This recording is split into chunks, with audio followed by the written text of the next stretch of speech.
Alright, ladies and gentlemen, welcome back to Taiko World Cup 2021.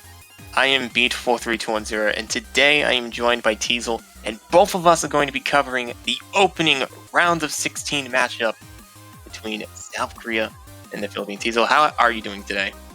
I'm doing pretty good. Good morning, good afternoon, good evening, everyone. Premature reference.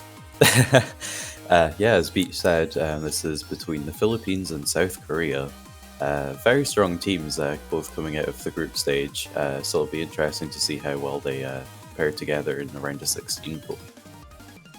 Exactly. We have Philippines, who finished second in their group, and South Korea, who topped their group in the group stage. Both very formidable teams who are more than capable of playing this round of 16 pool. And to start to see some of the best teams compete against each other in the bracket is exciting stuff ahead. And I'm looking forward to seeing how these players perform. Yeah, with the pool kind of being a bit of a step up in difficulty, it'll be interesting to see how the players kind of adapt to those changes, how they take it all on. Mm-hmm. You got more dense maps. Bit more a step up in the difficulty. You have an extra map now that's been thrown into the pool. Certainly will have quite a few maps that would have hammered a lot of preparation in the lead up to this highly anticipated match. So it's going to be all good. Alright, we didn't miss the rolls, so we're going to be here just in time to see these exciting rolls. Come on, good action. I'm excited, looking forward to it. Olo is praying to the roll gods. He has his dice ready. And he rolls a 79! That's a pretty good roll. There is still a chance that the Philippines can win it, though. That is true. 1 in 5. They got a 1, yeah, just over 1 in 5. Although, there's a 1 in 100 that they'll score a 79 as well. And that is not happening today, as the Philippines rolls a 10. Oh well, that's just the way it goes. So that means I think the Philippines ban first. I never remember what way round the rolls mean. Yeah, Philippines are banning first. Yep. When you lose the rolls, you do indeed ban first, as Pachaco lost the rolls. So in the pool, we have 5 no mods, 2 hidden, 2 hard rock, 2 double time, 3 free mods, and a tiebreaker if needed. Of course, tiebreaker cannot be banned, but everything else is up for the ban hammer. And there are quite a few banned targets that are going to be out there. Yeah, the fun fact is the tiebreaker for the round of 16 in Taiko World Cup has not been played in many years. So maybe as far as recorded history, according to Mengo. Yeah, that's what he's been saying. So, we definitely need some tiebreaker hypes or something. But will we see a tiebreaker here? That's the real question. In recorded history, that doesn't tend to be the case because even just historically amongst higher seeded teams, they tend to be somewhat better than the second seeded teams that finish second in the groups. So normally you don't see that happening, but who knows? This is a new year, new opportunity, and Philippines have decided to ban Hidden 1. So Afro Knuckle, the more slower tech-orientated map, similar to Hidden 1 in the group stage, has been banned. And that is now out of the pool for the match. Yeah, seems like a pretty good ban. South Korea are pretty strong on all of those sorts of things, as far as I can tell, so might as well cover up that weakness. Well, let's see. South Korea has a lot of choices in terms of what they want to ban with. They could also ban Hidden if they really wanted to. They could get rid of DT2 if they don't want to play a 4.5-minute map. You have No Mod 5 if you don't like the technical or gimmick aspects of it. Even free mods, there may be something you may find uncomfortable. So, it just comes down to personal taste. I don't think South Korea will be banning something because they're particularly weak at it. They may be trying to take out one of Philippines' more stronger picks. And it looks like they've gone with DT1. Yeah, that is a very valid strategy. Especially kind of when you're the stronger team. You might as well kind of take out a potential point from your opponent. Mm-hmm. So there we go. Hidden 1 and Double Time 1 bans for this matchup. And now South Korea deliberate what is going to be their opening pick.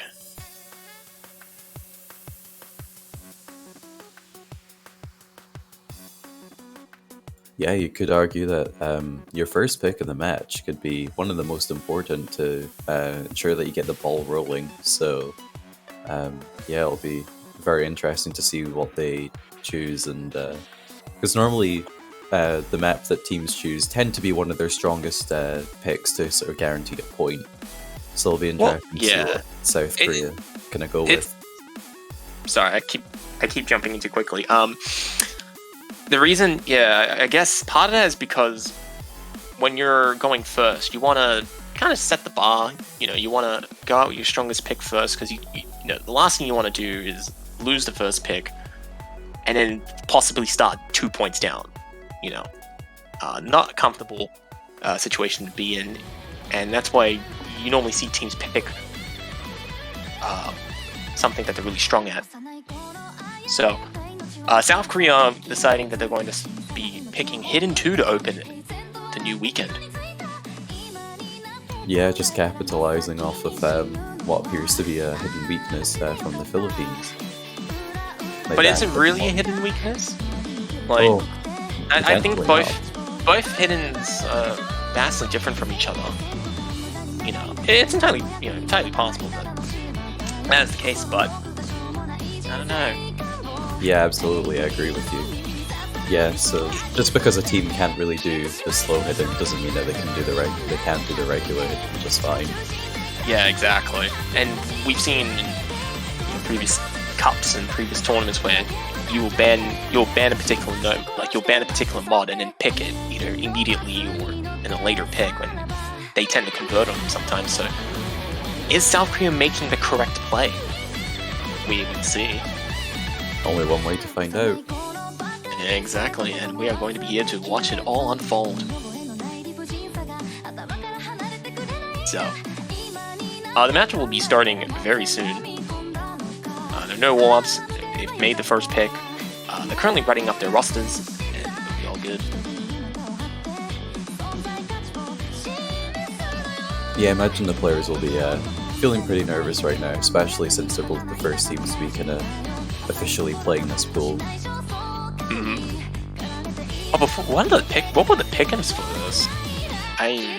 That's a good point. I forgot to check. But we can check it. We can check on it later if there's a bit of stalling. But we'll get that ready for later.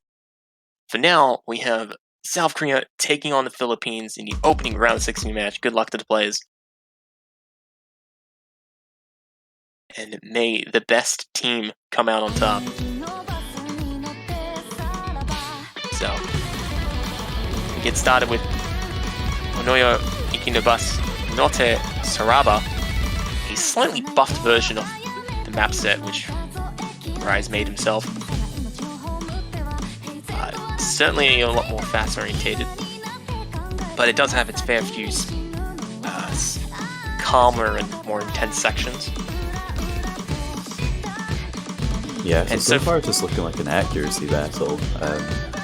Yeah. Peaceful still holding a double S. We have Jonah and Pochiko kind of maintaining decent accuracy, and Finby struggling a little bit.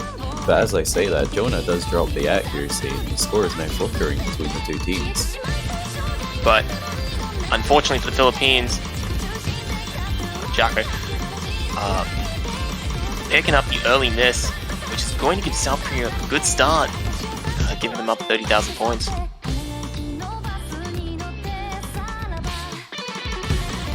Thanks, Ethan. And at the end of the first KI time, Peaceful is still in the double S. He remains flawless. He is dominating in the lobby. and is single-handedly contributing to the lead. Yeah, he's really proving why he is just such an incredibly strong player in these sorts of tournaments, especially in the early stages. He is a force to be reckoned with, and so far it is showing in Hidden 2.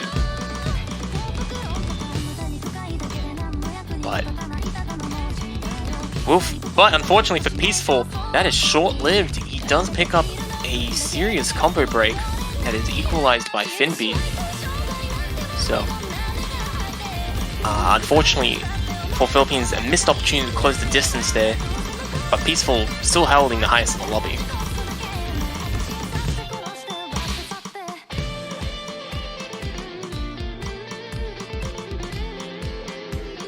So, South Korea still holding on to the lead.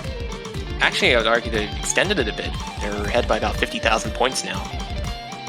Yeah, it's a fairly comfortable lead that they're holding. Gonna have to see, another miss or two coming from South Korea in this final KI coming up if we're gonna want to see the Philippines take this point.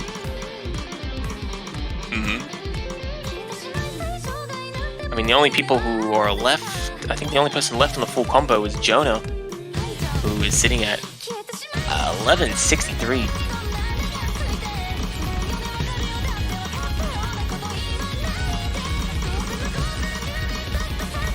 As Finby picks up another miss, as South Korea looking to just convert on their very comfortable lead.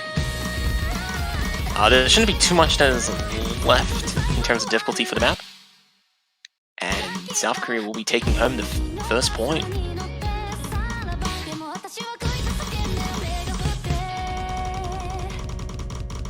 And there we go. South Korea leads 1-0. This is nothing too much for the Philippines to worry about, as this was South Korea's pick, and we're gonna go over to the Philippines picking now. So we see from South Korea, Peaceful getting more misses than 100s. 5 misses all in that one section, which he dropped, I believe, on a 1-6 section, but holding top accuracy throughout. Jonah following up with a nice full combo of his own, and Finby and Pachaco picking up a few misses themselves and did not have the accuracy to rival South Korea.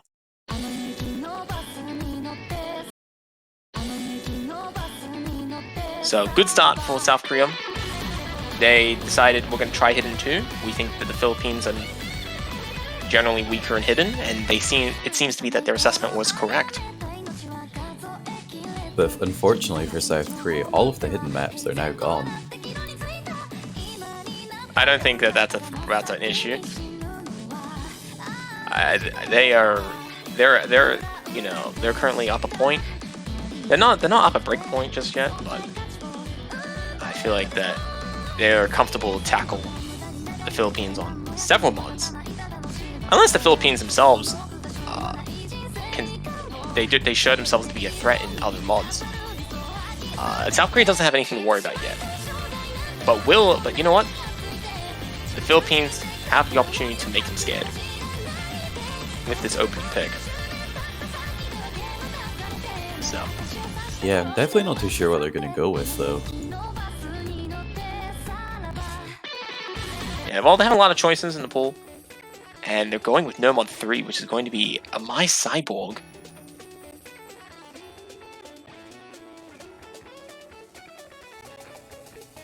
So, the 260 BPM map, definitely more speed orientated, even though it's not as fast as Lilith was, which was the equivalent speed No Mod. It is certainly far more denser and introduces a lot more trickier patterns that wasn't found in that particular No Mod map. Yeah, looking at the stats from last week, looks like the Philippines did also like to pick the No Mod 3 of the last pool as well, which is Lilith, also a faster map. So this just must be the kind of thing that they're much more comfortable with. Exactly.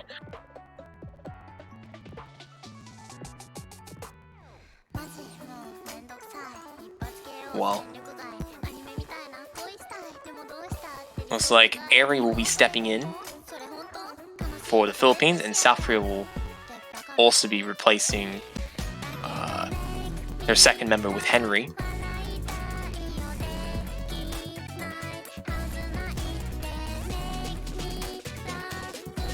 For those who are wondering what the pickings was between the Philippines and South Korea was 98.2% favored to win this matchup.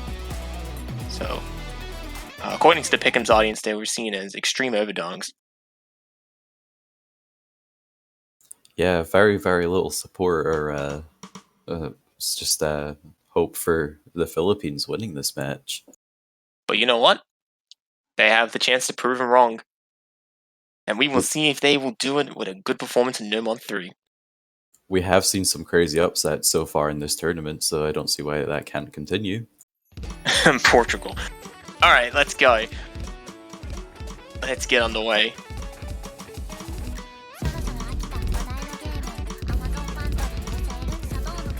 As the players start to find their rhythm.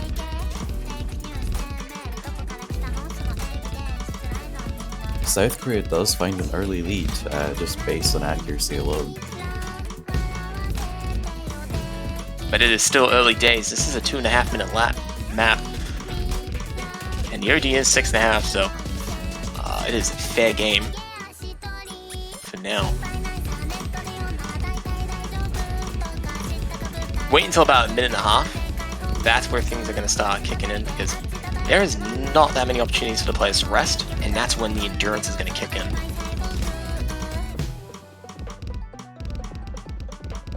Especially if you're shadow tapping in between these like quieter sections, as some players tend to do. I believe South Korea is only leading by about 2 100s, maybe 3. Yeah, there's really not that much in it at all. But you know what? They have a lead, and right now that lead is holding. So that is what South Korea needs if they want to secure a nice break. And Chaco scoring a break.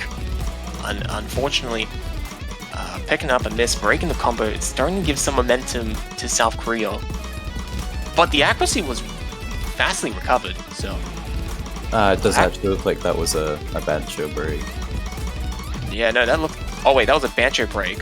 Yeah, they still have their full combo. Oh. Whoops. Although I do believe that miss from Airi was... oh no, that was also a fake miss as well. Fake news. Alright, so... all players still on full combos. Still an accuracy battle as South Korea is still holding in the last 20 or so seconds of the song.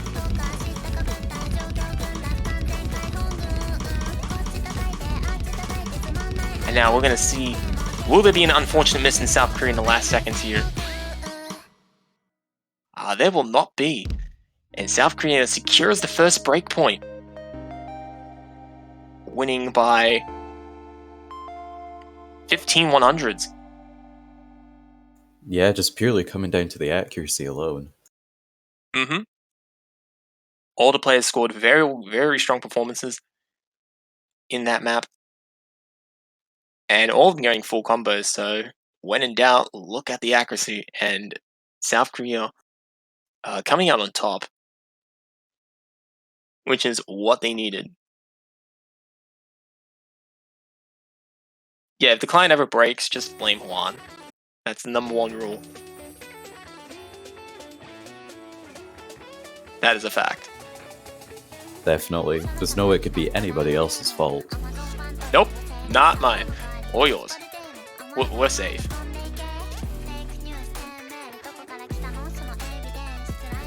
So, South Korea, they're up a breakpoint.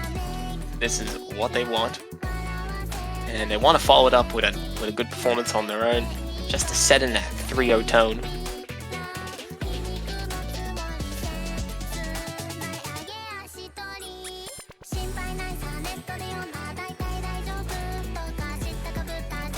So, we're going to see what will South Korea pick next. with so much of the board still open, I really feel that they could go for pretty much anything and still be very confident on it.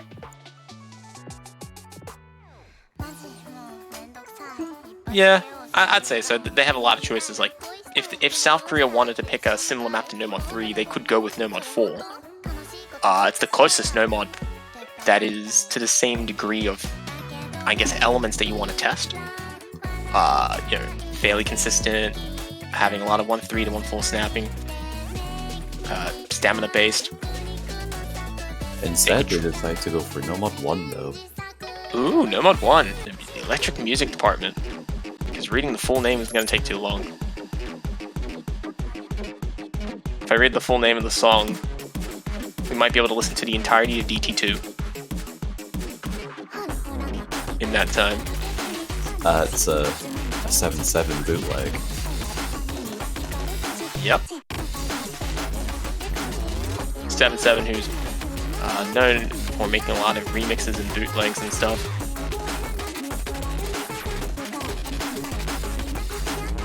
I've only just noticed, but this map is only OD5. Yep. It is definitely OD5. Which is totally fine, actually.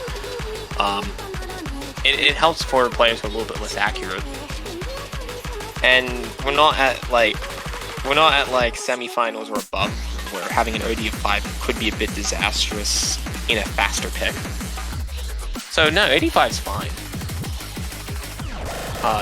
We probably will be seeing some very high accuracies, but this is also very technically challenging. So I think that the lower OD kind of helps to compensate the fact that it's a bit more technically challenging. Yeah, that makes a lot of sense. With the snapping. The only downside to that is if you miss in the middle of a stream, it can be quite painful to recover. So just don't miss. Just do what you did in No Mod 3. Just don't miss, and you'll have nothing to worry about. If only it was that easy. If only. If it was that easy, we wouldn't be here.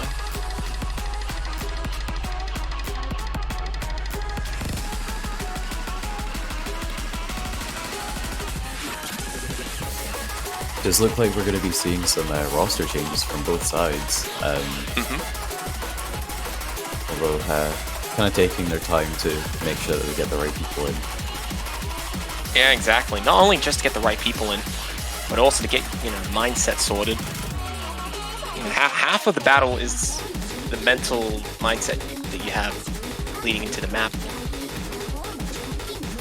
You know, and some people, they need a bit of, you know, a bit of pep talk to get themselves in the zone.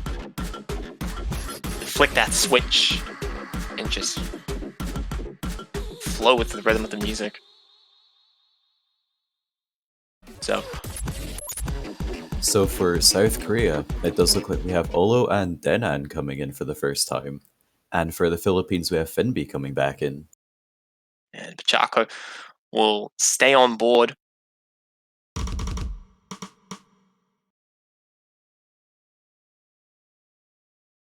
And here we go.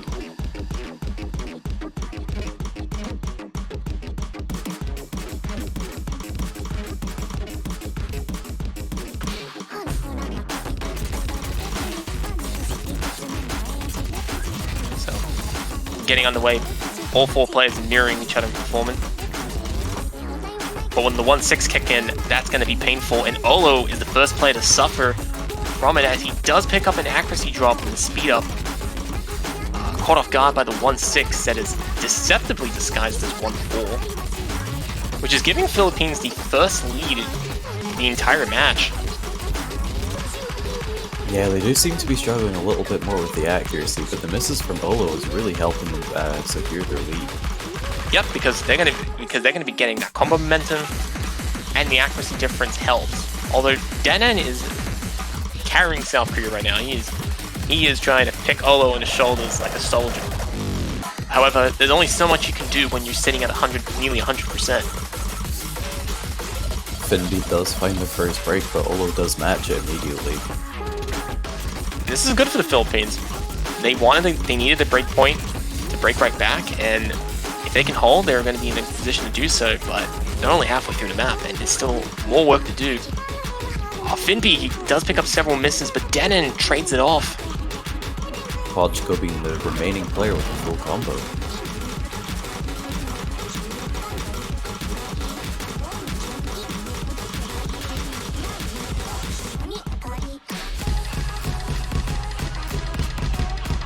So, we will see where they go from here.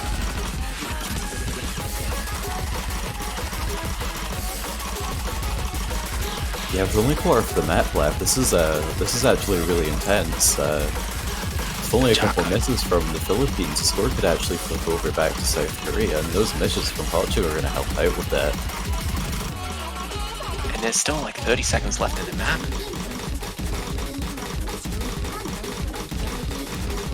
And the lead is closing in because Chaco has to recover the combo momentum.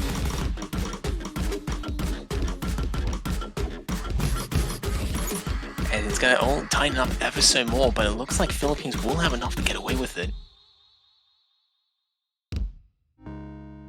And they've done it. They've taken a break point from South Korea.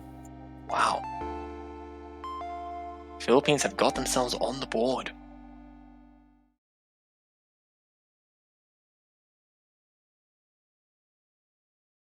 This is why you don't go with 6-0. As the Philippines break back. Yeah, it's too late for my pick'ems now. Oh, what was my pick'ems? I forgot. I think I did 6-2. So I'm still good. That's respectable.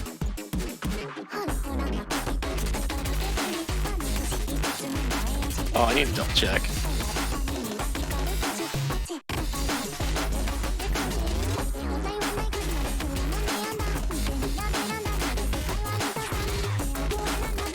As we wait for the next pick. Yeah, it looks like everyone in the chat's pretty excited about that Philippines point for their own pick'ems. Hey man, I predicted 6-2, so I'm excited. Hey.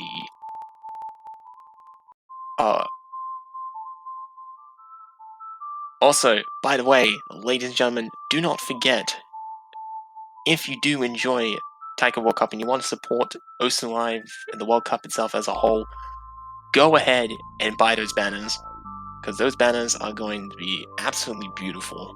You get to keep them for the full 5 weeks that are left of the tournament, maybe even a year if you back the winning team, which maybe Japan, maybe not, we will see. Yeah, for only $2.50 USD, you can have the beautiful banner displayed on your profile, and you can choose from any of the 16 countries that have made it through to the round of 16. So yeah, support the Taiko World Cup and support your favorite team. We would appreciate the support, so definitely do consider it. I might do it later when I'm not broke. Yeah, I still need to buy a banner, but I don't know which team to get one for. Well, there's the safe bet, and then there's the risky bets.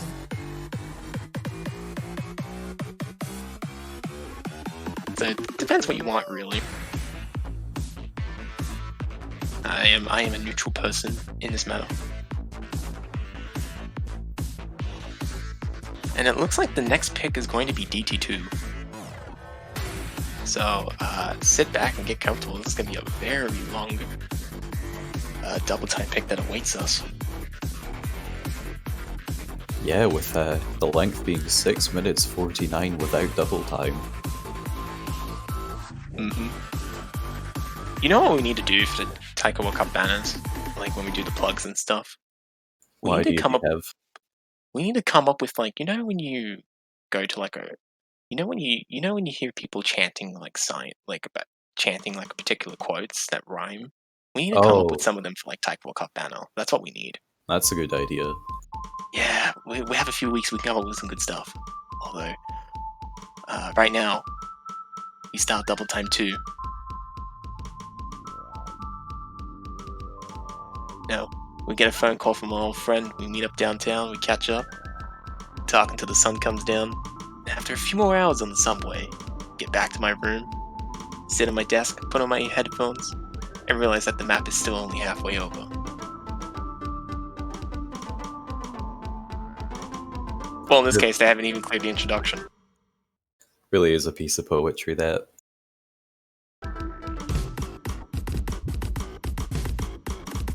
A piece of poetry you can read to yourself at night before you get to sleep. And while you do that, the map will still be not even halfway over. Alright, jokes aside, the introduction has been cleared. And South Korea having a bit of an accuracy lead early on.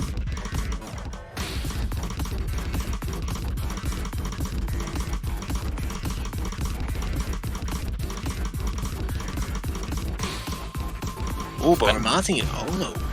Double miss. Yeah, both of them double miss, but Ramazi came out worse, which is helping South Korea.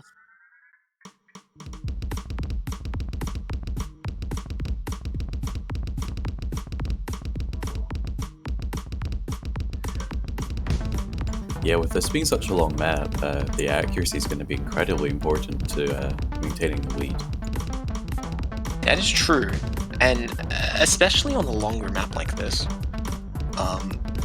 If you're like 3 minutes into the song and you're down by a full percent, it's a lot more punishing than being down a full percent in the first minute or so. So, certainly a concern for the Philippines, as they are the ones who are currently down on accuracy.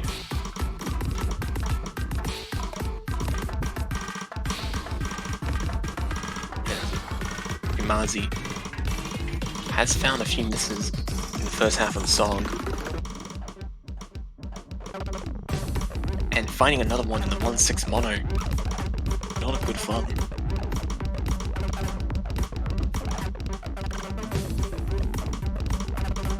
Pachaco doing his best, but 99% is not enough against South Korea, who both, at least at 99.3 or better, peaceful, running on a near double S. Yeah, Double Time really likes to throw kind of weirder and crazier patterns you would normally kind of see at this sort of speed, and throw on the increased OD on top of that, and yeah, it makes for quite a tricky experience. And tricky experience which South Korea is fully benefiting from, as they are ahead by 80,000 points in the last minute and a half of the song.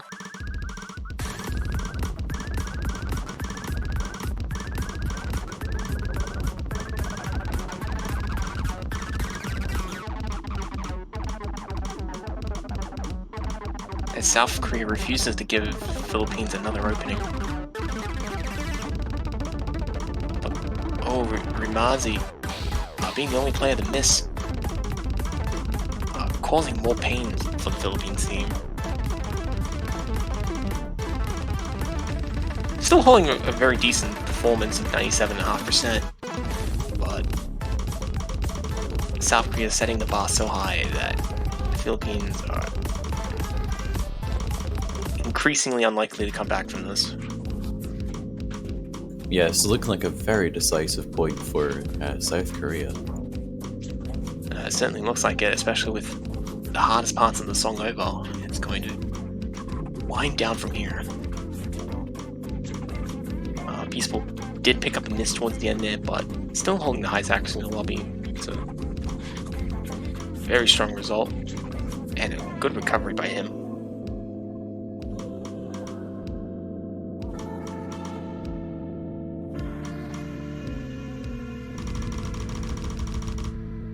So, South Korea breaking right back. I think the score is 3-1. Although it may not be showing up on the client, then it's 3-1.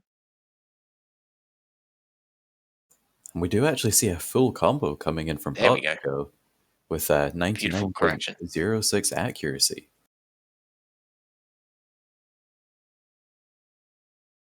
So, South Korea, they started up a breakpoint. They lost it last map, and then they just took it right back. And now South Korea is up 3-1. And they're next to pick.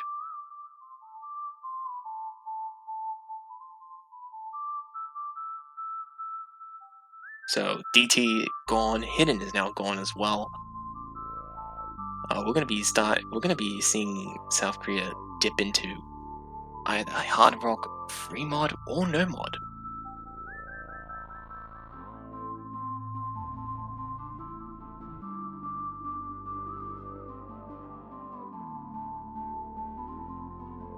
And what will they go with? I'm not too sure. I really Olo wants to see hard rock. He needs hard rock in his life right now. Yeah, he's been getting lots of crazy scores with hard rock and double time hard rock. You see all the score posts on Twitter, so he's definitely been practicing those sorts of maps for sure. Although personally, I'd like to see a free mod or two come out just to see how the players can potentially hit hard rock them. Well, we may see that later. There's still plenty of picks to go, and the next one is going to be Dark Days. So much so many more picks that we've reset the map scores. It is now 0-0 again. Yep, no, forget your pick'ems. Forget that one Philippines point. Forget the pick'ems. You know, we can start again. It's now the Philippines' chance to sweep. We just hit him with that YouTube rewind. Except we do Osu rewind. Oh no. That is a horrible video idea. No one ever do that. Osu rewind. Don't do it.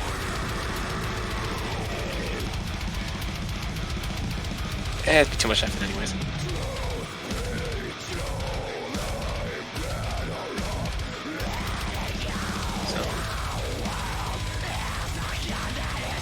This is one of the few maps that I haven't seen of this pool, and sounds like it has a lot of streams in it. Yep, for those who do not know about Dark Days, OD6, 3.5 minutes in length. This is what the map pool is described as the first real test of stamina. It's one of those maps that is just very lengthy in terms of stream count, very punishing in terms of the amount of breaks you don't have, and it's, you know, being at least 3.5 minutes, sometimes 4 minutes in other places, you know, really is one of those maps that's designed to just break you slowly, and it has a lot of on it, as Airy is finding out. Yeah, it looks like it's catching Airy out really early on. And Chaco also slipping up at the start here.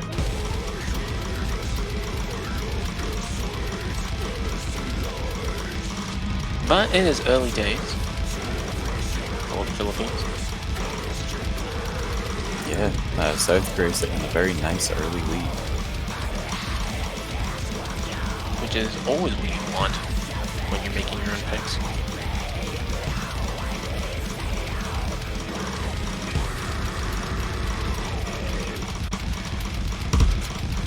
But Henry picks up his miss. Unfortunately, Chaco traded it off and gave him a bit of extra.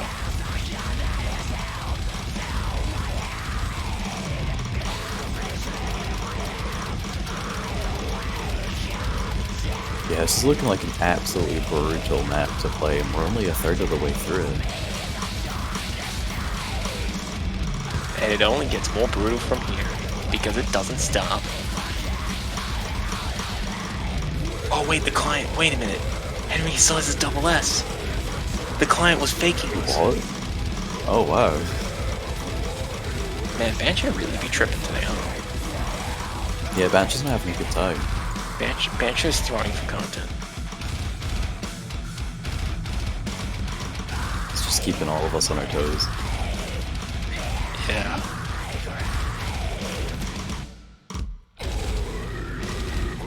Here comes the slowdown.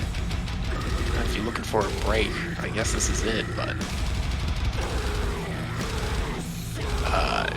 yeah, it can be a bit awkward to play, especially if you're trying to hold up near double S like South Korea is.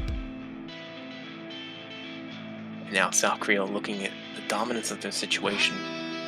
They're up a very beautiful 75,000 points. Yeah, in that break, the scoreboards are forced to pop up, and the players can see one another's scores.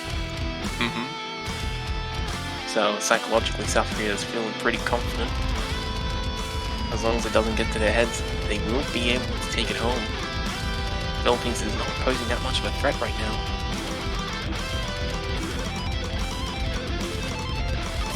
Henry loses the double S. He gets caught off guard by the slow 1-3. Rather unfortunate for him.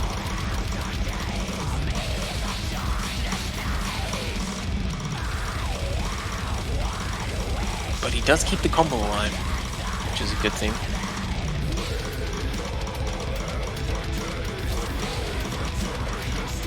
Yeah, 1-3 section, hardest section of the song. It always is. Yeah. Airi, the only person to find misses in the final section here. I think it's fairly safe to say that South Korea will finish. The only question is, will they finish with 2 full combos? They will. Yeah, rolling on this map would be painful. I wouldn't recommend it. Trust me, I tried. I'm 4-digit. Didn't end well. And we come to an end with only 7 100s amongst South Korea. An overwhelming victory for them. It's an incredibly strong performance. Oof. Strong performances. Philippines still holding pretty strong as well. Portugal with only 19 100s and 2 misses. Airi did struggle a little bit more though. Still a very nice score.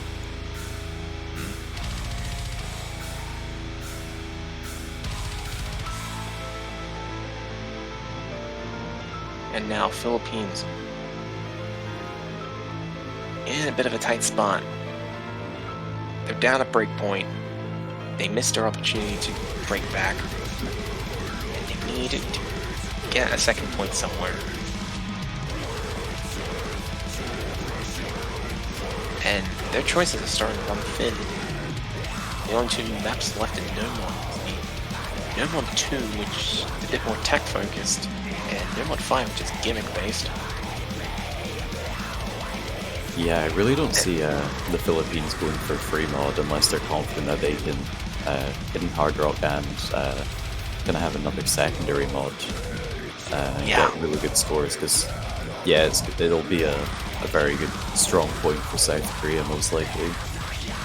And then there's Hard Rock, where no one has kind of dipped into Hard Rock just yet, so maybe it's a sign that both teams are scared, or they just don't prefer it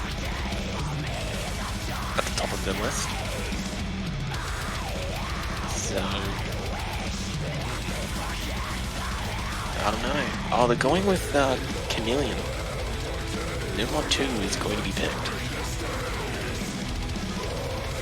Yeah, so this is kind of the final remaining map that isn't the sort of things that both of these teams have been avoiding. So all that's remaining now is a kind of gimmick map, 2 Hard Rocks, 3 free mods. So it's going to be very interesting for the picks to come, though now we'll focus on the Chameleon. And trust me, it is just as deceptive as this music sounds.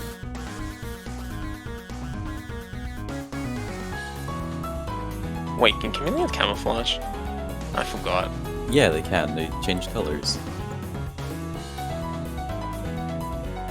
I'm trying to think of a camouflage joke. Can't think of one. Can't find it. Yeah, I can't find it. It must be somewhere around here.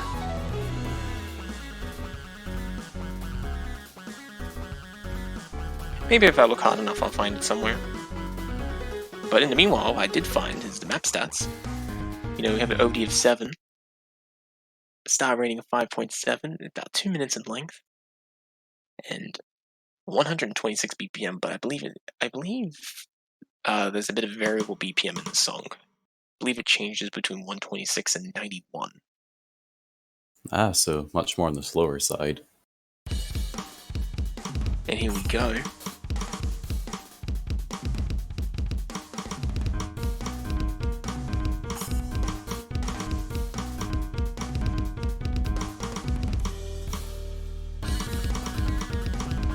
And here we go, we get underway.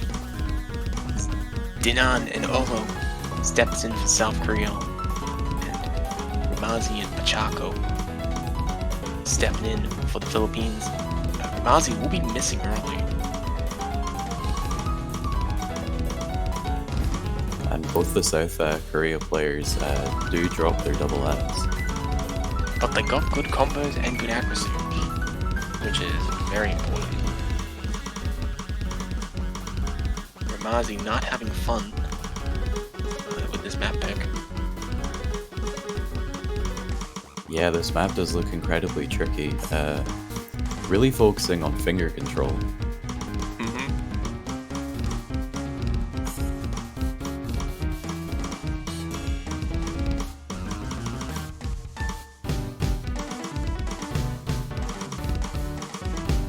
South Korea having a very nice 100,000 point lead.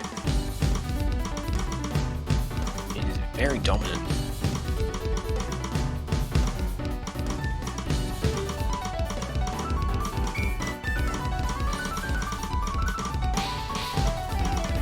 And South Korea just refuses to give Philippines any sort of edge. They lost one map, they're not willing to lose another. To the disappointment of my pick'ems. Yeah, they're just trying to maintain everyone else's pick'ems. Well, the ones that were already ruined. Oh, and a really nasty note lock from Rizumi coming in. Yeah, and the note locking is only going to get worse, as I believe Ramazi just lost the A rank at the end there. No, he actually kept the A rank. That is pretty interesting. All three of the other players finding really nice full combos, though. So, wait, it shouldn't be South Korea. Actually,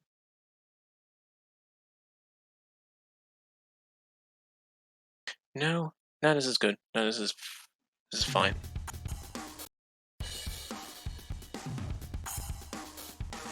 Yeah, so with South Korea now on, Wait. what's it called? Match point. If the Philippines want to win this, we are going to have to see them win the subsequent 4 maps in a row, and then the tiebreaker. Now we're good.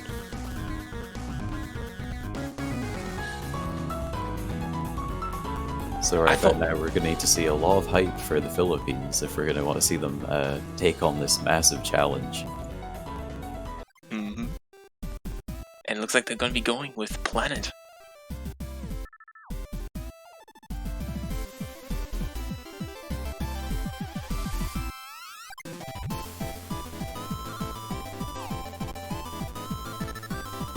So here we go, the first free mod pick we're going to be seeing in the tournament, as Planet will be picked.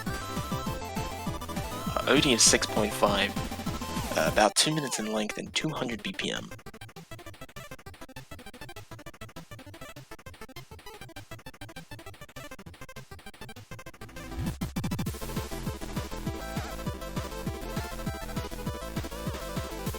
So South Korea is looking to end the match right now.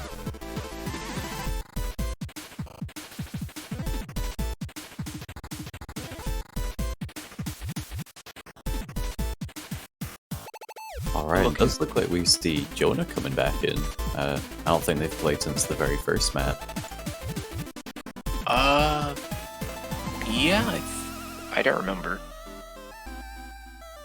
It's nearly midnight. I've started to forget. Yeah, it should be kind of later in the day for all of these players as well, coming from kind of Eastern Asian countries. Well, South Korea is what, +8, so for them it's like approaching 10 o'clock, approaching 11. For the Philippines, Whoa. Pachaco pulling out a nearly 1 million head start. That's quite impressive, I have to say. Oh, that is so impressive. Unfortunately, they do lose it almost immediately, though. Yeah, would have been really nice. But what is nice to see is South Korea opting to go with a mod advantage, and both Peaceful and Jonah will take Hidden and Hard Rock. And Jonah will go with Hard Rock. Pachaco will go with Hidden and Hard Rock, and Airy will go with no mod. Yeah, so while Philippines does have a little bit of a disadvantage on score due to having less mods, it is arguably a bit more safe. And, you know, we could potentially see too many misses coming out from South Korea, and then going over to the Philippines. However, a double miss from the Philippines is not a good start. Yeah, this is not what they needed. And Peaceful being extremely solid here.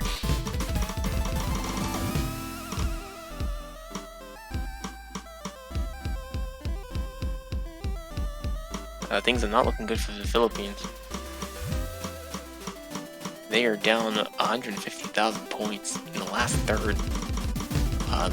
It is an extremely difficult feat to pull back that much this late into the map.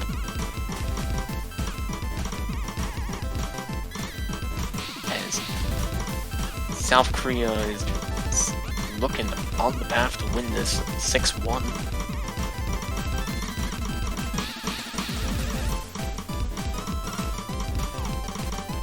So, it looks like as things wind down over here, the match will wrap up. South Korea beats Philippines 6-1. In the world of the pick'ems, it was widely expected, but still, Philippines gave up their best chance, and they got a point. So they did not get swept. It was a good result. I think they may be happy with that. Facing such a tough team. South Very Korea's well done by all of the players in this match. The Philippines really taking on South Korea, a very dominant team, and even managing to achieve a point. So it's very impressive by them. And even though Philippines lost 6-1, Philippines pulled off a lot of great scores. You know, it's definitely signaling to some of these other teams, well, we can pull off some really good scores, and we can still lose very convincingly. So, you gotta be at your best if you're gonna have a shot at winning this at this stage of the tournament. So, South Korea, sorry, you wanted to say something, Teasel? Yeah, so South Korea will move on and face the winner of China and Canada. And even though the Philippines did just lose this match, they are not quite out of the tournament yet, as they dropped down into the losers bracket. I'm not too sure who they will end up facing against, though. Probably the loser of... Isn't it the loser of China and Canada? Is that how it works? I don't know how the brackets work. I'm too tired to do this. Someone's posted a challenge in the Twitch chat. It's nearly midnight. I'm too tired. But it'll be there soon. We'll figure it out sooner rather than later. Yes, it is. It's the loser of China and Canada that they go against. Got it. Alright. Well, stay tuned in 6 minutes' time, as Germany will take on Singapore. I am going to sleep. I believe Teasel will be staying on board. He'll be joined by, I believe, Mr. Boo? Maybe? Nope, I'll be joined by Ethan. Okay, Ethan. Yeah, got it. My bad. So, he'll have Ethan and Teasel covering the next match. I'll be back tomorrow for China vs. Canada, but until then, stay tuned in about 5 minutes' time as we get the next match underway. If you did enjoy the stream, press the follow button, so that way you know when Osu Live goes live on Twitch. And buy banners. And buy banners, of course. Thank you all for watching, and I'll see you guys all tomorrow.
Alright, hello everybody. Welcome back to the Taiko World Cup 2021 round of 16, almost like group stage there.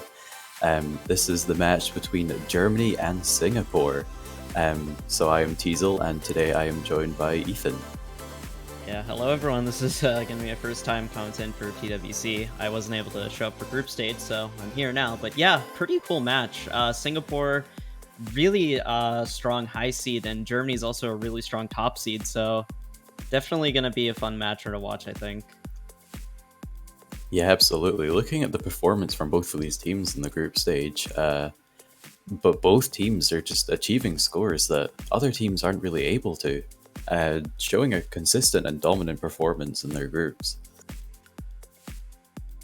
Yeah, and one of the cool things about Singapore is that a lot of their team is like new blood to the taiko scene. Like Otzi was brand new to the game like a year and a half to 2 years ago, and now he's in Taiko World Cup, so it's really cool to see like the progression from him and some of the other team members in this team. So yeah, definitely very cool to see. Yeah, quite a few of Singapore's team members played in one of the GTS tournaments for kind of the rank range of kind of just above 500, and I believe they won that actually. Yeah, they did win that, and it was really crazy because they lost first round in losers and then came all the way back and ended up winning the whole thing, which was really awesome to watch. So yeah, they're very, very good players, very strong, and if they want to win, they will practice and practice and ensure that they achieve it. Yeah, but Germany is also a team that's very good and very strong, and a lot of these players have been playing for quite a while. Mew's like a really strong player, been playing in TWC for a while, I believe. I'm not sure specifically how long exactly, but he's been around for a while. And they have a lot of strong players like X Martin, which is one of the best gimmick players I've ever seen. This man, he has some crazy scores. Hidden as well. If there's a map where, you know, you can find some kind of lower SV and just overall kind of difficult to read, even no mod, you can guarantee that he's at least played at Hidden.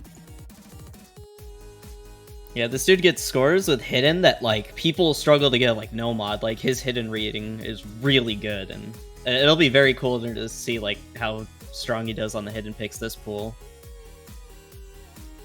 Yeah, just very recognizable names from Germany overall. But yeah, this will just be such an exciting match, I feel.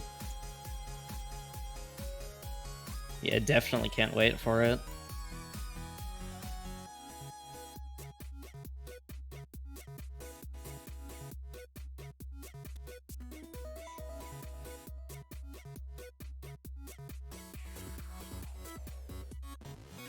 Alright, looking at the pick'ems for this match, the prediction is 87.8% to Germany winning this match, with the remaining 12.2% for Singapore. Yeah, that's not too surprising, but I feel like 87 to like 12% is still quite like Singapore definitely has a slightly higher chance of maybe being able to win this. I personally put Singapore just because I want to go for the upset, because I think it'd be cooler to see. But yeah, Germany definitely, I feel like overall probably has the advantage in this match. Yeah, with Germany topping their group last week, kind of really sets kind of an idea of how strong they are. The Singapore, they came second in their group, losing, getting swept by the United States. So whether it was that the United States were just even stronger than Singapore, well, clearly they were, but just incredibly strong to levels that we cannot even fathom. I don't know. Singapore, they're not going to go down without a fight, that's for sure. Yeah, and as we're talking, the bans are going out, and HR2 is going to be banned, and then followed up by Fremod 2 from Germany. Alright, yeah, bans that we did not see in the last match at all, so switching up quite a bit.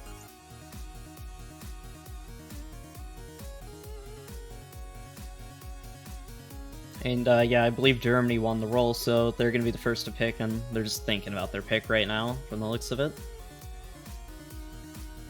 Yeah, might as well use up your time to make sure that you're confident and kind of happy with the pick.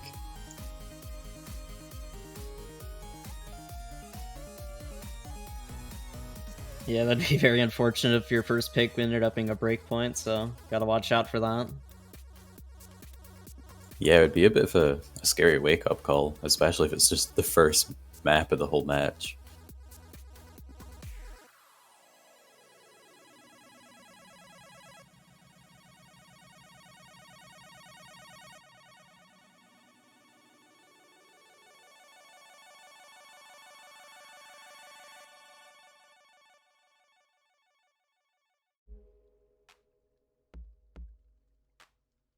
And they decide to go for double time 2.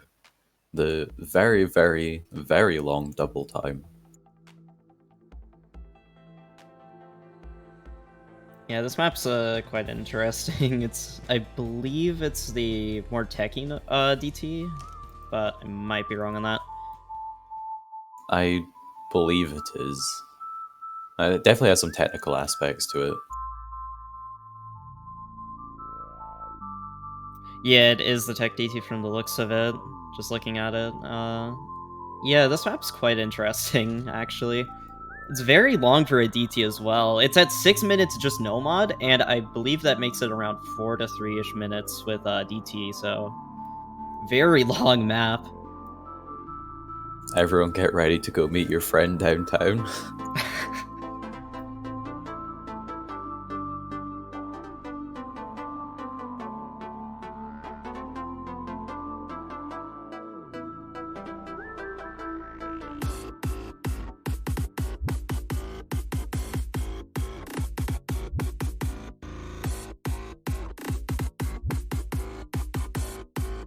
Yeah, with these double time picks being, or this one in particular, being quite accuracy based, because it's so long, a miss can not mean too much if the accuracy is still very strong. And with the accuracy performances we were seeing from Singapore last week on some of these maps, I think they could have the potential to steal this first pick away from Germany. Yeah, actually, one thing that I did notice is that Singapore was actually pretty good at accuracy DT in AGTS tournament you were talking about earlier. They ended up winning, so I think they might be able to actually upset this if they can play the map, and they should be able to. All these players are very strong, so I definitely could see them in taking just a breakpoint really early on. Alright, so playing for Singapore, we have Blurarg and Zetchi, and for Germany, we have Furs and Zayfa.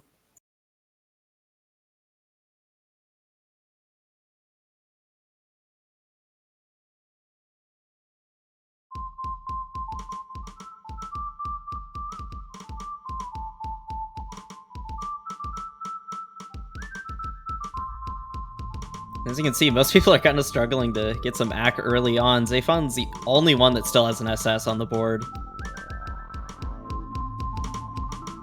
Yeah, and holding that double S is really helping Germany there, just maintain this early lead.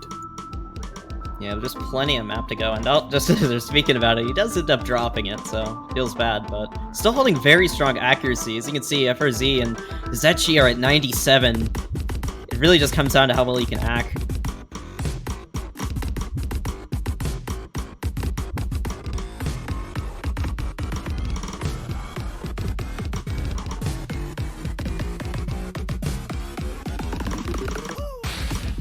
Yeah, and with the scores flickering back and forth so constantly, it's really difficult to kind of tell who's gonna be winning it based off of how the intro is gone. Yeah, it can really go either way, and just as we were saying that, FRZ and Zetchi end up trading misses. Yeah, so overall it's... but Zetchi misses again, so it should be going over to Germany, actually. Yeah, it's slowly building up in Germany's favor, but barely. Yeah, it's still very close. There's so much map in her to go.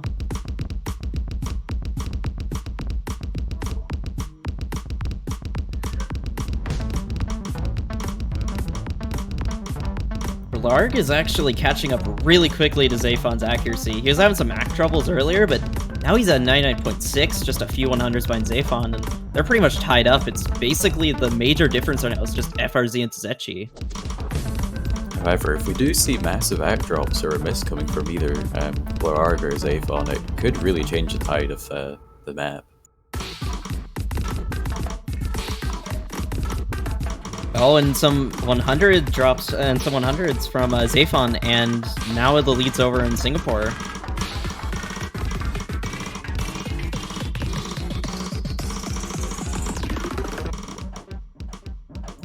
Massive drops from Tzechi though in that stream, immediately giving the lead back over to Germany. Yeah, that mono is brutal. I don't know if Tzechi is DDKK, but if you are DDKK, trying to hit that is definitely brutal. Oh, and another is for Tzechi. And now it's just looking really strong for Germany now.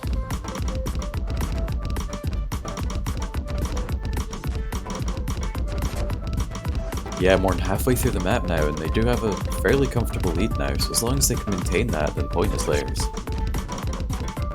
He does find a miss, but there's going to need to be a lot more misses from Germany, really, in order to get it back over to Singapore's side.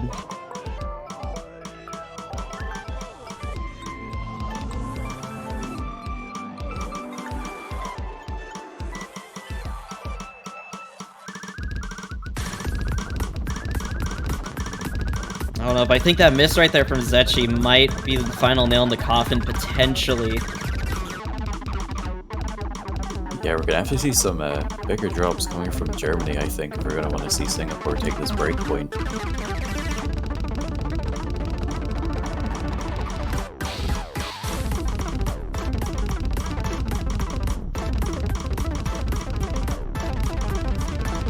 It doesn't look like anything's really happening at the moment.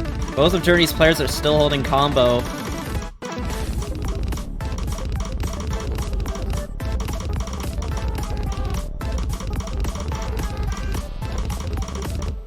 And yeah, I just don't think there's really enough map left for Singapore to be able to take it.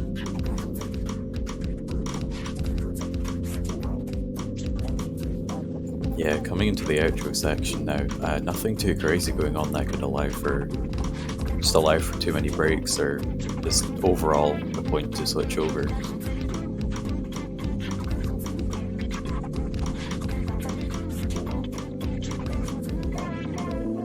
Yeah, Germany's going to take this point quite decisively as well. At the beginning, it was looking like it could go either way, but that huge drop from Tzechi it was really hard to come back from that, really.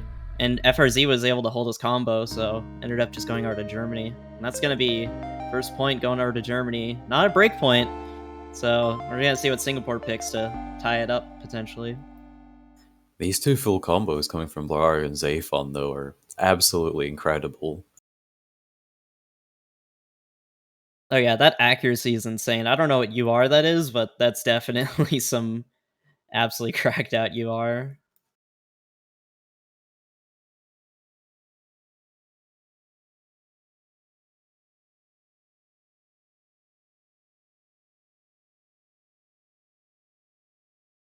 Yeah, so with that performance coming from Germany, Singapore are going to need to combat that with their own very strong pick.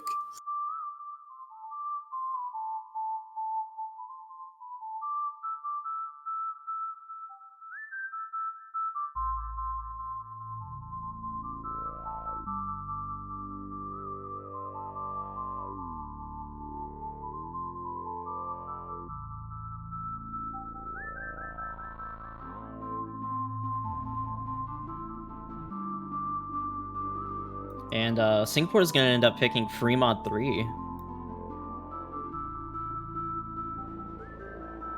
The map with the really crazy ending that, if the scores are close, could potentially change who's winning.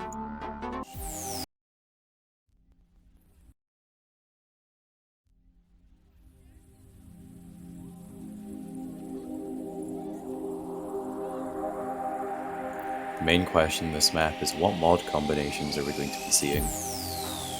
Yeah, it is quite an anti-mod map, so it'll be quite interesting to see what mods get picked. only one person. You only need one mod on your team really in order to play. But the question is it going to be worth it if your opponents are going like double hidden hard rock or something crazy like that? Yeah, going for the high risk, high reward strategy. Yeah, there's a chance Singapore could be going for something like that, like throwing Blurard hidden hard rock and then Oddsy just hard rock or no mod or something. Although Oddsy's a hidden player, so if he's coming in, it's likely to be hidden from him and Blurard hidden or hard rock. Maybe hidden hard if he's feeling it, I don't know. Yeah, another rule to make note of is that the two players on the same team cannot have the same mod combination.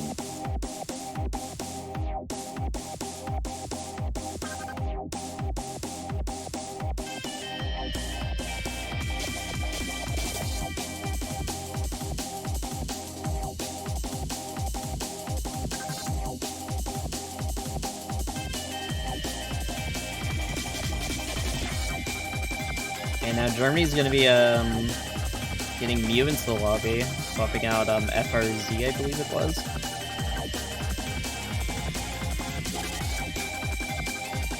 And Singapore's gonna swap out Tazechi for Oddsy, so yeah. I'm really curious what mod combos we're gonna see actually. We're about to start in just a second, so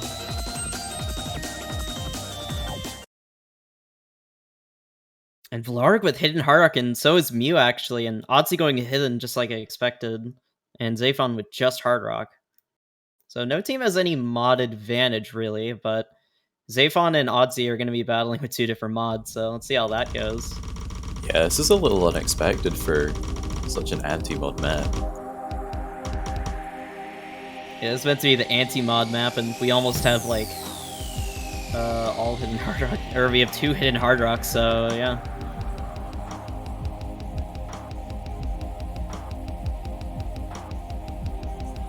Oddsy does pick up an early few 100s, just with this slow section at the beginning being a little bit more tricky for hidden compared to everything else. You have some spooky ghost tapping. He's like ghost tapping like 3 times before the note comes up. Yeah, I would just find that a bit too risk. I would just miss. Yeah, I would feel too scared her to ghost tap that aggressively with hidden on. But I'm not a hidden player, so yeah.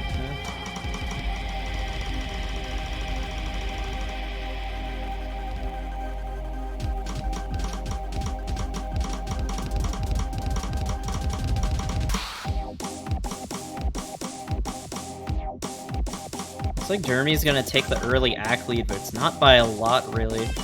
Main difference making up right now is just Oddsy at 97, and Blark actually holding an SS, okay. Yeah, just Blarg doing Blarg things, you know. Yeah, just Blarg things.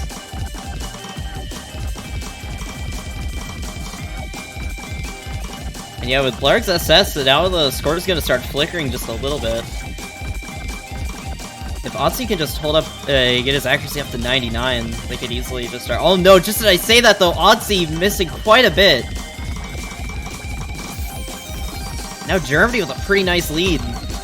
But Mew's actually gonna miss, but it's only one miss really. It's not gonna make up the difference too much. They need Germany to miss again really for a chance. Those were some impressive curses. Yeah.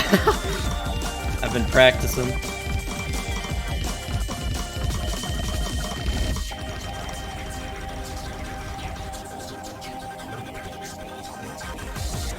Yeah, the scores are close enough where I still feel like this is anyone's game.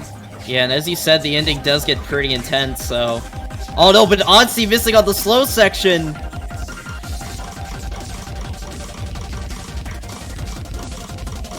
It's not looking good for Singapore so far, but we're going to see how the last section goes.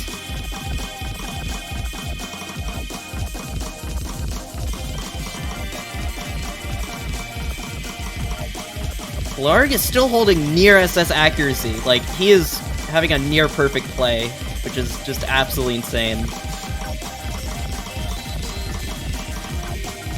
Like, he's keeping this mat really close for Singapore. Oh, and Mew with another miss! This could start changing things, potentially, as we get to the last part of the map. Yeah, the score is slowly, ever so surely, going over to Singapore, but there isn't a whole lot of map left. If we could see a miss coming from Zayfon, it would be very important for Singapore. Oh, and another miss from Mew! Oh my god, wait, is there enough map left? Oh no, I don't think there is! Yeah, those 100s from Odyssey in the last second. Oh my goodness. Mew almost just, like, last second tossed it over to Singapore. And Germany's gonna be taking it, gonna be taking the first breakpoint of this match. Now up 2-0. Blarg with absolutely insane accuracy, and Zayfon also with some pretty good accuracy, but Blarg hidden Hard Rock 11 100s. Yeah, less than 6,000 score between the teams there.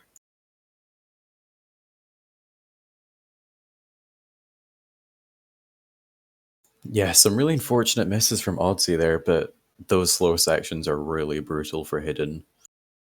Yeah, it is anti-mod for a reason. If you can't play the slow sections with Hidden, that's just unfortunate, really. But yeah, those sections can be really brutal, and then also the fast section with Hard Rock. Man, dude, Zayfon hitting that? That's crazy. And with the accuracy he did. Alright, this puts Germany in a very good spot. 2 points up, and we're back to their pick.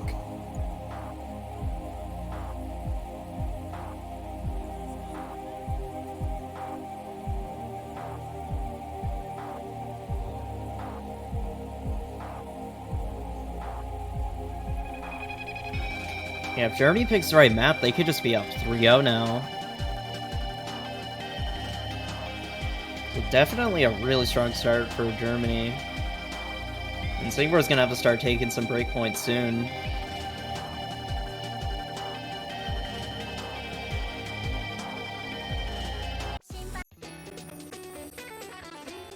So they decided to go with No Mod 3. Kind of the much faster map of the No Mods. And generally comes down to the accuracy from what I've seen so far.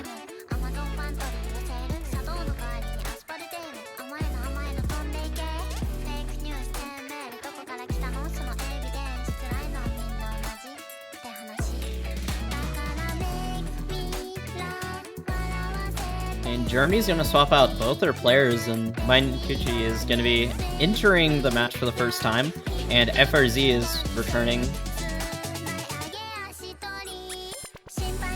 And Singapore's also swapping out one of their players, but we're going to see who they swap out, or who they swap to.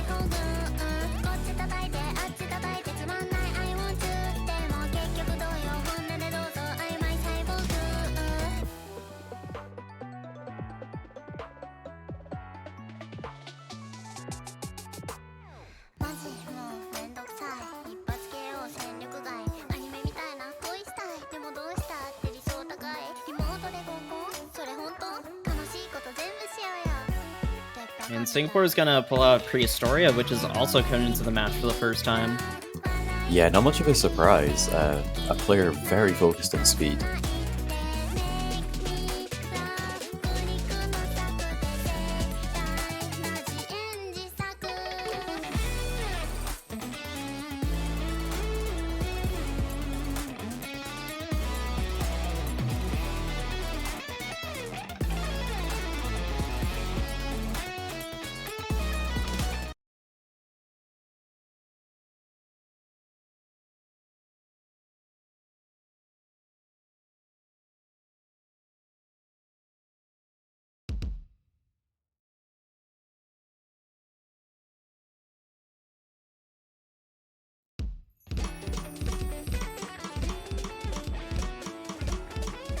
Alright, so getting to this one, this is Germany's pick, so they will definitely be confident on it. So it'll be, more eyes will probably be on the Singapore side to see how they perform.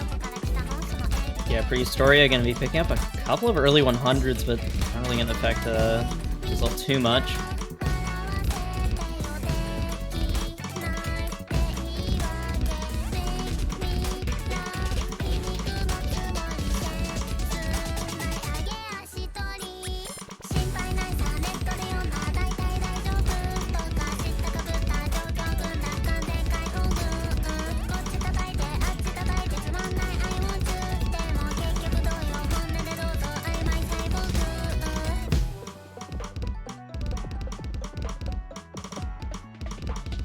Everyone's holding pretty solid accuracy so far. It's just Prehistoria at 99.2, really.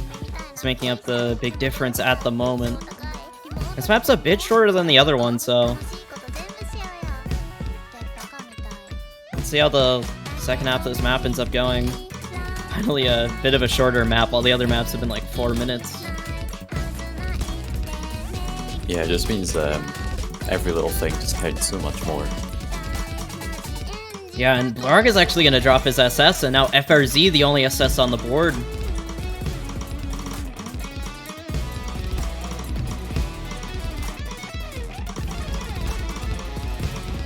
And FRZ does find that 100. Yeah, as we get into the last section of the map, everyone's still holding their FC. It's just coming down to accuracy. Prehistoria's dropping quite a bit of 100s, almost going under 99. And actually, he's gonna miss it. It looks like he's no-locked as well. And that's gonna be really hard to come back from. That's like one of the last sections of the map, really. We've only got like 30 seconds left. Yeah, if that. Yeah, we're gonna have to see big, massive drops from Germany if we're gonna want to see Singapore take this point, but I doubt that's likely at this point. Yeah, and another miss from Prehistoria. Oh no. Yeah, it looks like it's over for Singapore to take this point. And yeah, almost everyone FC'd that map. It's just unfortunate misses from Prehistoria. And FRZ is actually going to be MVPing that map with 1/100, choking the SS, and Blarg's not too far behind, 3 100s.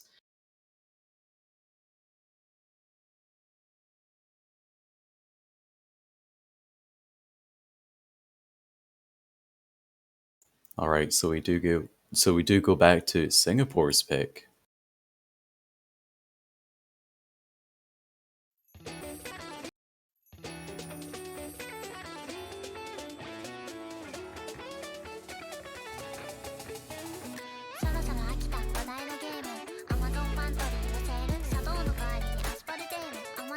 And Singapore picking another free mod.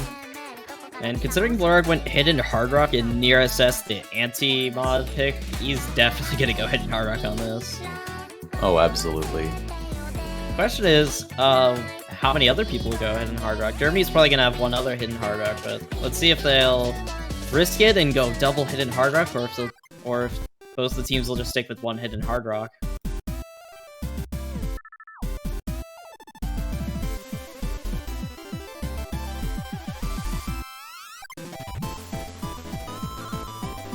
It does look like for Singapore we are seeing a similar setup, so we're probably going to see the Hidden Hard Rock and Hidden.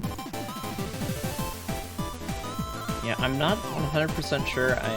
I don't know how well Odsy can Hidden Hard Rock, but I know he can Hidden pretty well, so it's confirmed that he will at the very least go Hidden.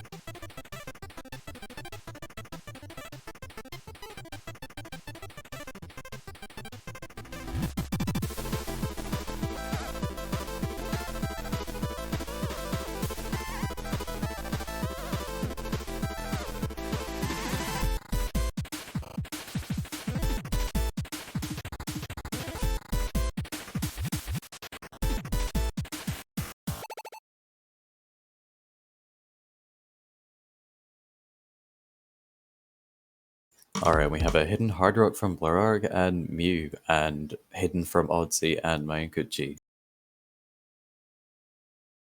Yeah, pretty similar to the last free mod, except the only difference is that Germany, instead of having one Hard Rock, they have one Hidden. And early accuracy drops actually from both players on Germany's side.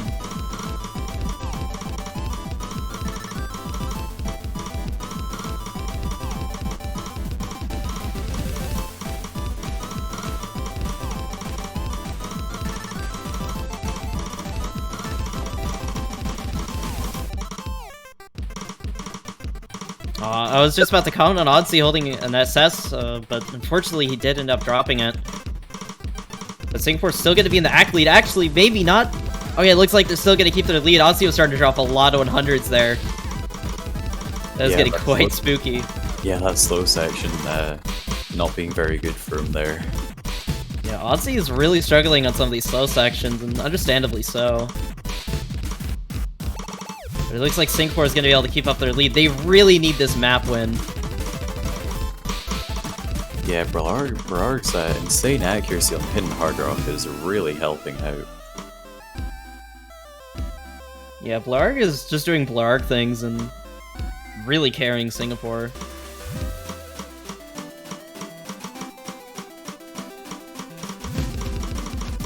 It looks like Mew's kind of struggling actually, but no, Otzi's actually going to end up missing, and now the lead's just going to go over to Germany. Despite the insane accuracy from Blarg, just that miss is going to potentially costing them. It is still quite close. If there is an accuracy or a miss drop, or if there's any sort of drops from Germany, it will slide on over to Singapore. Yeah, coming up right to the end of the map, though, is going to be close. Yeah, it doesn't look like there might not be enough map left. And yeah, there just isn't. Germany is actually just going to steal that last second. Oh my, feels bad. Just such unfortunate misses coming in. Yeah, that was quite close. Just the ending, Oddsy ended up just choking. And Blarg with 1/100 near assessing with Hidden Hard Rock.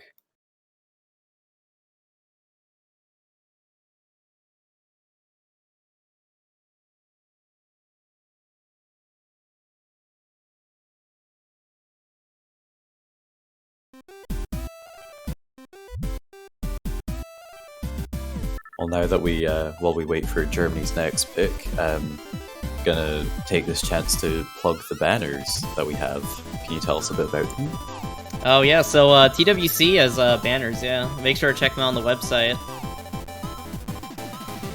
Yeah, so for only $2.50 USD, you can purchase a beautiful banner to display on your profile, and to kind of help fund the World Cup a little bit. And you can choose from any of the 16 countries that have made it this far in the tournament. And if you choose the banner of the winning team, you get to keep the banner on your profile for significantly longer. Yeah, you keep it for exactly 1 year, I believe, until the next TWC, and then it will be removed from your profile if you pick the right team. But yeah, all the proceeds from the banners go straight to the prize pool, so if you want to help fund the World Cups, that's an awesome way to do it.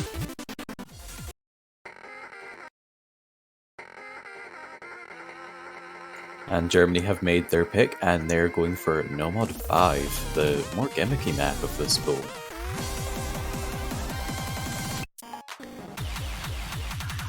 Yeah, and X Martin's coming in for Germany. Not really too much of a surprise there, as he is one of the best gimmick players on that team and in the world, in my opinion. Yeah, for sure.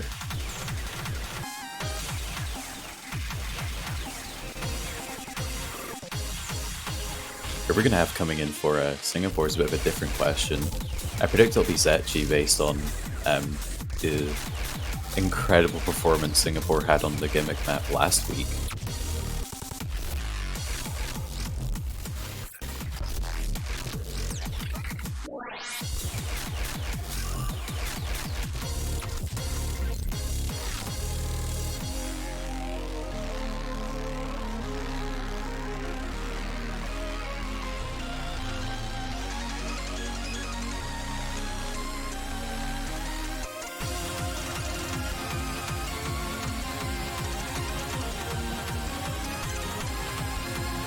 And there we go, we do see Zetchi coming in.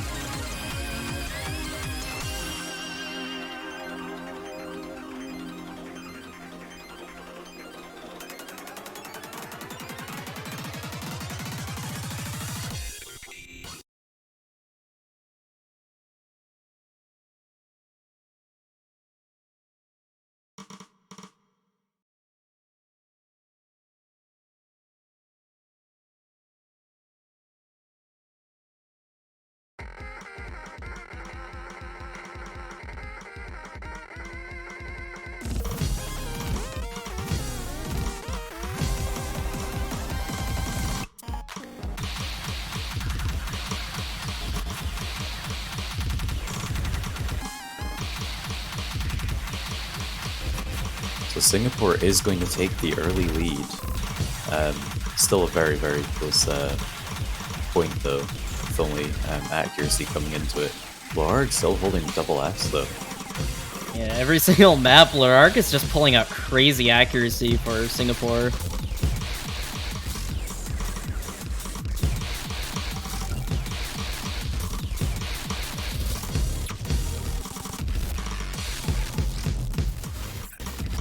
Question is, can Singapore keep up this lead? This is Germany's pick, so...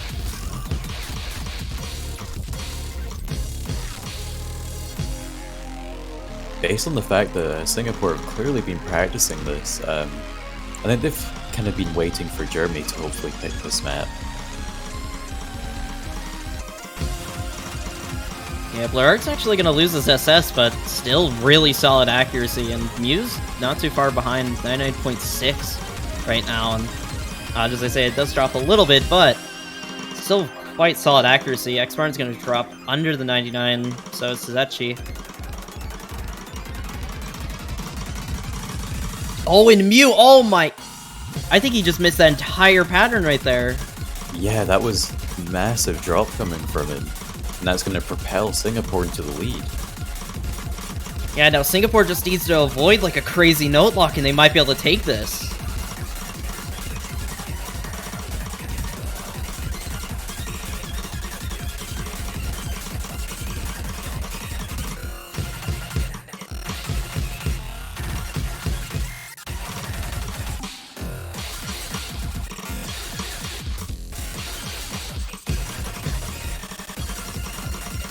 Yeah, I don't think there's really enough map really for a comeback from Germany. Yeah, even with just a regular miss, I don't think it'd be able to happen. It'd have to be... No, it would have to be like missing like 20 notes in a row. And yeah, Singapore's going to take it and escape the sweep from Germany. That's going to be 4-1. Still quite still quite a ways from being able to win this match, but they do have the next pick, so they could start maybe rolling a bit of a comeback, hopefully.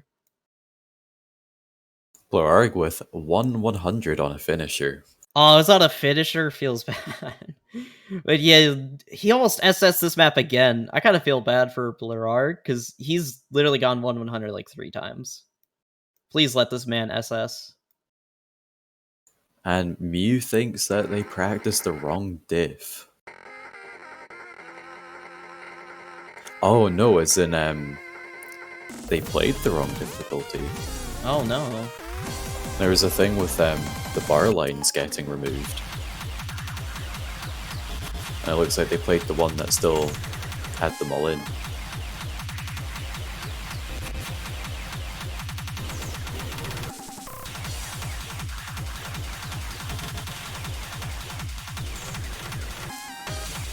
The players saying don't believe it would change the outcome of that point though.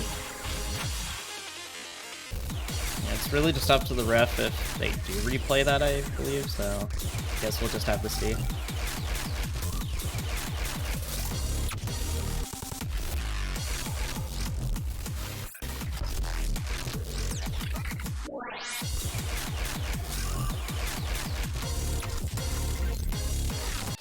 And Singapore is going to pick Hidden too. Yeah, so we are going to be moving on.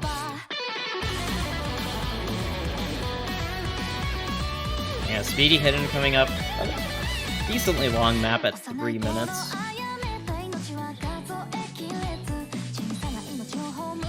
Yeah, definitely a bit more of a comfortable hidden map. Yeah, it's quite comfy. I think the only thing that isn't really too comfy is the OD's a little bit higher than normal. It's at 6.2, but I don't believe that catch too many of these players off guard.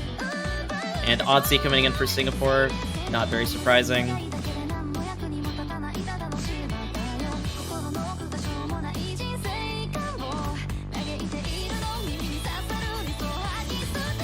Perhaps this first point for Singapore could be the start of something a bit bigger. Maybe see them take quite a few more as well. Yeah, I think Singapore definitely has potential to get some more points in this match. It's just a lot of unfortunate things happening. They lost one of the picks by only 9,000 points. Yeah, just in this case, It's just one incredibly strong team against another.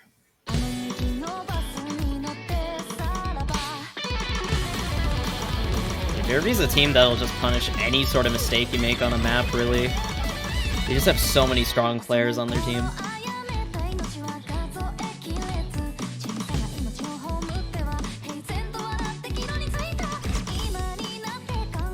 Oh no, Ryan with the miss.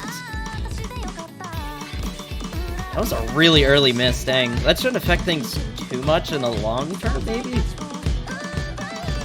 Yeah, it does reset around 200 combos, so it does make a difference. But we'll just need to wait and see for the rest of the map. It's quite an early miss, so...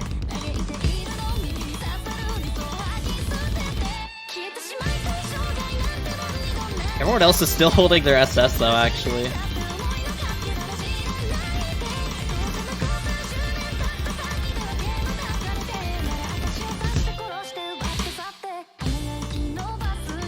Oh jeez, I miss Matter a lot actually, because everyone's holding really high accuracy. Ozzy's gonna drop his SS though, as I say that. Only about 1/100 though, by the looks of it. Yeah, it looks like 100. I don't know if that was on a finisher or not.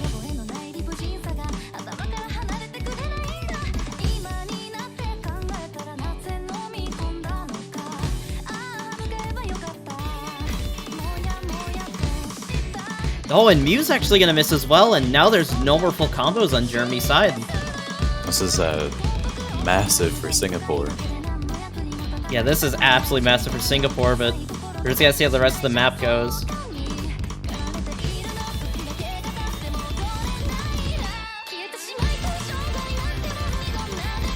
Clark still holding his SS, and Oddsy with just a few 100s. Only one or two, I believe. I don't know if he dropped another, but if he didn't, he's still at 1/100.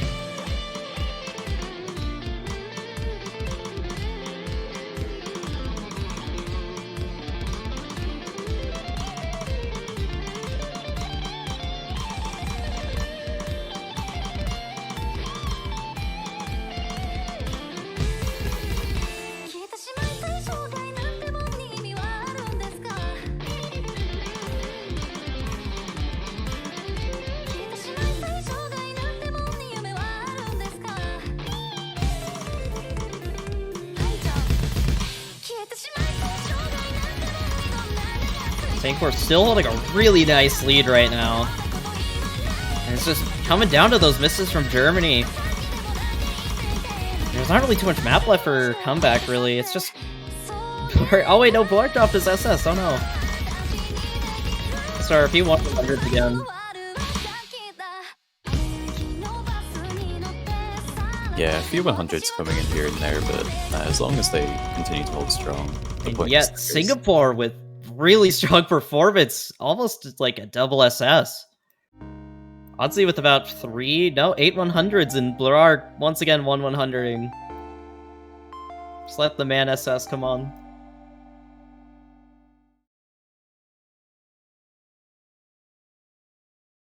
But yeah, as we said, it could be the start of something potentially really good for Singapore, but they're going to have to survive still quite a bit of picks from Germany.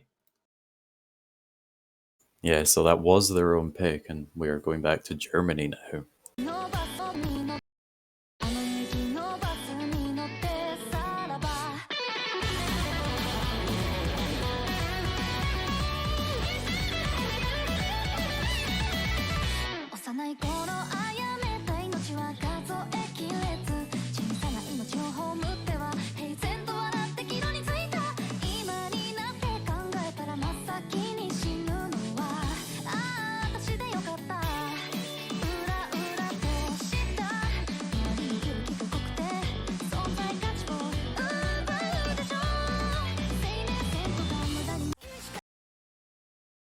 And Germany's going to pick DT1. So yeah, they did really good on DT2, but Tech DT and normal DT are quite different, really, so... Quite interested to see who Singapore end up bringing. Yeah, maybe Prehistoria potentially, as he is a high VPM player, but I don't know how comfy he is with this map. Yeah, true. Singapore did also do very good on double time too, and they've also shown that they can kind of maintain very strong scores on kind of regular speed as well. So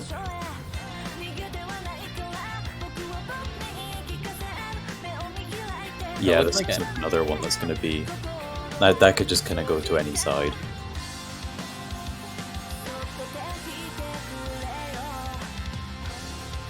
It looks like I might have been right on Prehistoria coming in for Singapore, as they're already saying it does need to be moved over tournament server.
And yep, I was correct on that. Prehistoria is coming in for Singapore.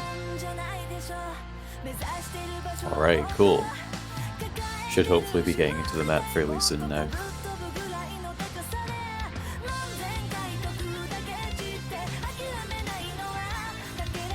Prehistoria is not looking terribly confident, but yeah, we'll just have to see how it actually goes. It is quite a short map, so anything can really happen. Just a little over 2 minutes long, so...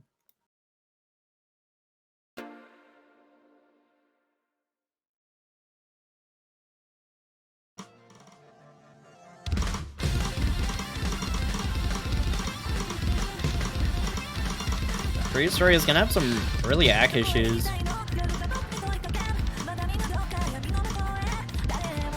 Oh yeah, dropping all the way down to below 95, but very quickly building it back up again.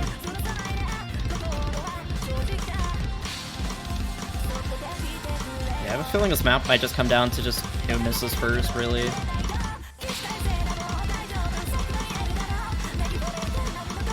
Argon and Zaphon are tied on accuracy, and FRZ is just only a few 100s behind.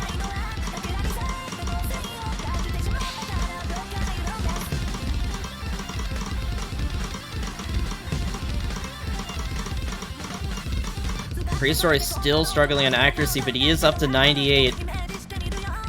Singapore's really gonna need Germany to miss at some point. It doesn't look like they will be able to take this off of accuracy. Although Zaphon does drop down to 99.4, but still. The accuracy difference is still really high. Yeah, they're just still holding so strongly.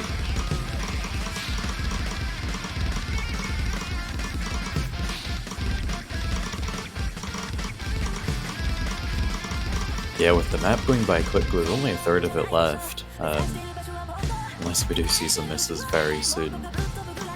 This is looking like it's going to be Germany's 5th point. Yeah, Prehistoria dropping under 98. It looks like he's going to recover quickly and go back up to 98. They're really going to need a miss from Germany any second, but as the map... This is only just... There's the miss. 20 seconds. Oh, there is the miss. I did not see that, and it is still quite close, but... Oh, it will start sliding over to Singapore! They just need to keep up their combos, and they got this!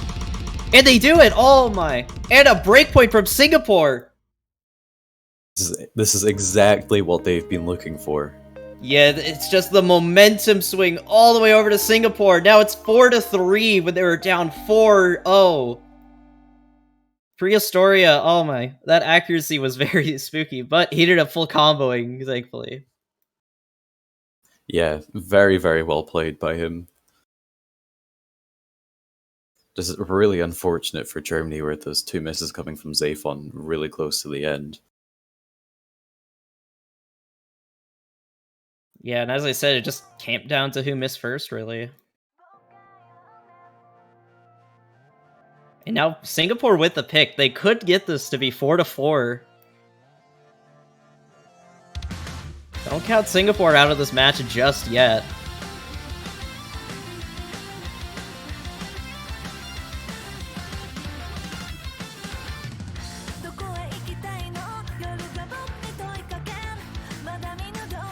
Yeah, Singapore are going to want to be very careful with their next pick, because if they lose this next one, that puts Germany into match point, meaning if Singapore want to win it, they're going to have to play the tiebreaker.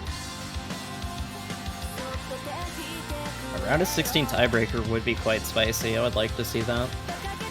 Yeah, especially since it'd be the first one in recorded Taiko World Cup history. Yeah, I was gonna say, like, I don't believe there has been a tiebreaker in TWC history in round of 16, so this would be literally making history, potentially. But let's not call it a bit too soon. Still got a little bit of this match here to go. And looks like Germany is gonna be picking Hidden One. Ah, but it's Singapore's pick. Ah. Oh, wait. They are going for No Mod 1 instead. Looks like they're just going for the consistency battle. Singapore has some really nice no mod accuracy, so this could be a pretty good pick.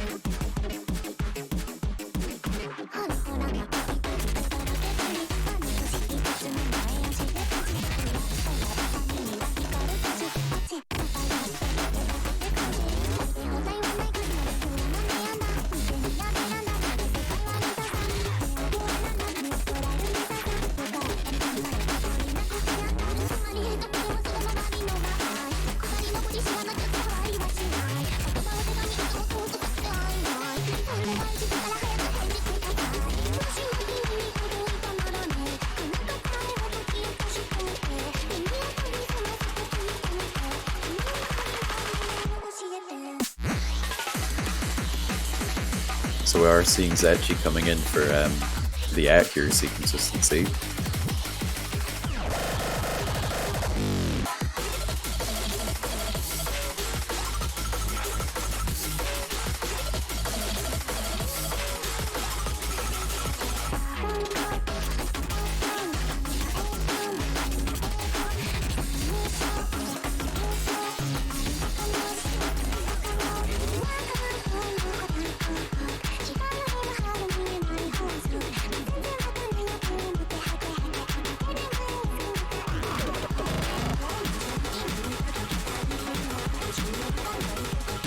Yeah, Blar doesn't look too happy about all of the spamming against him. He's just gonna come out and prove you all wrong. Blarga's been playing insane on every single pick. Like, I don't think Blarga has not been on a pick in this entire match. Like, he's been on every single pick, and he's been, like, near MVP or MVPing. I believe he was actually out on one of the really early maps, although I could be wrong. Yeah, I don't know, but he's been on nearly every single pick.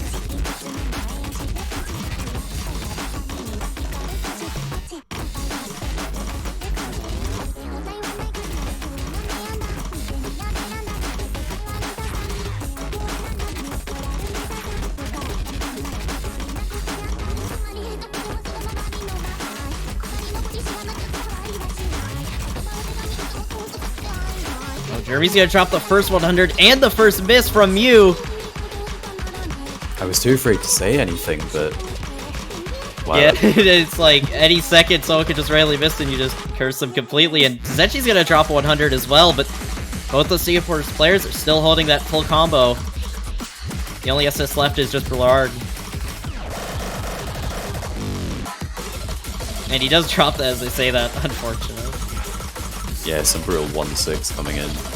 Yeah, this is really hard to act, really. Even though it's only OD5, there's still some sections that can be pretty hard to consistently act well.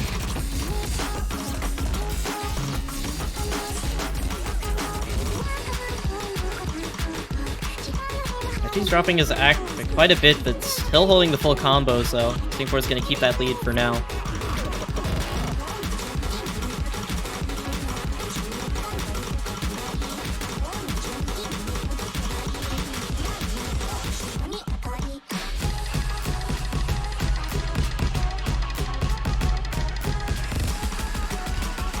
It's still anyone's game. It's quite close right now. Singapore is still keeping up this lead.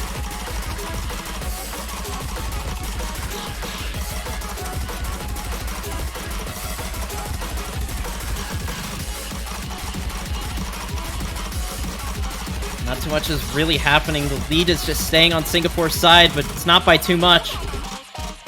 Oh no, but Zeshi with the miss on the doubles! Oh wait, no, I think that was not double, I don't know. It does look like there is enough of the map that it could switch back. Yeah, it looks like it's gonna go over to Germany, I think. If they drop any 100s, it will go over to Germany. And it looks like it's just gonna be going over to Germany either way. Oh, I think Germany just stole that last second. Oh my god.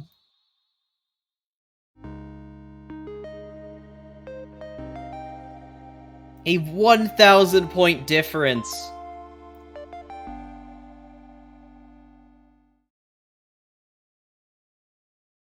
Yeah, that's insane.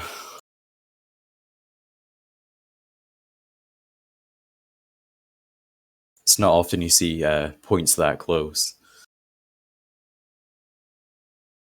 Yeah, that map was extremely close. I thought that was going over to Singapore, but that ending, there's some brutal patterns in there. You gotta watch out for those.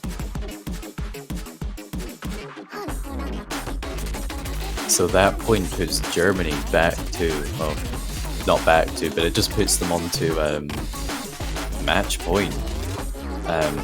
So it's a very scary situation for Singapore.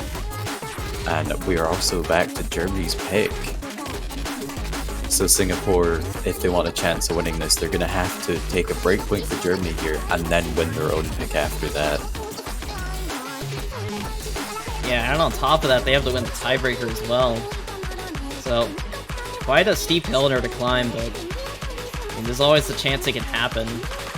Yeah, they did win the past 3 points in a row, so it is possible.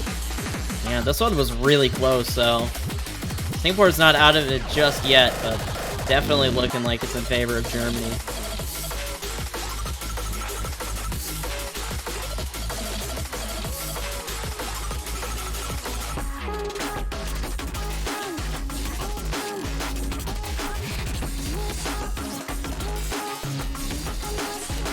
And it looks like Germany are going for Hard Rock 1.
Alright, so it does look like we're having Zafon coming in for this map, and still not another player for Singapore.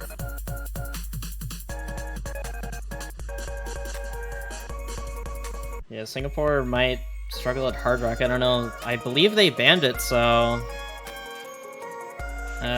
yeah, Hard Rock 2 was banned, but I don't know if it was Singapore or Germany that banned it. I'm gonna assume it's Singapore, considering Germany's picking Hard Rock 1.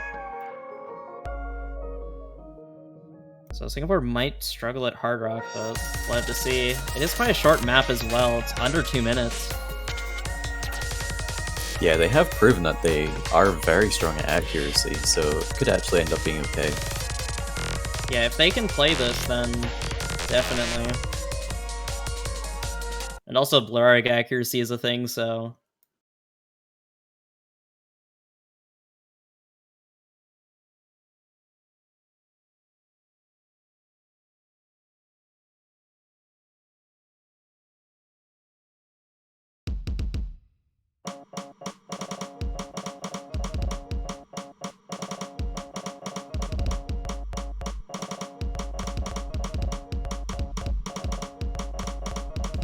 The first 100 does come from Zetchi. Still very early on, though.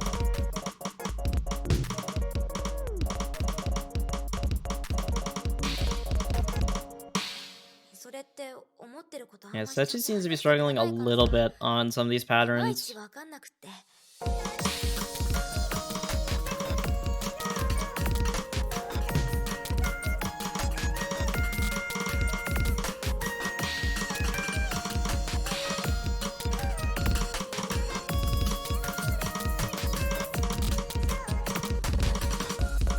Oh, so is Mew, though.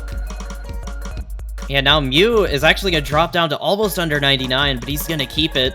Zetchi now has higher accuracy than Mew. Larg's going to lose his SS, and so is Zaphon on that same second, really. And Zaphon with a miss! And Mew all the way down to 98.7. And Zaphon with another miss! It could go over to Singapore! This could be a break point, and we could... Oh my god, tiebreaker could be happening. I think it's pretty acceptable to get your tiebreaker hypes out now. Although maybe don't celebrate this point too early, but it is looking very favourable for Singapore. Yeah, they just have one more section left. And they have such a crazy point lead right now.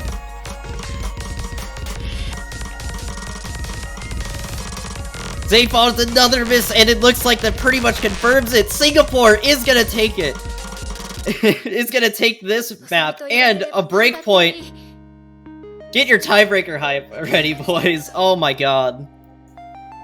This is very exciting to see.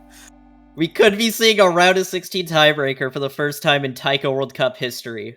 But we still need to wait for what Singapore will pick next. And Blarg, as usual, getting exactly 1/100. Yeah, this is pretty much exactly the perfect kind of scenario for Singapore to be in. 1 point away from taking it to tiebreaker, and it is their own pick.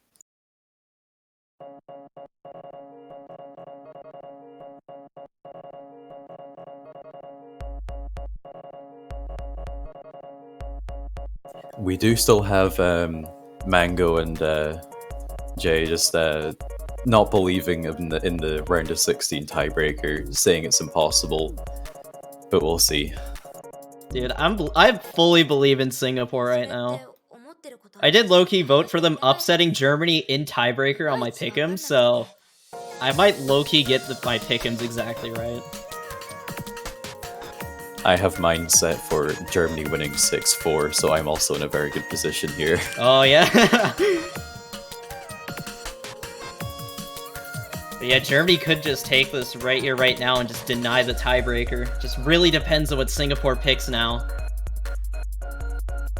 Yeah, this is a lot of nerves are going to be on every single player right now. Oh, Blurg might be calling a tactical timeout. Pretty wise move, to be honest. Everyone's nerves is probably really high right now.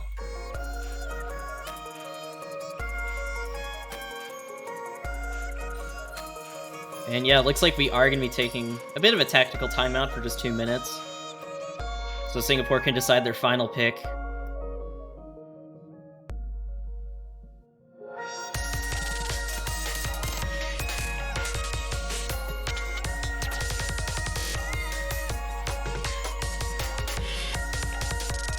Alright, and just because this match has kind of run over its time a little bit, and we do have a 2 minutes break, Argentina versus Indonesia has now started, with Argentina winning the role and banning Hidden 1, and Indonesia banning Hard Rock 1. Yeah, we'll be swapping over to that match right as this one ends.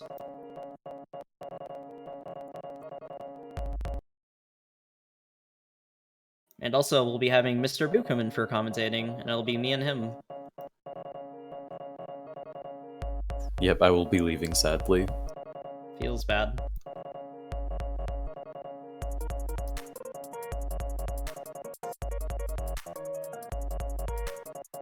So yeah, I'm quite interested to see what Singapore picks.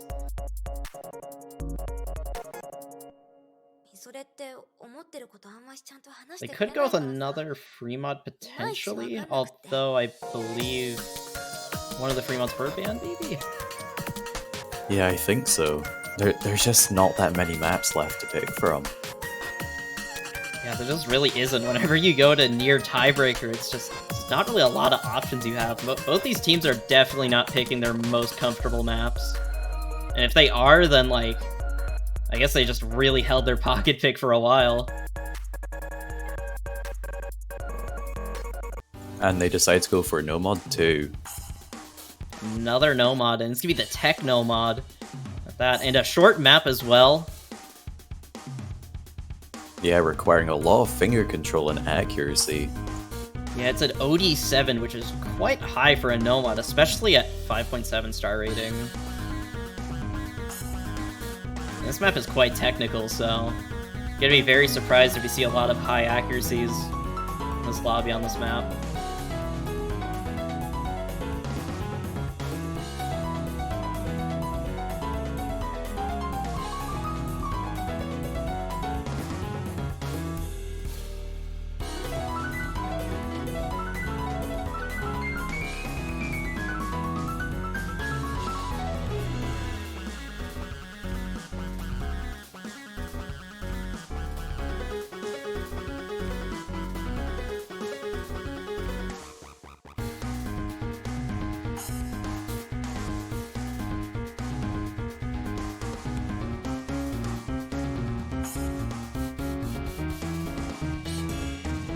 Apparently Mango doesn't want the round of 16 tiebreaker curse to end right now. Yeah, he's a very strong believer of Japan losing the World Cup first before the round of 16 tiebreaker occurs.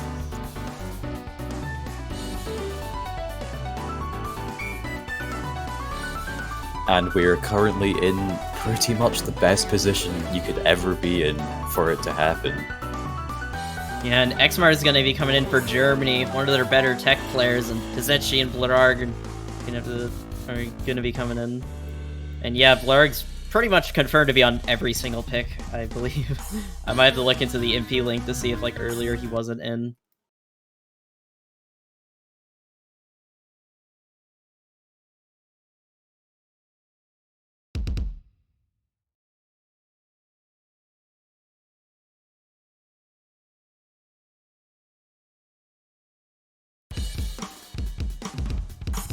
Kazetchi has some really strong nomad accuracy, so definitely very possible for Singapore to take this point.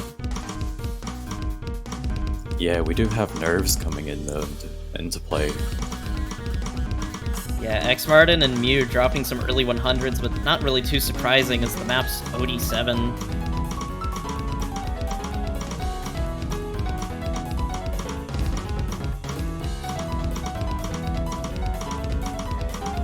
Yeah, I'm genuinely just too nervous to call out anything. Yeah, this is just so insane to watch. It's absolutely insane just seeing this right now. We could be seeing history for Taiko World Cup. Singapore with the early accuracy lead. But let's see if they can keep that. There's been a lot of instances of Singapore just choking last second, so let's see if that happens yet again. And all by Mew and Martin missing on the same notes! Almost halfway through the map, we could be seeing a tiebreaker. Let's not call it too soon. Let's see if Singapore can hold up their full combos. This is absolutely massive for Singapore.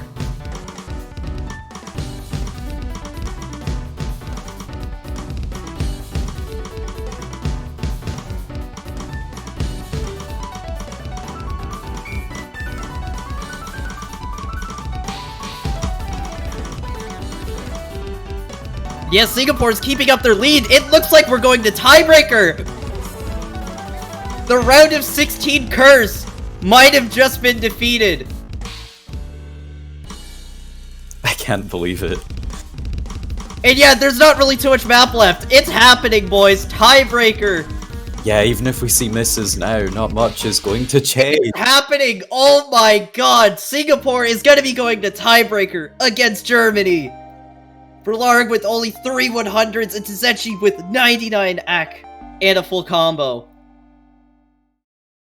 We are seeing Taiko World Cup history.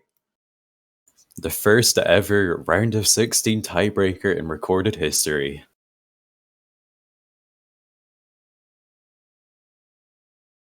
Oh my god, the nerves from all players must be absolutely insane.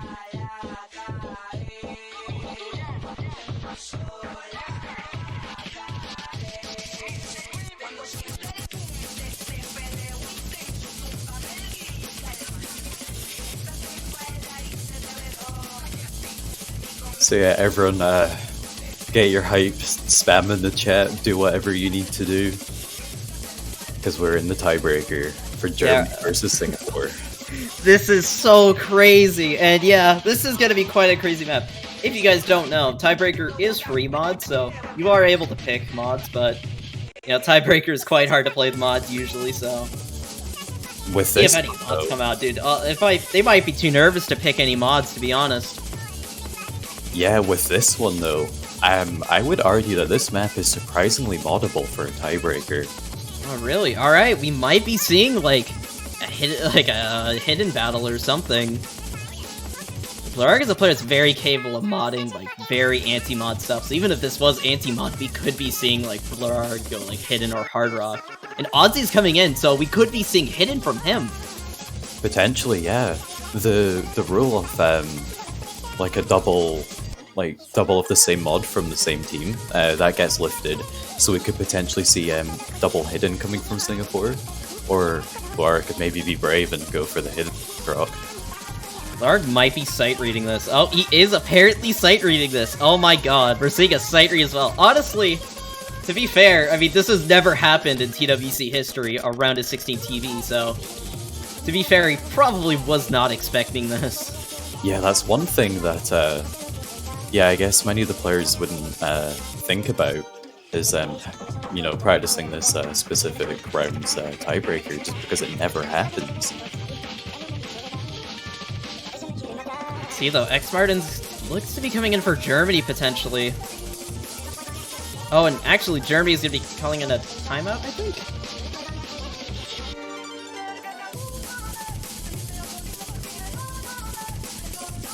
They might have not practiced as well, and they might be going in to check the map for a minute and, like, edit it or something. It's always a possibility.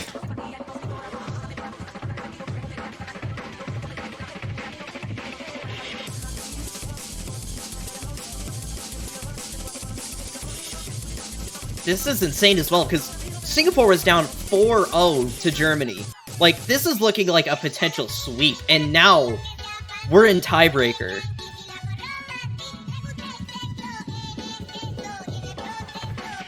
Just an absolutely insane comeback. Even if Singapore doesn't win this match, the effort, like, that went in for them to almost win is insane. Yeah, this is a match that will definitely not be forgotten throughout this tournament, and, you know, now that it's made history, probably for a long time.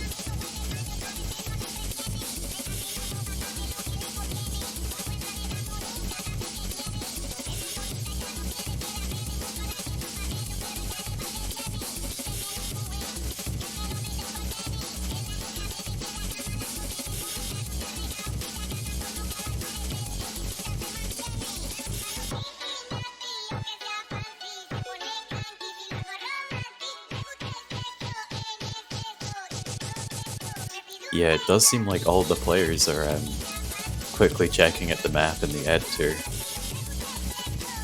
making any final preparations they can.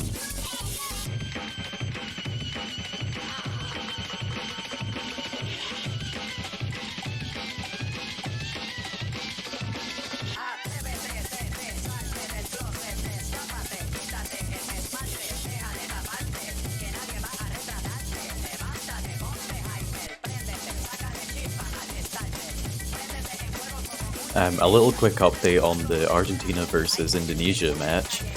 Currently, Argentina is 2 points up on Indonesia.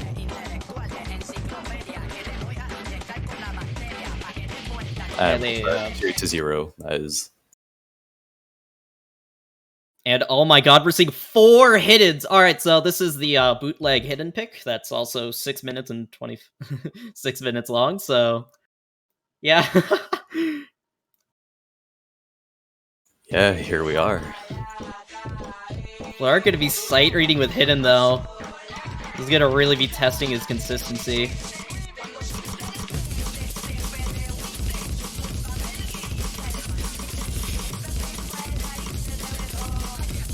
Both teams having a lot of early accuracy drops, except Blurard, with holding his SS still.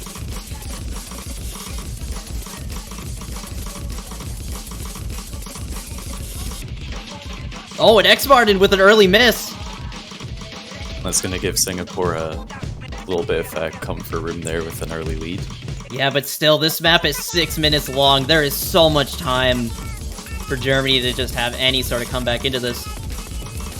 But X-Martin dropping under 99, that's 98.7. The nerves in all of these players right now just must be through the roof. Yeah, I'd imagine. And Blurard's still holding his SS.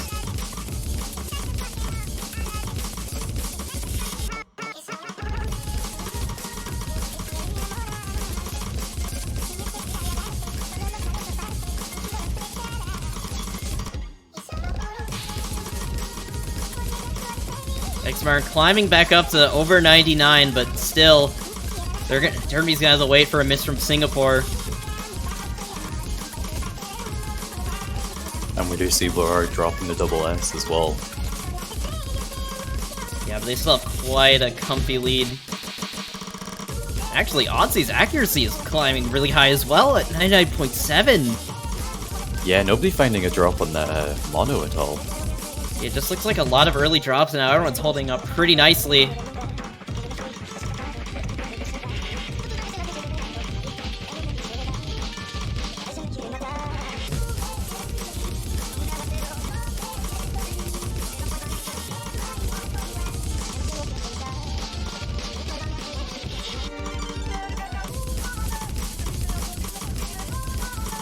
X-Martin seems to be really struggling to hold accuracy on this pick, and it's allowing Singapore to keep up the lead.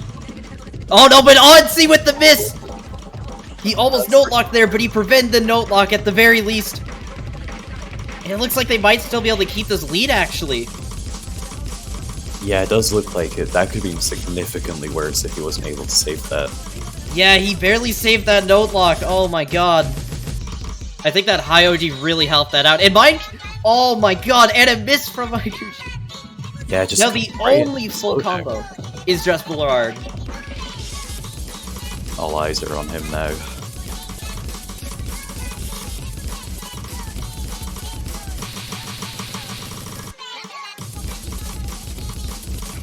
But it isn't over until it's over, really. There's still quite a bit of map to go. This is 6 minutes long. We're just halfway through, and the lead is still only by about 15,000 points, really.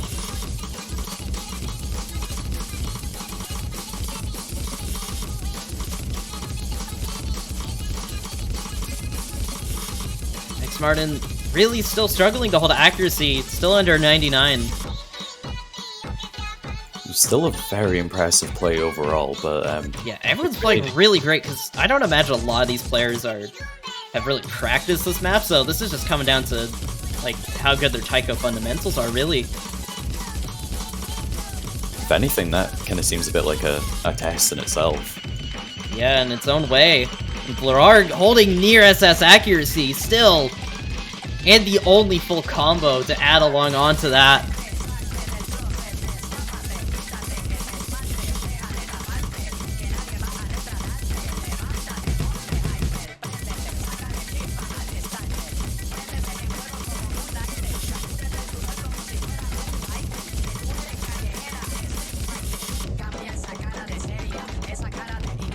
not really too much to say. The score lead isn't really going anywhere. It's staying in Singapore's side by quite a bit. And oh, another miss on the soul section. Ozzy's gonna trade it though. Yeah, it doesn't look like that's gonna bring too much effect into the score overall. Yeah, since Ozzy traded it, it's just... Oh, I think that was client-sided. I imagine... So that second miss... Oh, Ozzy, that looks like an actual miss there from Ozzy. That might start switching things up just a little bit. Yeah, less comfort room for Singapore. Yeah, Blarg's full combo is restored, but yeah, that does look like it was some misses from Ozzy there. Yeah, there was a couple of actual misses from Ozzy. Oh no, and everyone missing except Blarg! Blarg holding his full combo! Everyone having a massive drop right there. If Blarg single-handedly keeping it in the lead for Singapore. Yeah, the score is slowly but surely getting over to Germany's side just due to their just kind of overall consistency. Ozzy struggling a little bit with the accuracy now. Blarg maintaining it though. Yeah, I think Ozzy might have note locked on that because that lead is this lead has started to diminish just a little bit. It is not over for Germany. Chat, spam to give your hype to either of these teams right now because they're gonna need it in this last section.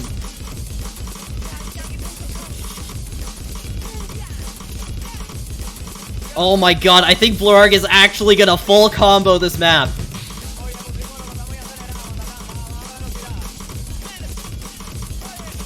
And we're getting to the last section of the map. There's not a lot of map left, really. It's just gonna come down to any last second misses. But I don't think it's gonna happen. Is there even enough map left? Yeah, there's not a whole lot going on at the end of this map. Everything's looking fairly consistent, just like the rest of the map. Yeah, it doesn't look like there's much. And that is it. Oh my god. Singapore are gonna upset Germany in round of 16. Blarg. Oh my god. Full combo. Oh, voice crack. Full comboing that map on sight read with 9 100s.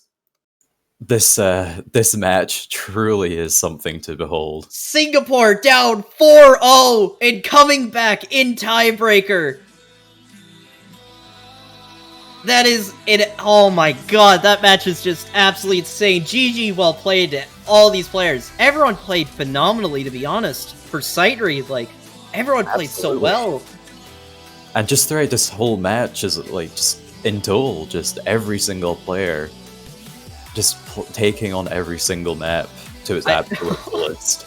I can't believe I actually predicted this match score exactly right. I predicted a tiebreaker and Singapore would win, and then it actually happened. Yeah, I was about to say, who could have predicted? Yeah, who could have predicted? Oh my god.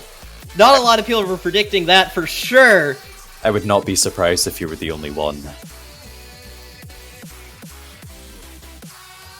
Just an absolutely insane match, and Ozzy showing up in that match. Just starting out the game just 2 years ago, really. And now look at him defeating Germany in the tiebreaker in TWC 2021 round of 16. What a match. Alright, so that does mean Singapore is going to move on to next week and will face the winner of Malaysia versus Brazil. And Germany will drop down into the losers bracket, so they're not quite out yet, and they will be facing the loser of Brazil versus Malaysia. Yeah, Germany's a very scary team to go against in a round 1 losers bracket.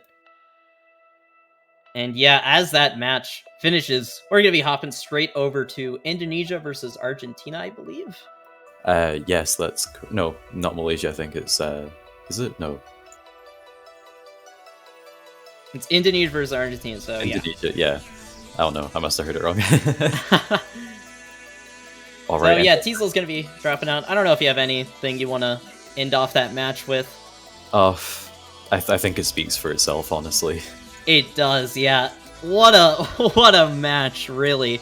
And yeah, so we're gonna be swapping over to the next match. It's gonna be me and Mr. Boo commentating that, so just gonna be swapping over in just a moment, I believe. Alright, good luck with that match and enjoy. Yeah, Teasel, have a great day. You too. See you, everyone.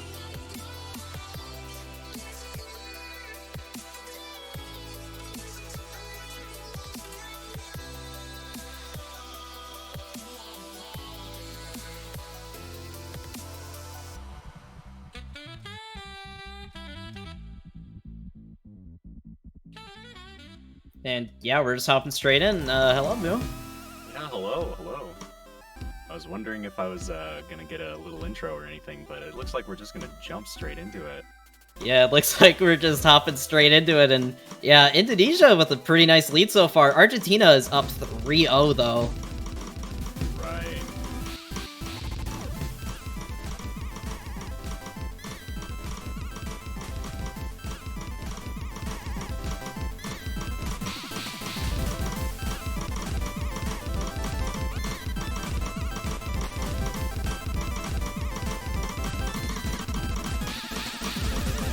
And yeah, this map's finishing up. There isn't too much potential for Argentina to come back into this map. This would be a very nice point for Indonesia. I don't know if this is a break point or not, as we are kind of hopping in just halfway through the match, really. Yeah, do you have any idea on kind of how the match has progressed so far? Like, what has been picked by who? Not really. Argentina, the last map that they won, it was quite close by only 23,000 in Hard Rock 2.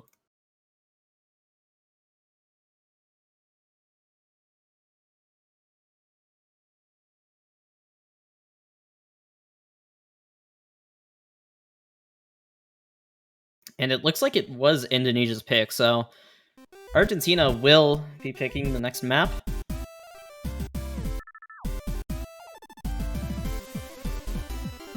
And, yeah, Mr. Boo's having some mic issues, so sorry about that, chat.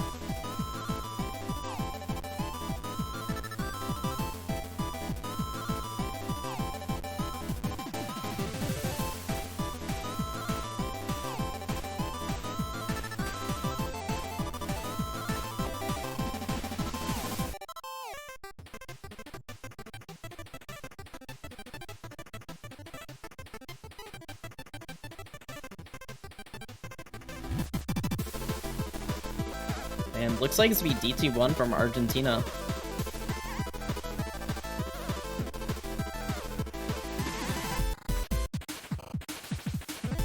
And I'm pretty sure, if I remember correctly, Argentina is a DT team, so, or a pretty speedy DT team, so this definitely looks like it'll be a good pick. I'm not 100% sure on Indonesia's DT ability, but we'll have to see. As Catdon is going to be in for this match, or for this map. I don't think Argentina swapped out any of their players.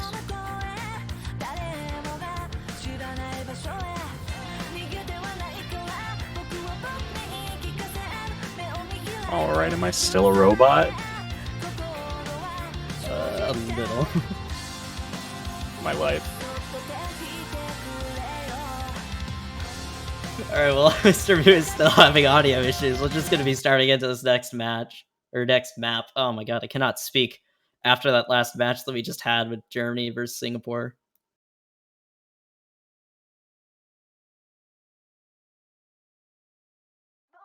Pretty short map, pretty speedy as well. And this map, it's just going to kind of come down to just who just misses first, really. It's quite short, so... Let's see, a lot of early ACK issues, though, from Receiful.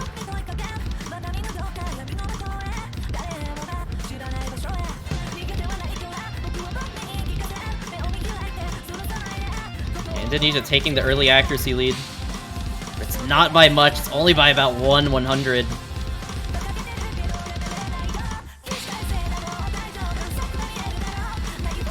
And actually, it's gonna go right over to Argentina. Actually, it just keeps on flipping back and forth.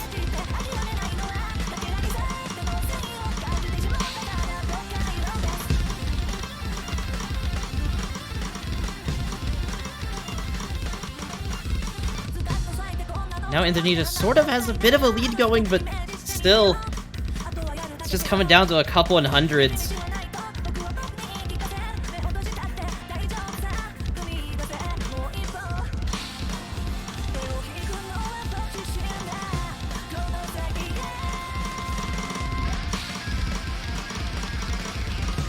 Oh, and Doodle is gonna be first to miss, and Receiful right afterwards. And now Indonesia could be getting a breakpoint. there's not really too much map left. Actually, there's a little bit of map left, but still, Indonesia's a pretty nice lead. This is the last break. Alright, I believe you're not robotic anymore.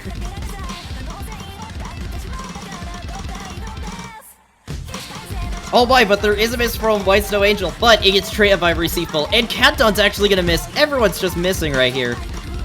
Noodle's the only one really holding combo in this section. His lead's gonna be diminishing, but there's not really enough map left for comeback. Oh no, but actually, as I'm saying that, the lead is sort of diminishing, but quite a bit. Right, but I don't think there were enough objects barring a miss or a significant act drop, but yeah, it looks like that breakpoint is going to go to Indonesia. Yeah, Indonesia now, 2 maps in a row, could be taking it 3-3. And yeah, that map, it got pretty close at the end. Indonesia only won it by about 11,000 points, but they were up by about 40 or 50,000 up until that last section.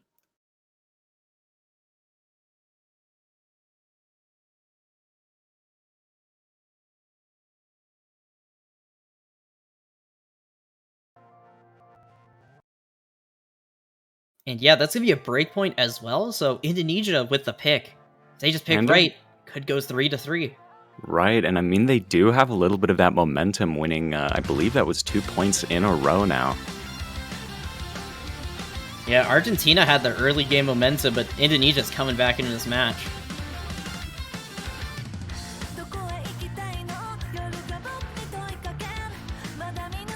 And Indonesia's going to pick Free Mod 3, the anti-mod. Free mod. Ooh. The Fun Frums map. It'll be interesting to see what these players are going to be divvying out the mod selection to.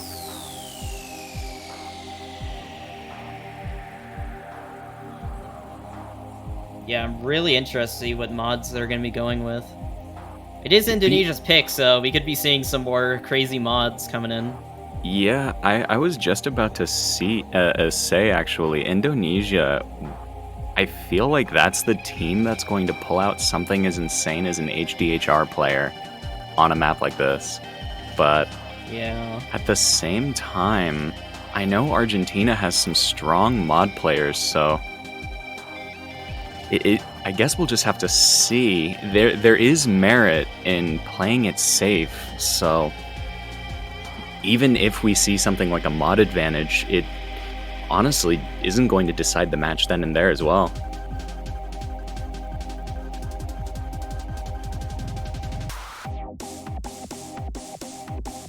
Yeah, I'm really interested to see what kind of mods we see pulled out from either of these teams. Trollocat looks like he changed his offset a bit. I have a weird feeling that Appa is going to be Hidden Hard Rock? Alright, we have... No, it's KDDK, actually, with Hidden Hard Rock. And Trollocat responding as well. So there is no mod advantage for either player, but that is going to be kind of risky. Although Trollocat has been known to do weirder stuff in the past, this isn't out of... I would say this isn't out of Trollocat's realm of comfort. Similar to KDDK,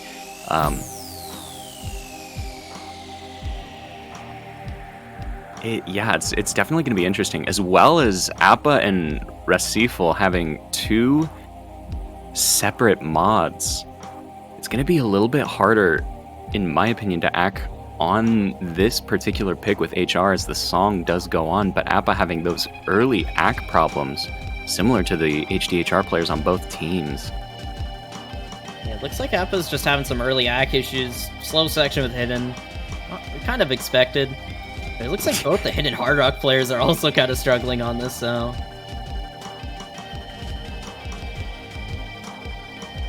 Tifel's gonna be the only one holding an SS for any significant time. Yeah, through the intro, Refisal actually holding that entirely. I don't know why, but I saw like a C instead of an F right there. Brain is going full smooth brain today.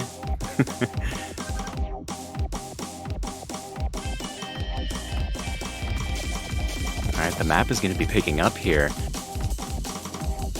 Trollocat is ahead in accuracy over KDDK when it comes to both players hitting the HDHR mark, but Appa just having those early 100s and Refisol with currently a double S through the first third of the song, looking very strong. There is quite a bit more of the map.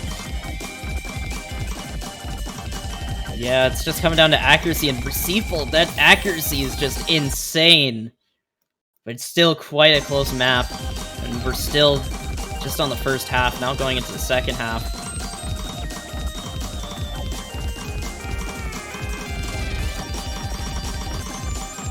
Receival's gonna drop his SS on the KD spam, but still That's holding very absolutely insane accuracy. Yeah, very understandable indeed. And yeah, now the lead is still on Argentina's side, but it's only by a few 100s, really. Honestly, it's extremely close. Yeah, both of those 1-6 bursts, the Don 1-6 burst. Trollocat! Oh no, the slow section missed. Wow. And an accuracy drop. This could go over to Indonesia. Tying it up 3-3, but we'll have to see. Yeah, no one breaking on that 1-6 burst during the slow section with that low SV. I would have expected Appa maybe picking up some sort of error, but I think I only saw maybe 1 or 2 100s. This really is looking favorable for Indonesia. Yeah, this looking like it's going to be Indonesia's win, but we're going to have to see. Yeah, there is this long stream section here, though. One note lock could very easily shift the tides over back to Argentina. Although the patterning is starting to break itself up as we get through the rest of the Ki section. And yeah, Receival is going to miss at the very end, and yeah, there's not enough map really for a comeback. Indonesia taking their third map in a row to tie it up 3-3. Wow, Receival dropping on the finisher after that 1-8. Oh, Cat Don! Oh no. You're gonna be missing on like the last 5 notes. Come on, man. I feel that. I feel that on a personal level. Yeah, I can feel that. Dude, he went a full combo. Oh no. Basically 2 full combos from Indonesia. It's just Cat Don unfortunately kind of just missed in the last 5 Both notes. Trollocat and KDDK with the 1-100. KDDK in particular missing right at the end. Yeah, that's only 12 notes from the very last object. That's got to be depressing for KDDK, unfortunately. Still solid plays, especially from the HDHR players. That is going to shift it tied now. With Argentina to pick, though, they do have some leverage now that the ball is kind of in their court, and I don't think that nerves are going to be such a huge deal. They're going to be weighing a little bit more on Argentina's side, and I think Indonesia is going to have a little bit more of a break mentally, but it's not do or die yet, and we're not seeing any sort of match point either, so tiebreaker is probably creeping into the minds of both of these teams, but it's not an impending, looming threat yet. Yeah. So Argentina is going to go with no mod 1. I feel like a lot of people are now kind of thinking, oh, there might be a second tiebreaker, which would be insane if the first round of 16 tiebreaker happens again in the same, like, within the same, 2-hour span that the second round of 16 tiebreaker will happen. Because we just had the first one happen. So I feel like that's on people's minds now, so people might be having that thought more. Gaston coming in for Argentina in a team swap. I believe it looks like Indonesia is going to keep KDDK and Appa, which both of those players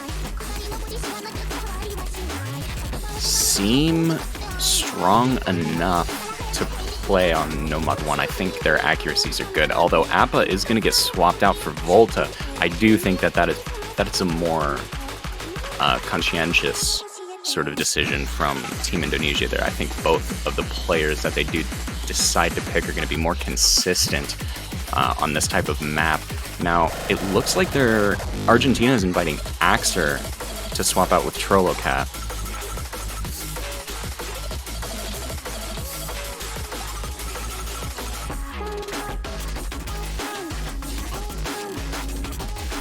It'll be really interesting. I think pretty much every player that is intended to be on this pick is very, very strong in the consistency department. Yeah, we could very easily see a very close map. It could just come down to a few 100s or just a single miss, as no odd ones tend to go. But this is quite an interesting no odd one. It's definitely very different from the usual. And we do see Axer coming in. So after a little bit of settling, I think, from both teams, we are going to see this point go underway. And I think this is probably going to be one of the most important points in this match. It's tied halfway through with 6 points already claimed by either team. It's kind of down to the wire. You're going to see a little bit of momentum coming from whichever team is going to pick this, or whichever team is going to take this point. And although it's Argentina's pick, if Indonesia can get a break point, that might be huge in a mental battle.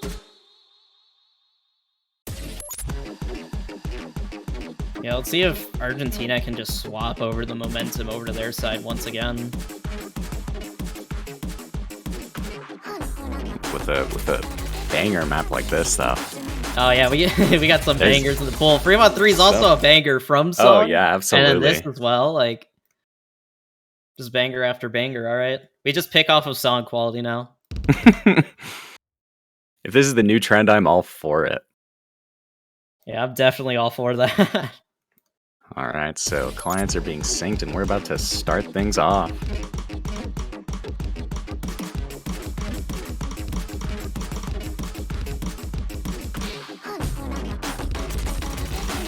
Yeah, just looking at the UR bars for all of these players, you can definitely tell that pretty much each individual player in this lobby right now is very consistent. Now, as I was talking about, that Gaston does drop very early on.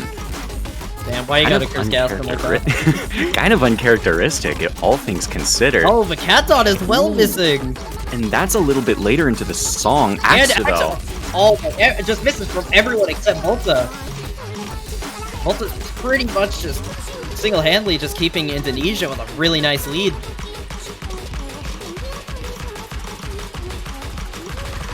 Yeah, that extra miss from Gaston there is definitely going to put him in a negative position against KDDK and Team Indonesia as a whole. If it was just that one miss slightly earlier on, that actually would have put him in a more positive position theoretically. However, it doesn't really look that way, as the score has swung over to Indonesia by about 40-ish K, almost 35 maybe. Yeah, around that, and it's still quite close. I mean, it's still pretty close. There is still definitely a chance, but as this map starts closing in, Argentina's gonna need to see a lot of misses from Indonesia soon. Right, and I mean, like, there's only one half left of the song. Axer saying that, another one. And yeah, this lead's just gonna start growing ever more.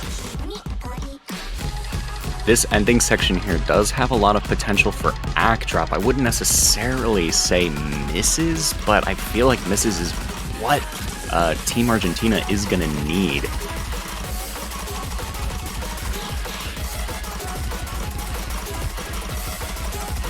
We're getting a lot of misses soon, but maps are starting to close in. There's not a lot of map left. Just around 30 seconds left. Yeah. And with I don't only think the outro to remain. With a solid performance, thanks large in part to Volta's FC, and despite KDDK's earlier miss, having what looks to be a 3-100 play by the end of that. Very, very strong. 1-100, that's actually? 1-100 and a miss. Oh my god. Yeah, I actually did not factor in the fact that KDDK had the miss. 99.89 now makes way more sense. Early on, I believe. And with the 10-100 FC from Volta, very, very strong performance from Indonesia. Still very solid from Argentina as well. I mean, you see the 3-100 4 miss play. As unfortunate as that was with the spaced in misses, If there was just that one miss earlier than KDDK, there would have been a slight edge over yeah, there would have been a slight edge in points over KDDK, but Axer having that 9-9 was a little too much against Indonesia, especially with how consistent Volta played. Now we're seeing Appa come back in. And Indonesia is now 4-3 with 4 maps in a row. They just have some insane momentum going in, like, to this next map. And it's their pick as well, like...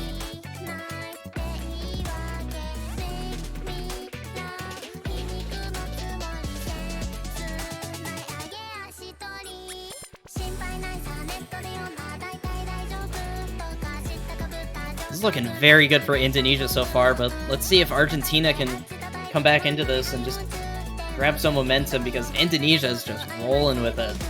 Yeah, definitely. With how many points that they've earned off of Argentina in a row, it's just going to be compounding more and more on Argentina's head there.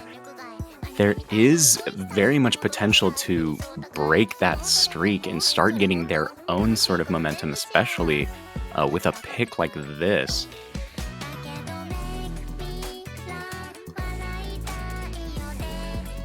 We see Doodle coming in, as well as Trollocat subbing in.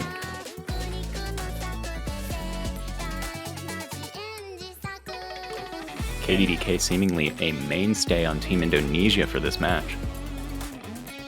Yeah, Indonesia's not really swapping out players, it's just KDDK and Appa just playing every map pretty much from what we've seen so far. I think Indonesia had 1 player swap, I forgot who played, but I think they had 1 player swap.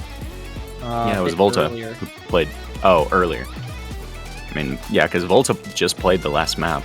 Yeah, but like KDK and Appa have been like the mainstay too, from the looks of it for the most part.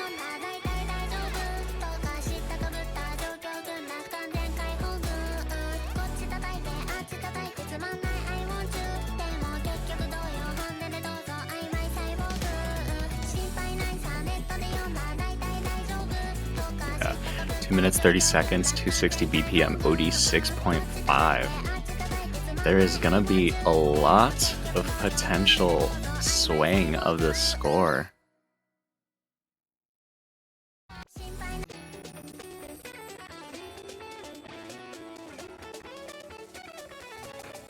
Might be having some Bancho lag. It is actually trying to swap players, but I don't think they can. Looks like things are settled in. We do see the MP start command, and the match is underway.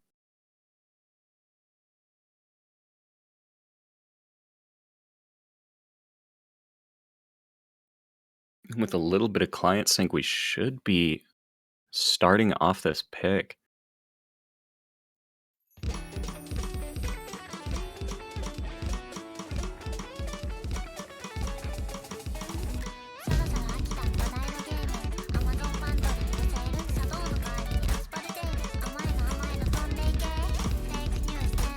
Yeah, not much really to be said here in this intro section, although Trollocat first person to dropping the double S.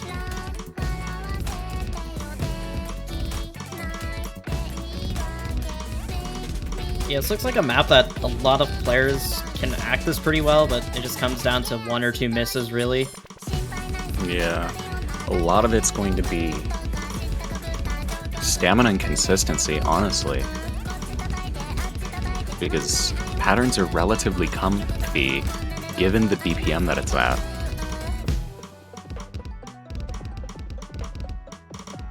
Snapping is pretty much just 1-4 and 1-2, so... Oh, Appa does lose his SS, but still, not as Kathon hard. Still holding his SS.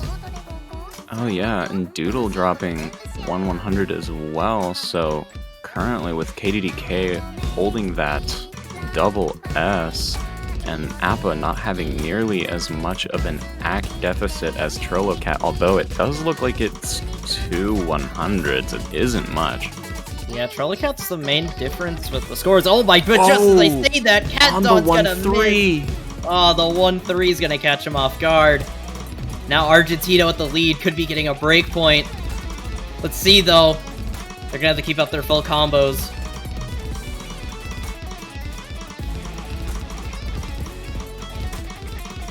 One three is truly the evil mistress on this map here. Doodle dropping yet another 100, but I mean, with as big of a miss as Indonesia did just pick up, this could go over to Argentina. There is not much left of the map. This is the final Ki and really the final dense section of the map. So we're kind of rounding out probably the last 20-ish seconds of the map. Yeah, Argentina can afford a couple of backdrops, really. They just need to hold a double full combo, and they've got it. And yeah, it looks like they do. And yeah, now it's tied up 4-4. Argentina getting a break point. Yeah. Now with their own pick, they could just set this to be match point if they get the right map. Exactly. In Canton, oh my, 1/101 miss, not like yet this. Again. Dude, it's gonna be like Blarg, but except instead of 1/100, it's 1/101 miss. Oh my, that's so unfortunate, actually. Yeah, wow. I mean, because they seem to have won that off of accuracy. It's just that one miss just ended up determining it all. definitely. That's really unfortunate for Team Indonesia. That, honestly, if it was just a solid ACK loss from Indonesia, like if KDDK just didn't miss and lost on ACK there, that would have been way less of a mental toll on them than what had just happened. And especially with Argentina evening out the score on a break pick, on a break point, it's their map to pick, which will set a guaranteed match point. Like, there's a lot hanging on this here. It could be huge whether Indonesia decides to get, or whether Indonesia can get the breakpoint over Argentina, or whether Argentina can start getting that sort of momentum on a pick like this. So, I'm just saying, we could be seeing another tiebreaker. It's yeah, 4-4. back to back. We could be seeing back-to-back tiebreakers. It's definitely possible. Some very, very exciting and interesting matches is currently happening, and I mean, They do pick No Mod 4. I was going to say it could have been a merit for Argentina to pick something a little bit more, I guess, dangerous. But I wouldn't say No Mod 4 is entirely too dangerous given the skill set Argentina has. Although, KDDK is kind of a monster. And on maps like this, I feel like they certainly shine. Yeah, let's just see if Katon can avoid just having a sudden miss that, like last map, like the last two maps, because those are just so unfortunate to see.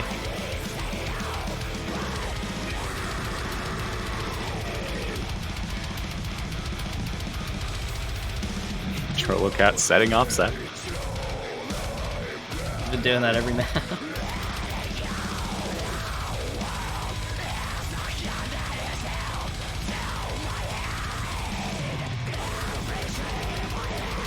A little bit of forward speculation with the downtime that we've got right now. I feel like if Argentina wins this, Indonesia is probably going to be picking something like DT2, but if Indonesia wins this, I think we might see No Mod 5. This is just... I would love to see the gimmick map being played. It's just speculation, of course, just kind of thinking. Last weekend, I was not on the mark with some of my speculations, so we'll see. Maybe this weekend I'm doing a little bit better. Yeah, it looks like we are starting this map off.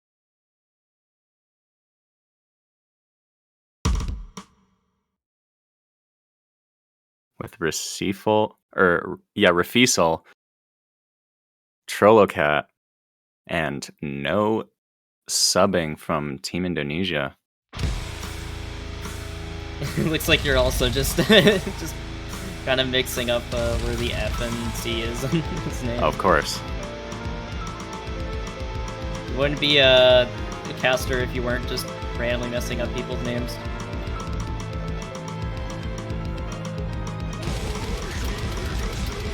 I was messing up Aussie's name for pretty much all of Singapore's match.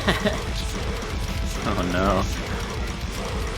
Both players on Team Argentina here having the exact same act, but early act drops harder than Appa, because Appa looks like they only have the 1/100 act drop. Trollocat and Refisol both dropping 2 100s in the intro section, but finding their groove. KDDK, on the other hand, currently unfazed, holding the double S. Yeah, it's still pretty close, just come down to a handful of 100s. And this is definitely a stamina map.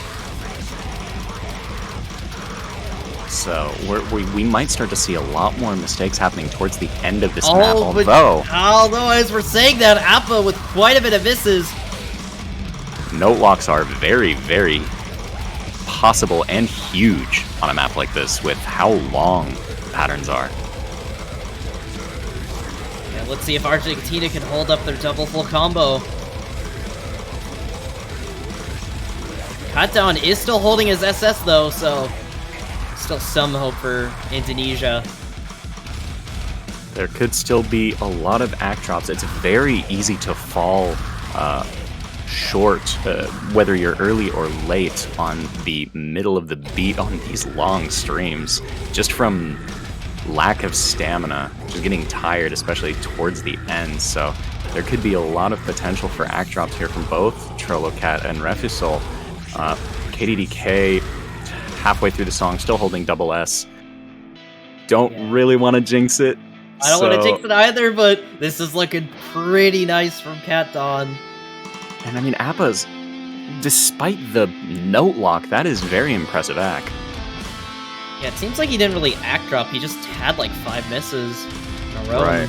It's unfortunate.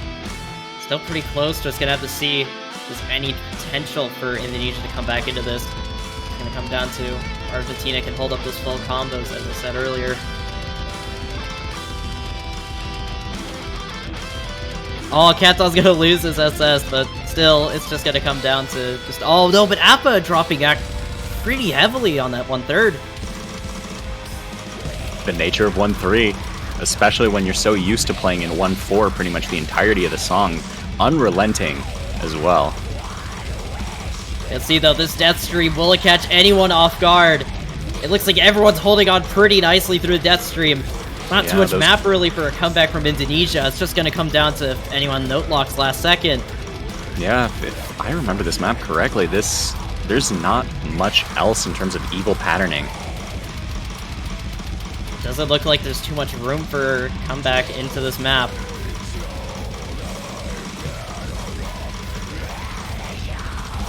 And yeah, that's gonna be it. Argentina's gonna take the point. And now at match point, they're gonna have to see if they can fend off against Indonesia's next pick. 3-100 play from Refisol there. That is very, very impressive. KDDK with 4 100s, all at the end, though. Holding double S through the first half of that song.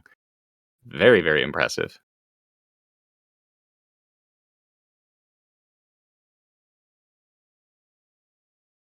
Yeah, we could be seeing a tiebreaker, though, as Indonesia does have the next pick, and they're going to go straight into free mod 2. Oh. So the one map that I didn't think of, I guess that's this weekend, huh? It makes a lot of sense for free mod 2, though. This is a safe pick for Indonesia, I feel. Yeah, this was banned in the last match actually, so... It's a little wonky, I would say. KDDK is probably going to pull out the HDHR. Trollocat's probably going to respond with something similar, even though I feel kind of as if Trollocat's going to be a little bit less confident on this map than they are on Fremont 3. And then I think we're going to see very similar. Appa with HD, Refusol with HR. That's just my guesses, but apparently that has been entirely wrong, so. Guess we're just gonna have to see. Of course. If you keep on guessing long enough, eventually you'll get it right, so. Exactly. The chances just keep climbing the more I make mistakes.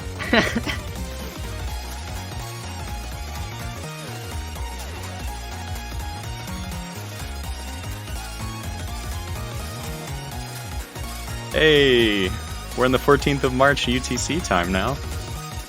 Pog. Happy midnight if you're in the UTC area.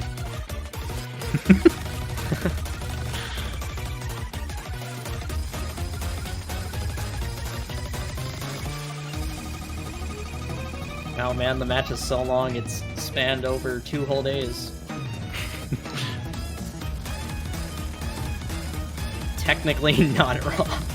No, technically not. No.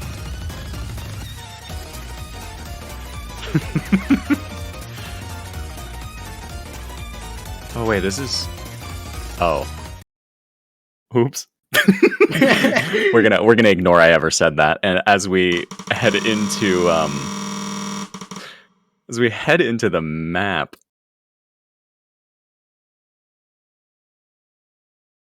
And yeah, it looks like we're having pretty even mods once again.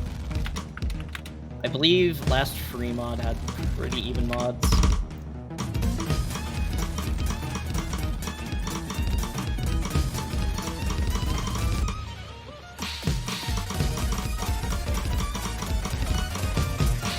Oh, actually, Gaston coming in and having hidden. That was something that I kind of wasn't expecting, but it does make sense given the contents of this map. Okay, Gaston kind of struggling in accuracy for a second there, but oh, just I say that, Kenton gonna get a miss. It's quite a brutal map. It's so easy to just randomly miss on some patterns if you aren't paying attention. It looks like most people are really struggling in accuracy. Only Trollocat holding above 9.5, but another miss from Katon. It might... And another miss from Appa. The double miss from Indonesia, and now Argentina has a really nice lead going to his next half of the song.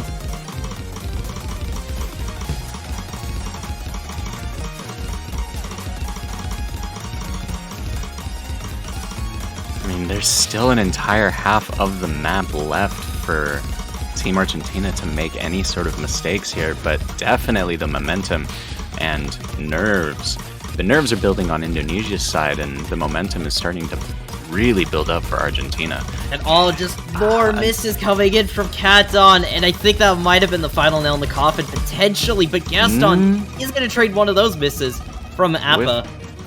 I think what's necessary here is that Trollocat drops. Yeah, Trollocat being note lock or something.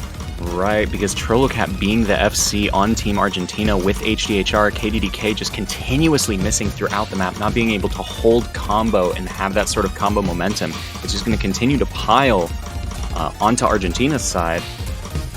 Yeah, there's just not enough map, really. It's like, as some people would say, even if he stopped playing, it looks like they would still win.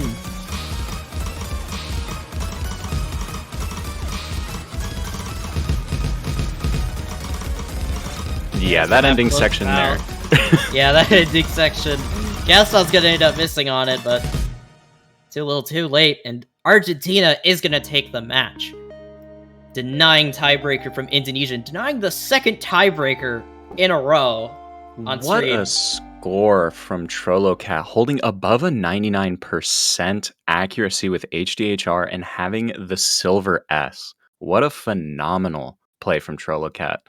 With Argentina taking that break point against Argentina, and quite comfortably with that final pick, wrapping this match up relatively nicely. Congratulations to Argentina. It was extremely well fought. Indonesia with phenomenal performances in that absolutely massive sort of momentum that they carried with 4 points in a row, it was really going to look like we were going to see a second tiebreaker in a row, but Argentina denying that. Yeah, that looks like it was going to TV, but unfortunately, we're not going to see the TV. I really wanted to see the TV again. Honestly, I would have loved to see it, but Argentina's going to take that match. Indonesia is not out of the tournament yet. They are going to be knocked down into losers bracket, where they're going to have the fight to remain. If they lose yet another match, they will be knocked out of the tournament. Congrats to Argentina for winning that match and advancing to the quarterfinals. Absolutely. But yeah, GG's everyone. We are going to be swapping over to the next match. Yeah, and I will be taking my leave, and Janitor will be coming in place of me, and Mr. will be Sang for commentating, so... Yay. Yay.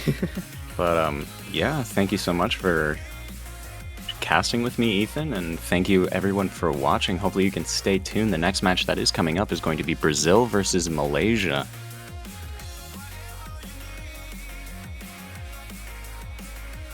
And I will be going now. Thanks everyone for sticking around, and hopefully y'all stick around for this next match as well. And yeah, that'll be it for me. Alright, hello. Hello, Janitor. How are you? I'm good, thanks. I was watching the past few matches. Yeah, they've been pretty exciting, very close. Been having a lot of fun. Yeah, certainly a nice change of pace for round of 16. Absolutely. Alright, so let me really quickly just take a quick peek at what was happening. Okay, so it looks like Brazil banned Hidden 2, Malaysia banning No Mod 2, and since Malaysia won the roll, looks like they're going to be picking first, and that is going to be DT1. Yeah, they ended up losing actually, so first breakpoint of the match going to Brazil, and Brazil picking Hard Rock 1. Oh.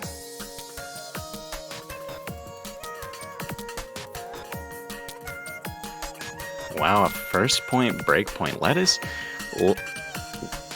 It could go either way. I know Malaysia is a very strong team, but Brazil has some monolithic players, so... Brazil is scary. Also, very, very scary. Yeah, DT1 actually was Brazil's point by less than 5,000 points. Malaysia with 2 full combos. Brazil with 1 player missing, but the accuracy was just better.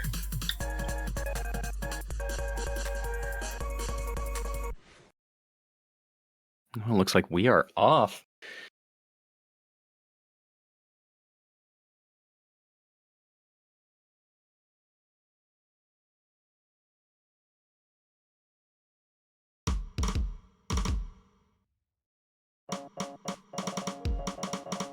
Now, I know Celtic Rival is a phenomenal Hard Rock player. However, Hero K, that is a force to be reckoned with on Hard Rock as well. Brazil generally not known as a Hard Rock team, but roster this year just has a lot of surprises. Very, very true. Now, Peepus having a little bit of early AC issues, dropping below 99% on that intro section. 6 Geisha as well, looking like they dropped 100, maybe 2? Early accuracy for this map is important, because the first half is basically just completely free accuracy.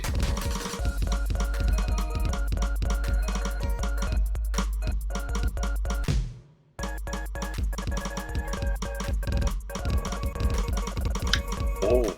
I was just about to comment. I was milliseconds away from opening my mouth about the fact that Hero K and Celtic were both holding double S.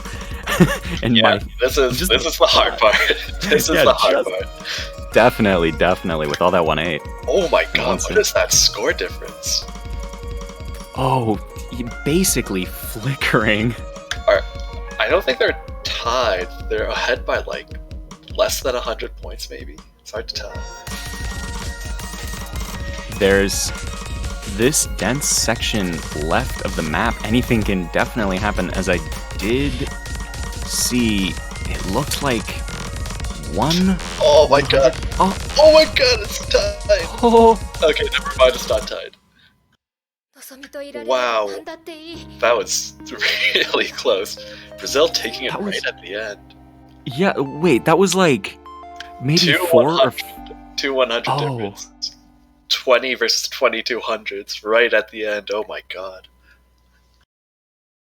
right. That was so many 100s at the end that I just was not even able to keep up with what was happening. I think Celtic dropped 4 100s there at the very, very end. I know Peepus as well dropped like maybe 1 or 2, and Hero K. I think they. Yeah, I honestly don't know, but with that kind of a difference on a map like that, that's huge. And another point going to Brazil with Brazil to, or actually Malaysia to pick. And Malaysia is only down 1 breakpoint, so it's not the end of the world, especially because both teams here are incredibly strong. Absolutely. I mean, this is only best of. I mean, I say only best of 11, but it is best of 11. Yeah, it's best of 11 for quite a while, I think. Right.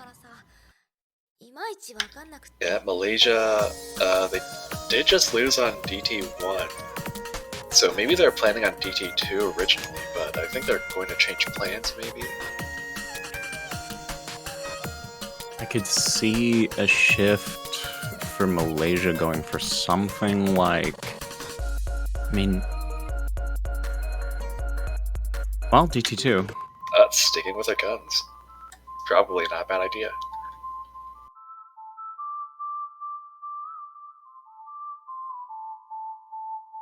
Yeah, originally I was going to say possibly a Nomad 3 pick, but I think a similar sort of mindset, losing to DT1 against Brazil, that might be not the most intuitive pick for Malaysia. I think they're already planning on picking it, so they're sticking with the guns a little bit. I can Yeah. respect that. If you're confident on a pick, then you might as well go for it. Right. Yeah, the problem with Fremont that I can foresee is that both of these teams are very strong on Fremont, with a good hidden hard rock player and a lot of good single mod players. Absolutely.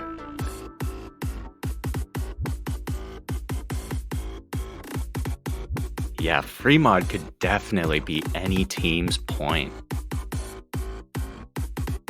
Yeah, this map is really long. I think the longest map aside from the tiebreaker.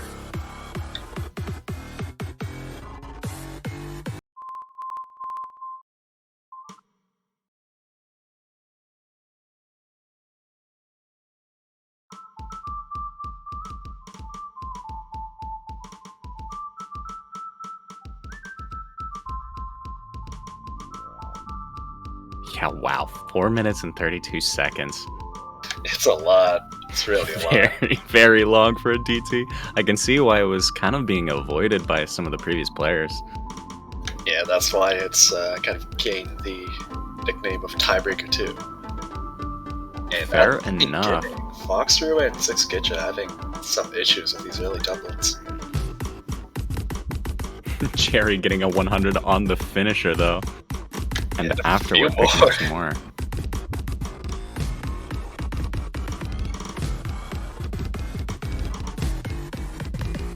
Yeah, despite Hero K picking up some 100s on the 1-6, it's still going to be that early AC lead over to Brazil, but just ever so slightly getting shorter and shorter as Hero K just picks up a couple of more 100s. Yeah, Jerry and Hirok are basically even at this point. Yeah. If anything, it might just be 50 or 100 point difference, just given the fact that Jerry did get the 100 on the finisher. But accuracy-wise, it was neck and neck until Hero K dropped a little bit more. For a 4-minute and 30-second map, this score difference is absolutely nothing. Yeah.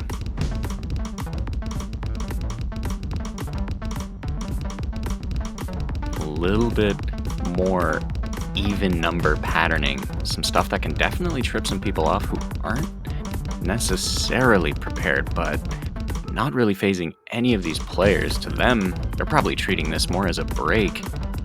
Yep, there's a 1-6 section later that it's going to be really tricky. Along with a longer 1-6 combo too.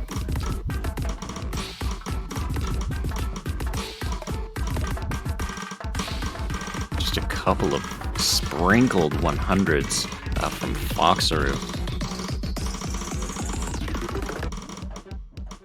Ooh, some 100s on that 1-6 burst from Foxaroo there as well. Yeah, and Foxaroo has really recovered accuracy. His Skitcha is still below 99, just barely.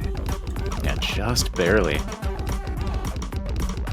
Every time teeters back maybe 0.3 or yeah, just about 0.3 AC, and then dropping yet more 100s, and now 6 Geisha just more and more just slightly falling there. That's definitely not what Malaysia needs. Yeah, both Hero and Foxaroo now outpacing Jerry, the top scorer for Malaysia.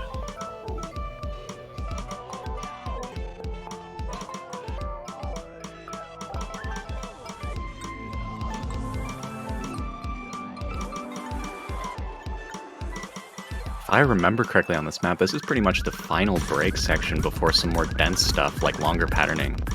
Yep, right as you say that, here are the longer patterns. Oh, Hero K picking up quite a few 100s, but still with such a solid accuracy, being leading in the lobby right now. I don't know if that's going to be much of anything now. Oh, okay, everyone's hitting it. They're fine. There's another one though, so they have to be careful about that. Fortunately, the patterns in this map aren't all that hard. Yeah. I mean, don't tell that to any bongo players. That's true.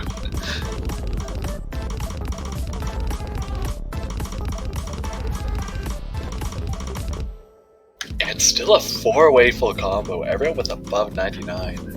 Absolutely ridiculous performance from all players. Exactly. More than 2,000 objects have elapsed on this map. There's really only about 45 seconds left. Not too much left. Accuracy difference is still paper thin, though. Yeah, I think that's pretty much over. And all of these scores, I'm pretty sure would be in the top 20 for the rank leaderboards for this map, actually. Yeah. And so another break point moving to Brazil there. 18-100 play from Hero K. Wow. Insane. 28 100s. Everyone's accuracy actually very good. I think these very good. These are pretty much the 2 best scores we've seen on this map so far.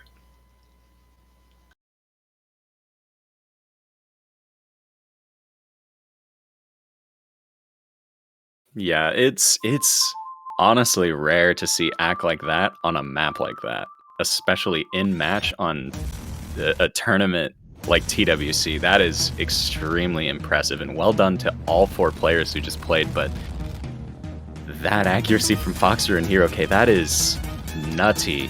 Yeah, that's really a top seed performance. Now, Fremont 2 being picked. Oh. Here I think we get to see some of these team members flex a little bit with HDHR. Definitely in the realm of possibility, especially from the players on the Brazilian side. Yeah, fully expecting Hurok and 6 Kitchen to take up Hidden Hard Rock. Yep. If Jerry is staying in, probably Hard Rock. I don't know if he's switching up though. Jerry's been doing a lot of work on Hard Rock. I think that might be... I don't know, because this is... I don't know if this is a map that really plays to Hard Rock's favor. And honestly, just kind of playing it on my own, I feel like this is kind of more of an HD-centric map. Yeah, I kind of feel that too. There isn't really too much to trip you up on Hidden. It's like a couple of slower sections, but it's all mapped in 1-3, so it really doesn't feel like it. Yeah, plus, like, I feel like the slow sections of Hidden, if you are used to playing Hidden, you wouldn't necessarily find too much difficulty with the patterning of those 1-3 sections. And we do see Skull Kid coming in on Brazil's side, probably going to pick up Hidden as well. Now, Jerry just kind of flexing and picking Hard Rock anyway. That ending section might be a little bit rough. I can't wait to see how they play it now. 6 Geisha, not double modding. Only hidden, and that could be bad because Hirok is a very strong hidden Hard Rock player. Yeah, Hiroke actually, I don't really see too many opportunities for a player like him to be missing on a map like this, despite how tricky this can be on HDHR. But, of course, anything can happen here as we kind of move through the intro into one of the first trickier sections. Definitely not the trickiest of the map, but you can just kind of see Hiroke there with a 99.8 AC 6 Geisha, identical AC. Yeah, but with one less mod, unfortunately, so it's going to count for less. Yeah. We're going to have to see Hiroke with a miss, 6 Geisha with an FC, or a 2% AC difference deficit from Hiroke, which I legitimately don't think that's going to happen. So it's really going to depend on how he handles the harder 1-6 section later. But if he manages to keep up this accuracy, even if he misses, they're still going to be ahead. Right, and a miss is definitely not off of the table for either player on Team Brazil.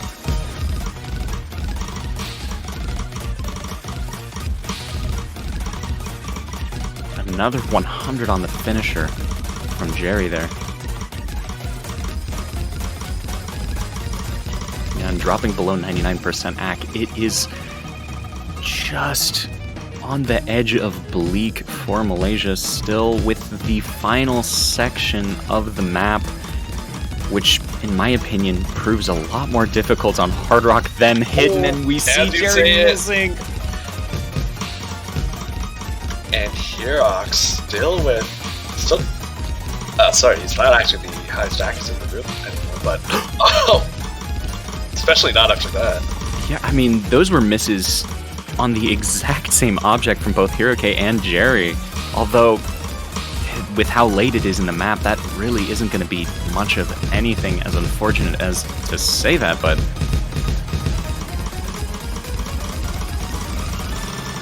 barring any major note lock, which no player does, that is going to be Brazil's 4th point.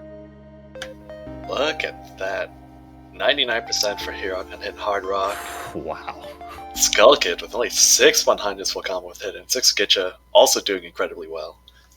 You know, that's just a testament to kind of like the comfortability difference between Hidden and Hard Rock. I feel like that ending section is so chokeable on Hard Rock. Very, very brave move. It really is. The SV on all of the hard sections increase, so that's definitely harder for Hard Rock. And you really just gotta feel for Malaysia a bit here.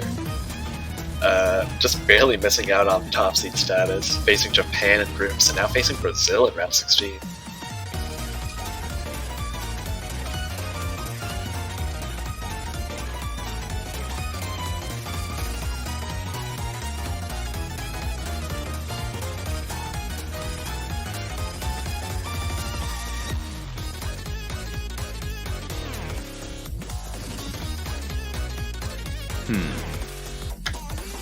Malaysia to pick.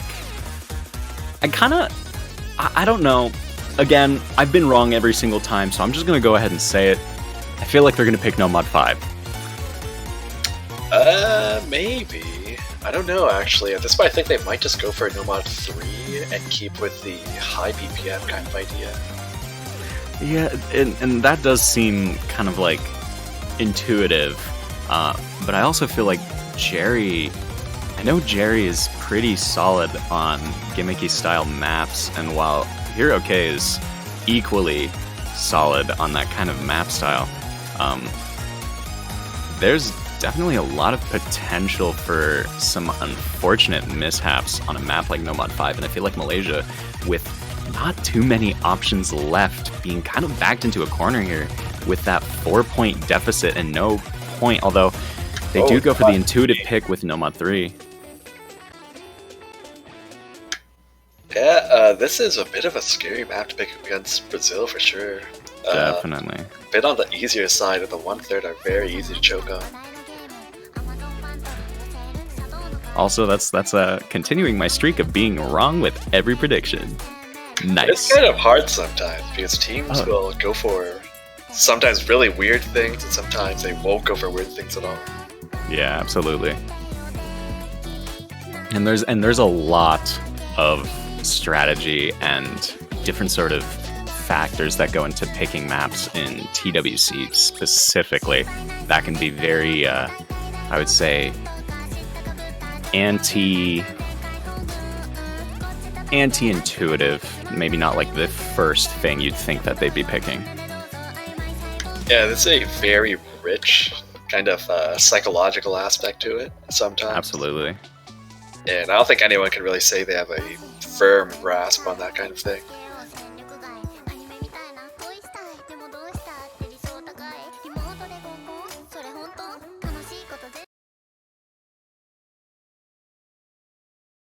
Alright, we have Zeth and Zeltic, and Hirok and Kyomo. First time we're seeing Kyomo here, I think. Yeah, I believe so.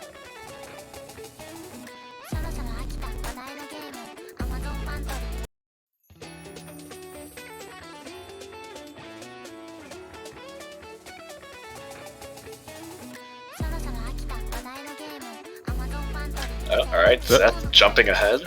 Yeah, a little bit of a time manipulation mechanics. Again, I don't know if that's turning legal, but there isn't anything in the rules against it as far as I'm aware, so... Yeah, although we the really... client... yeah, time client travelers. quick to stop it. Alright, all synced up now.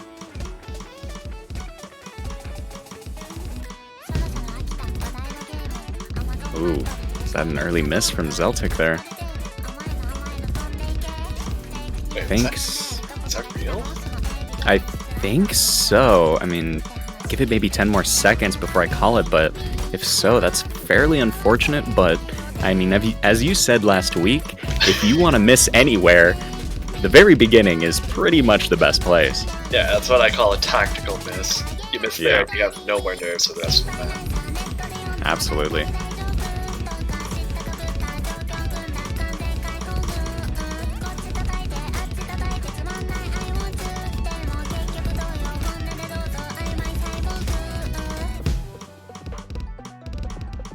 Both Hirok and... Okay, only Hirok with the double S. That was fast, wow. And Hirake with Oh my dropping it as well on the slow section. There is still some 1-3 sections that I feel like are very easy to drop a couple of 100s or even a miss, just from how like lulled into the sense of the 1-4 confidence that you get throughout pretty much the most of this map. Yeah, those 1/3 streams are very tricky. Like that one in particular, just the last match that we saw at Nomad 3 getting played, we had a couple of misses on that particular 1-3 pattern. And now this sort of solo-y bit could also prove a little bit technical, but all players holding very, very strong. The gap is closing a little bit.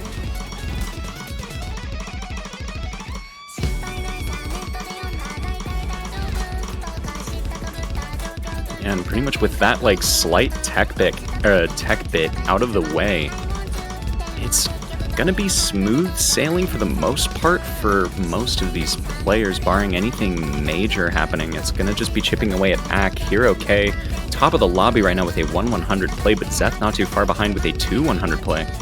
Actually, maybe it's 3. 2 and 3.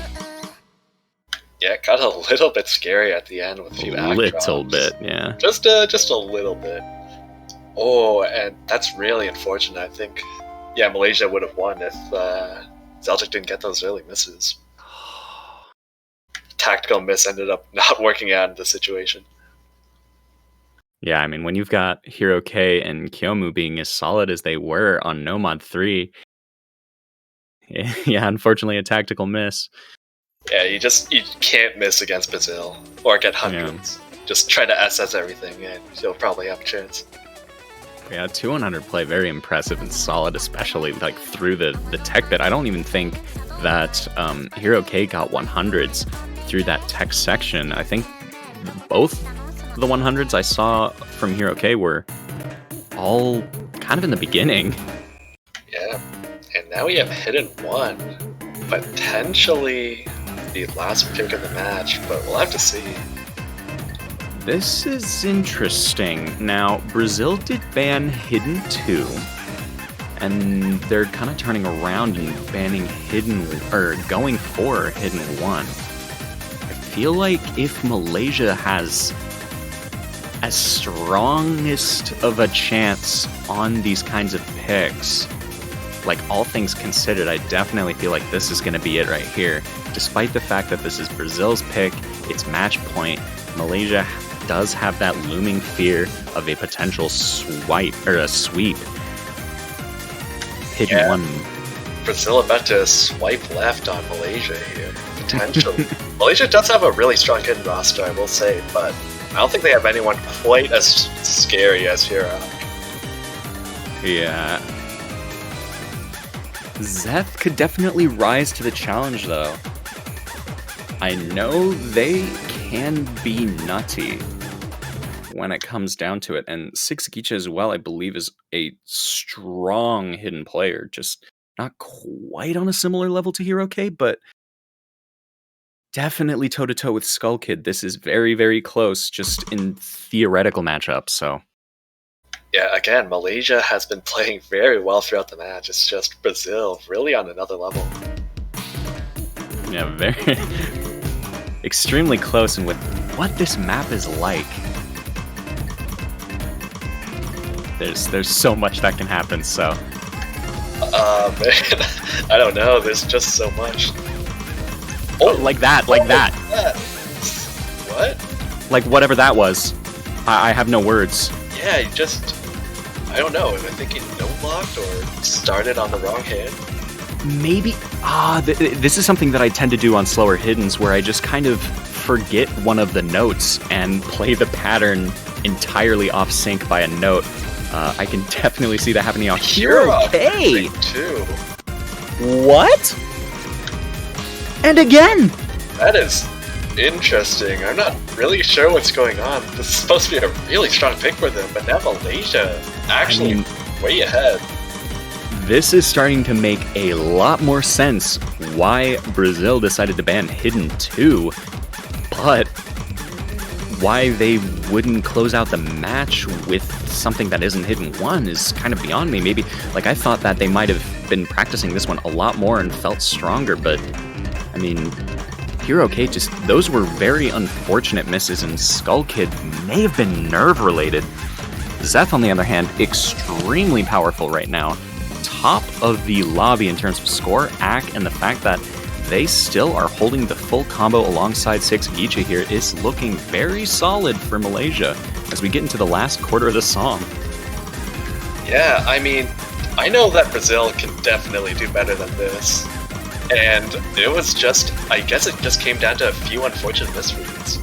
Yeah, I mean, I've multied enough with these players, and this is definitely out of the ordinary. And Brazil has to be a bit careful here. Another miss on the... Oh, man. Huh? Skull Kid being frozen in time by Malaysia's dark time magic again. Yeah, I think the refs can... Honestly, the refs are going to have to do something about that. Yeah. Otherwise, Brazil's down a player. Yeah, Chronomancy is not great. So yeah, Malaysia with 2 FCs, very important, very impressive there. Very, very solid accuracies as well. 12 and 16 respectively on a slow hidden. That is not an easy feat. Hero K, I think that was 4 100s. I didn't see how many 100 finishers that Hero K got, but 6 miss was just very, very unfortunate and very off-brand, I think. Yeah, and now Brazil has to be a bit careful here because Malaysia is still a top-level team. And after going through quite a bit of the pool, the rest of the maps are pretty uncertain. Yeah, it's anyone's game at this point. Brazil is starting to lose all of their strong picks, and we're going into some territory where Malaysia has a lot of pull in, especially now that we're seeing Zeth showing quite some strong performances. Yeah, again, this is a long road ahead for Malaysia, if they even manage to get that far, but it's very true. Within reach still. Yeah, I mean, you couldn't have a stronger reverse sweep going from 5-0 all the way up. Like the journey that they're going to have to make is pretty much textbook for the strongest kind of a reverse sweep, but it is not impossible. And we have with Fremont 3 being picked. Ooh, good From's map. My personal favorite pick on the pool. Huh, you know, this is weird. I actually never realized as I was practicing this was a From song. I didn't realize it. It just doesn't really sound like a From song. No, it's definitely different from what they normally make. I feel like, at least what is charted in the game. But solid SK Salt map. I've been vocal about saying SK Salt is one of my personal favorite mappers, making some of my top 5 favorite maps of all time. So, man, that's concerning in a way. Hope you never make a 1-6 map. Let's move on. Yeah, so the ending of this map is it hasn't really tripped anyone up yet, aside from minor accuracy drops, but hopefully not going to happen this match either.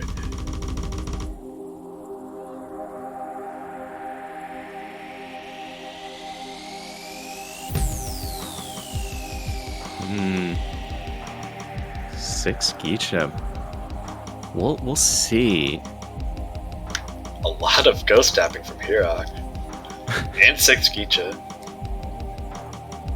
Yeah, both. I mean, 6 Geisha kind of putting in a little bit of flavor on the ghost tapping. Hero K just straight 1-4 ghost tapping. Yeah, I've done the exact same thing on this map. Makes sense, I suppose. I'd 1-8 just because that 1-4 single tapping, or 1-2, I suppose. Yeah. Either way. The first 30 seconds or so of this map is basically just content gameplay. Yeah. If you want to see how well these players would do on a 2-star map pool, well, there you go.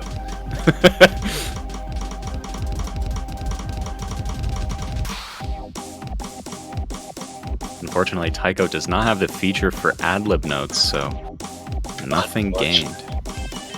Now, some pretty rough act troubles from 6 Geisha through the intro, and then kind of post-intro as well, having a couple of 100s, but now kind of finding the groove. The UR bar is getting a lot more solid. Foxeroo there picking up quite a few 100s and dropping below 99% as well. Now it's really unsure. The longer 1-6 later might decide it a bit more, but it's hard to say. Definitely. I feel like if anything is going to happen with 6 Geisha, it would be on those longer 1-6 bursts. Like the Dawn 1-6 burst. I think that's in this map. And there's a second one coming right up. Yeah, there. Those two right there. No. Celtic! Dropping on the DK alternate 1-6 burst. This is far from over, though. There's still the death streams at the end, and that one ending section. Absolutely, and as it stands right now, despite the combo momentum that Brazil does have right now, the difference is only by about 10,000 points. With a third left, that's not negligible. Or, that's not negligible. You know what I mean? Yeah, this is barely a lead. Hirok really keeping their lead afloat with the play of his life right now, 99.8. Yeah, it's such solid act right now. But this section here is, just from my opinion, one of the easiest sections to choke. Big stream. any sort of note lock is going to shift the tides over to either team. But we don't see it. The patterns are starting to break up. Oh man, that last 1/6 part.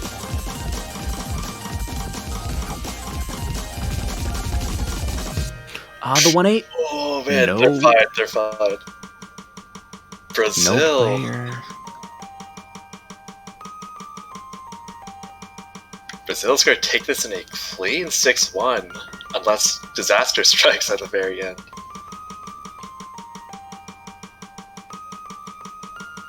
I'm just going to be quiet just in case, but yeah, no, it does look like Brazil is going to snatch the win.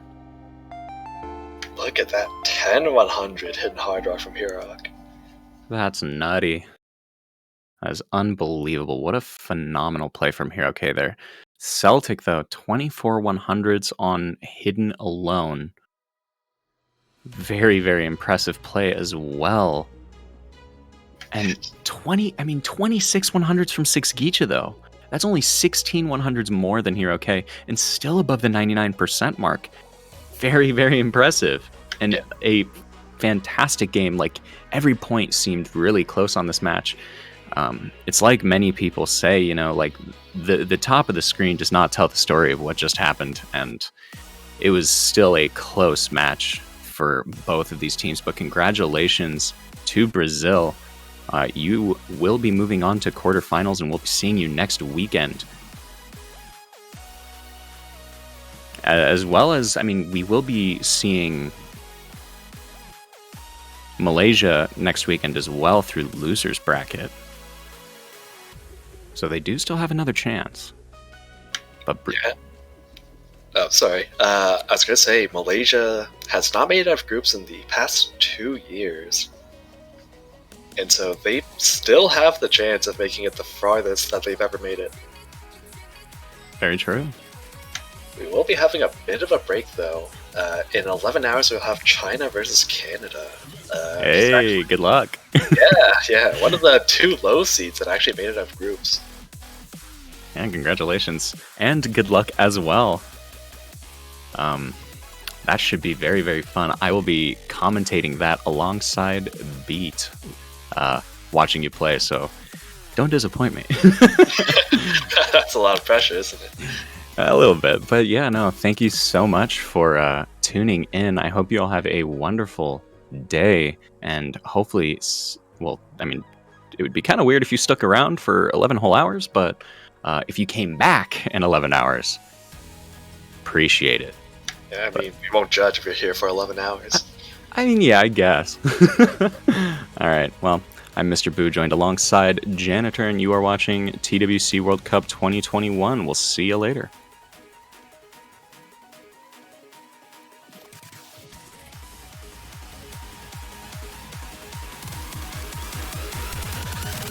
Drop it.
Greetings, user.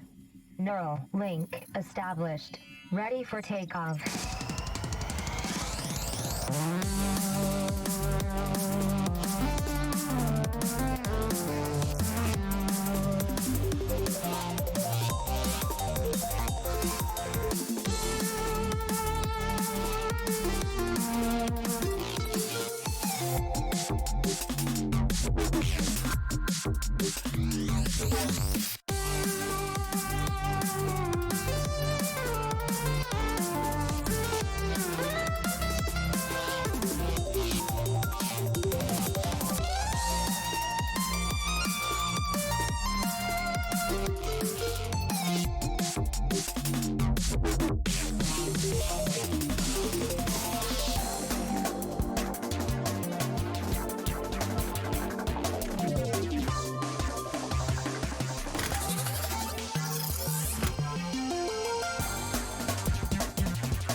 Ladies and gentlemen, welcome back to a brand new day in Taiko World Cup 2021. My name is Beat43210, and today I'm joined by Mr. Boo, and both of us today are going to be covering the next match of the round of 16. Mr. Boo, how are you doing today? I'm doing pretty alright. How are you doing? I'm doing very well. It's fine, 2 o'clock in the morning. Today we have China taking on Canada in round of 16. It's going to be fairly good. China has shown that they are very capable of playing the group stage pool and convincingly fended off their competitors in the group stage. Canada topping their group in group stage week, and now both of these teams are going to clash in this pool. Yeah, kind of excited to see how both of these teams are going to perform. I know quite a few familiar faces on Team Canada at the very least, and as well as seeing the performance from a lot of players from China on other various tournaments or mediums, knowing that pretty much everyone in this match has the potential to be a very, very strong opponent for the varying skill sets. So it'll be really interesting to see how both of these teams scale up against each other. Yeah. So, I don't know if we missed the rolls or not. I am not aware if they already... I think they did roll. Yeah, they did. China rolled a 30, and Canada rolled a 51. So, getting some quick rolls out the way. China losing the roll, they will be banning first.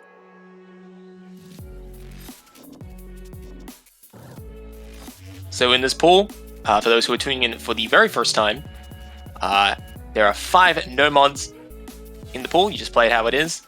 2 maps with hidden, 2 maps with hard rock, 2 maps with double time enabled, and 3 maps with free mod, providing some flexibility on mod choices, and the tiebreaker if needed. I wanted to say it's a tiebreaker we could ignore because nobody has ever plays it, but apparently overnight there was some tiebreakers. There was a tiebreaker that took place. Yeah, so I can't make that joke anymore. Almost two. Yeah. Those earlier matches that happened about 13-ish hours ago, very, very close and very well fought. But yeah, the kind of some history happening about 13, 14 hours ago where we saw the first round of 16 tiebreaker since I think like 2014. Well, in recorded history, so Yeah. at least within 7 years. To the disappointment of Mango, who I have yet to listen to, that's going to be fun. But here we go, we've got the bans rolling in. So China has banned free mod 2, and Canada has banned free mod 3. Wow, free mod getting a lot of hate in this matchup.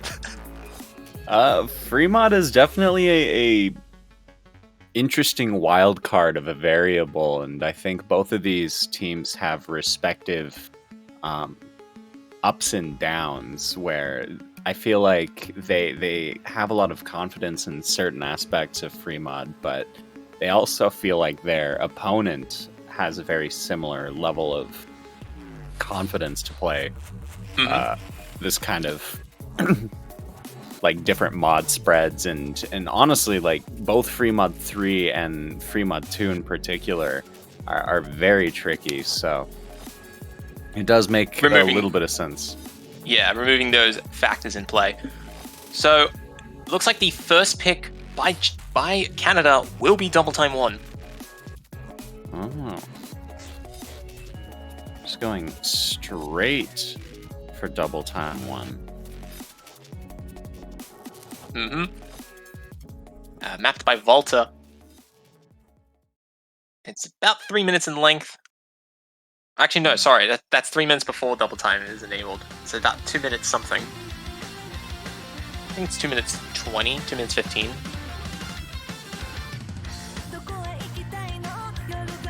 So, it's going to be a good challenge to see where these teams stand in the double time pool. I mean, Janitor and Visha both are unbelievably consistent players when it comes to this kind of stuff, and I know that they'll have quite a good time on a pick like this, which does make sense that Canada would be opening up with this kind of pick.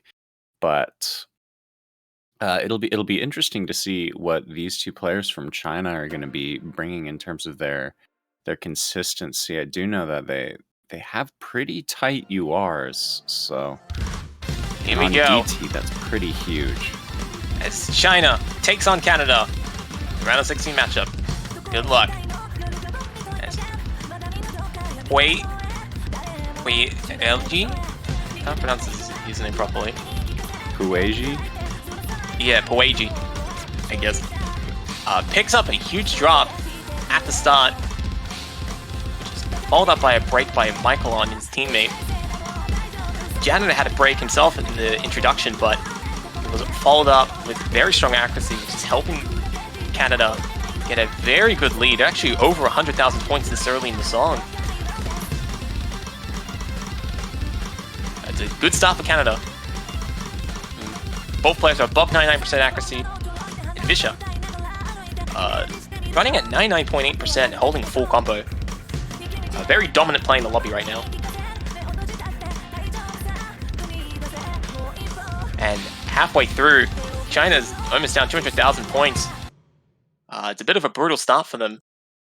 And it's not going to get any easier, as the second KI time does bring extra challenges. Yeah, and I mean, we can see Pueji there dropping on the slightly more technically dense section into the final break, which precedes the final KI. Janitor holding very, very strong after that, just those initial hiccups. Now, I do say that Janitor does pick up a miss right before the KI, as long as Pueji and Michael, so... Yeah, Canada's supreme dominance is not posing any sort of a threat from China. Especially with Visha following up with a very nice, strong combo. He's actually on the path to getting a full combo if he just nails the ending here. Yeah, I did. I mean, like, Visha, it kind of makes sense, that unbelievable performance with a 5-100 play. Yeah, and a very convincing score difference as well. I think that's one of the largest score differences we've seen this entire weekend. Very convincing Could start. very well be, yeah. It has to be one of the biggest, but a very convincing start for Canada. Absolutely, yeah. This is very commanding. They wanted to set the bar, and they set a very high bar.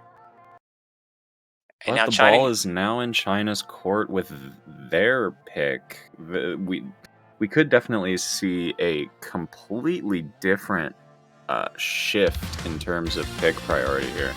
Mm-hmm. Especially when, you're thinking to yourself, all right, maybe faster double time is not an option. Maybe No Mod 3 may not be as comfortable. They were convincingly beaten on DT1. But they still have a couple of choices that they can go for. They can try either Hidden, either Hard Rock, still Free Mod 1, and a lot of No Mods still in play.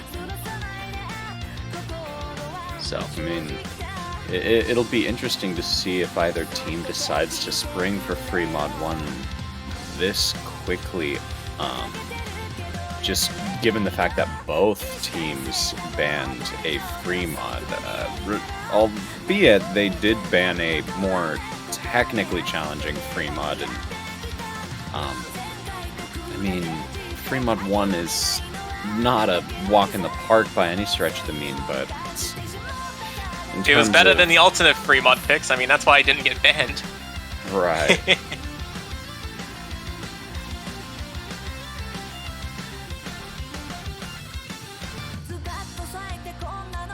So, China sitting around deliberating their next pick.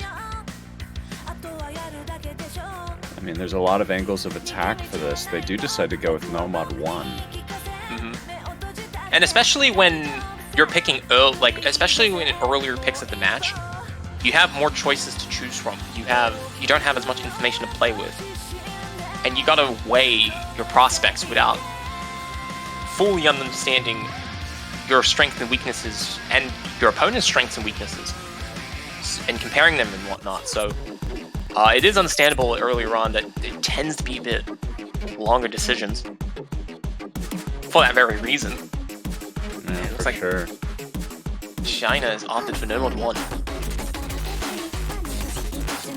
I mean, yeah, like, going into the mindset of both of these teams, and really any team in TWC this year, when you have this best of 11 format and you're picking these initial points, there's a lot of strategy that can definitely go into it. You can weigh whether you want to expend your strongest picks first, or maybe even bank on the fact that the team you're going up against will pick your strongest picks before you pick it, so that you kind of have more leeway to pick maybe more risky plays.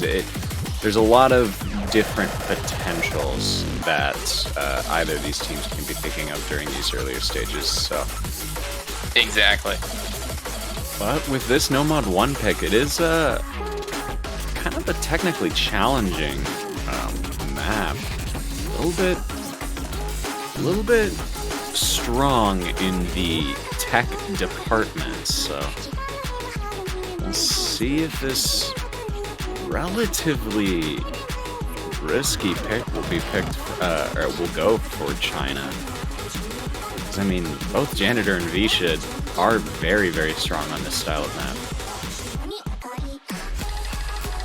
Exactly. And we should be getting started in a few short moments here, as we're also having a referee swap in the middle of this pick, as well as Tiger Eyes taking a backseat now that Draco's caught up all the speed.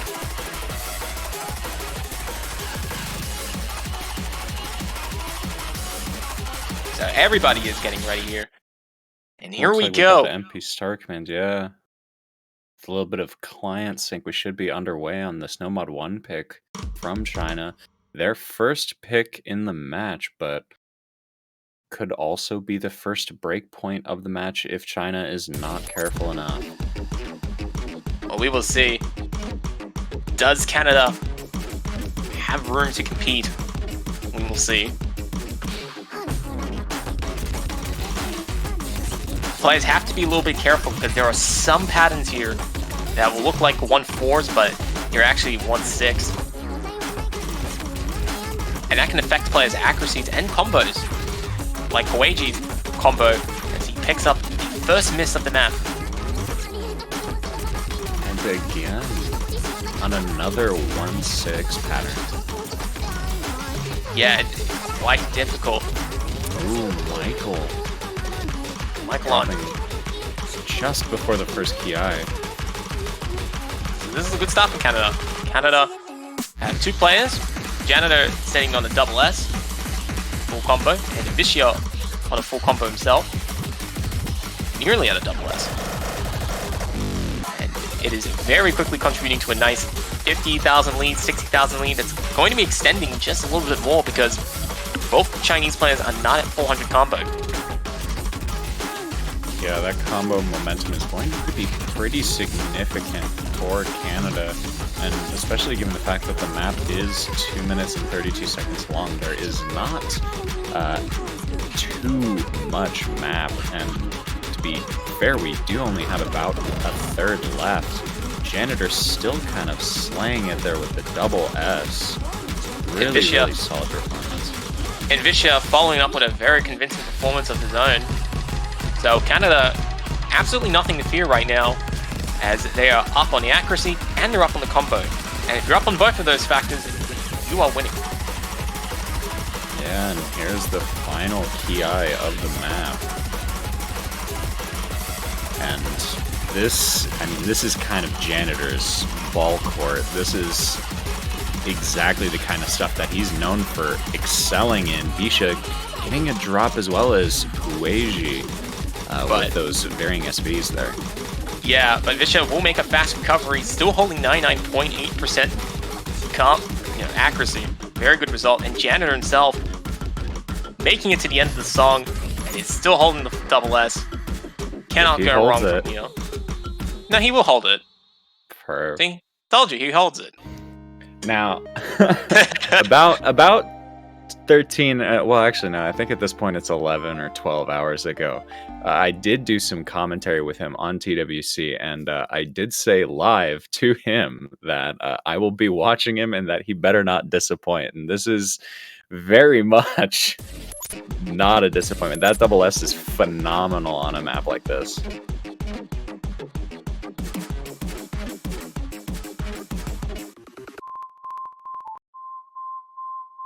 Oh, immediately into DT2. Clearing up the DT picks. And DT2 is the next pick. And now, this map, very long. Yes, this is one of the longest maps in the pool that is not the tiebreaker. I mean, this is pretty much... Up until this year would be the longest map in the pool. So, definitely challenging. And we already saw how dominant Canada was in DT1. Will the same happen here? That remains to be seen. Also, for those who do enjoy an Infected Mushroom, it's definitely quite a banger for you. So, looking forward to see how these players perform.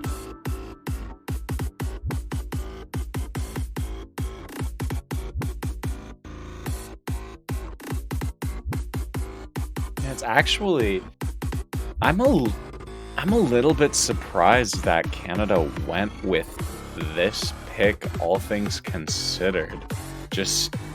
I'm not surprised. I think it makes sense. It does, I guess, after like thinking about it a little bit. But in my mind, what I was thinking about initially was just like hearing about what Janitor was saying about this map and sort of the consensus of this essentially just being TB2. It surprised me initially, I'll say that. But I'm not surprised at all. I mean, they know that Double Time 2 is much harder than Double Time 1. Maybe not in terms of like density and structure, but the sheer endurance of the song itself presents a lot of challenges. And Canada just saw them beating China by 400,000 points. Right. It's not a hard conclusion for Canada to just think, yeah, we can follow it up with another Double Time 2 performance. And that's what they're going with. Now, are they right in that assessment? And does that assessment carry over amongst both Double Time 1 and Double Time 2? We will see. That is ultimately the question. It is important at the end of the day.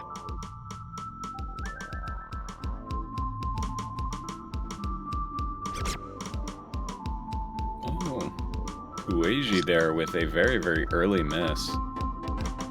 Yeah. And Michaelon, doing himself all right at the start of the song here. Ooh. Never mind. We've just hit the curse quota for the match. As he picks up the early miss in the introduction.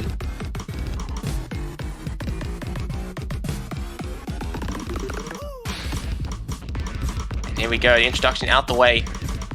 Visha will pick an early drop. Very interesting. From a player like that, I was not expecting a miss this early on because the patterns aren't necessarily that intense. They are challenging, that's definitely for sure, but... And especially for the long period that these guys will be playing, you can definitely kick in later.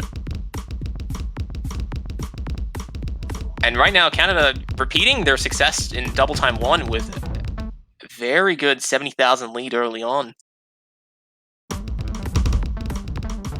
Alright, and this section can definitely be rough to keep Ak on. A lot of even-numbered patterning. Now, Pueji having a drop there, as well as Michael shortly after. And both players from China struggling to keep their combos up, and I guess Bancho is as well.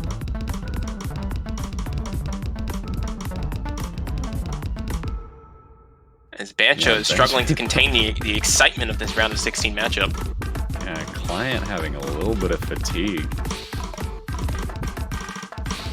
Yeah, I know there's been some client issues with other community tournaments earlier today.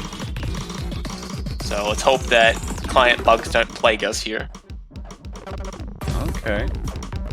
That 1-6 burst, no player seemingly having an issue with that. Pueji, I believe, was the only person picking up a couple of 100s on it, but I mean, looking at Janitor and Visha holding very, very strong 99, upper 99.5% accuracies with very minimal miscounts. Michael dropping there just a little bit ago. It's looking really, really strong for Canada right now. Oh, now Visha. Visha does pick up the miss, but they are so far ahead in score right now, they have absolutely nothing to fear. Yeah, with how long this map is, that is quite a huge difference. Yeah, collectively amongst both players, I think they're up maybe 5% accuracy. 5% up on accuracy on at around 3 minutes, as where we're currently at, is a lot bigger than being up 5% in the first minute or so. So it is, the scale of their advantage right now is huge. Alright, all eyes are on Janitor here on this really, really long and obtuse stream. And he's hitting it with flying colors there. Michael did drop just a little bit ago. If Janitor can make it through these streams, he may be on the path to a full combo. Ooh. And when they pointed that out, that happened. That is rather unfortunate.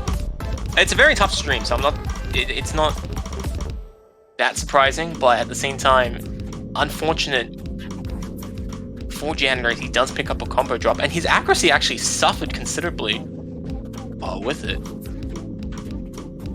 I think he lost nearly 0.5% on accuracy, if I was recalling correctly, but Canada still very dominant in the lead. With very few notes left in the song, it's clear that Canada will be taking the third point.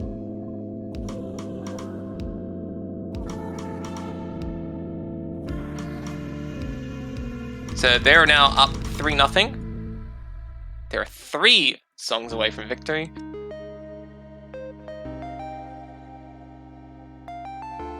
Yeah, Visha with a very commanding 9-100 3-miss performance. Janitor having those 9 misses, all from a note lock on a single stream, as well as picking up a massive amount of 100s as well. I believe Janitor was the highest AC in that lobby for most of the map until that very, very long stream pattern, so... Yeah, and it looks like Nomad 3 is the next pick. Oh, this will be interesting. Very true. Because we've just seen Canada beat China on 2 very fast double time picks, and China's just followed up with the fastest Nomad map. They're doubling. A map that echoes DT1 sentiments very, very well. And Lilith. It's like if Nomad 3 and DT1 had a baby, this would be it. Right. Compromise the speed, but increase density.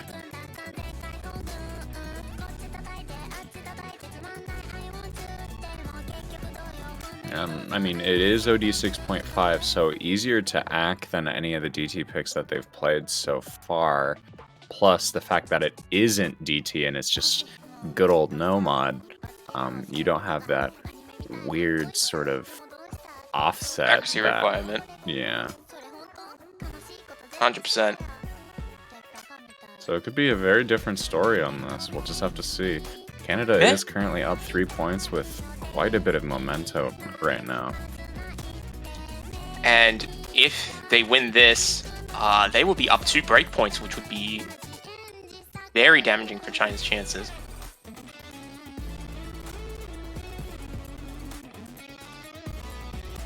We will see, as the players will be getting started shortly.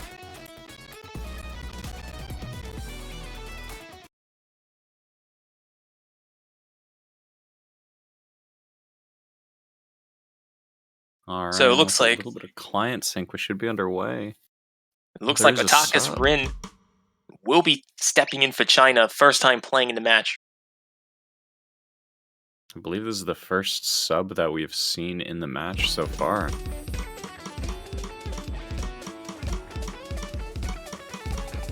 Will the new player bring in fresh hopes for China? That remains to be seen.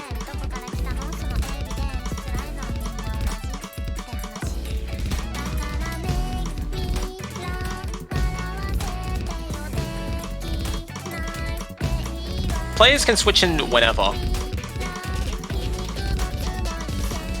There's no set requirements or anything like that. So far, Jana and Visha have both been just playing every map. There's no limits in terms of rotations and whatnot. You just pick the 2 best players in the lineup. Otakus Rin with a little bit of act troubles there at the 96% mark, as well as dropping just a bit earlier. Not the performance that China is needing right now. Pueji, on the other hand, was doing really, really well, had phenomenal act for the intro and beginning sections of the map, but has been picking up sprinkles of 100s throughout the map as it kind of unfolds. Otakus, I believe, dropping on a 1-3 snapping. Yeah, and Canada, both players have just been playing flawlessly. They were refusing to give China any wiggle room. Yeah, Visha with a 1-100 play and Janitor with a 2-100 play, it looks like, or... Yeah, no, that's exactly what it is. Yeah. Now, this is the techiest bit of the song, so I could see some 100s coming from Janitor or Visha with the potential to miss, as Otakus Rin does as well. Well, he's the only player I've missed in this section. The other 3 players still in their full combos. They clear that section. Good result for them.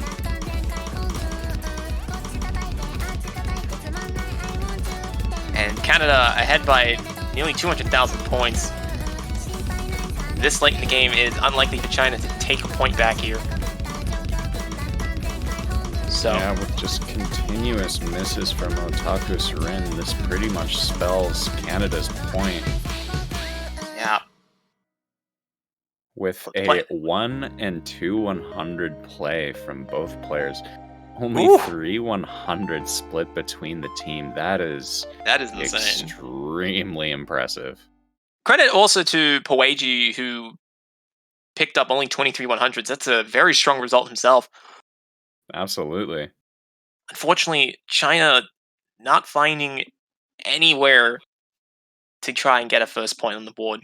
They're down 2 breakpoints. They're down 4-0. And Canada is only 2 points away from victory here. And they're picking Hard Rock too. Oh, this is unrestrained. Oh, this is... Oh, goodness. They're going all out. Jin Kaninki is calling. They want their whispered music back.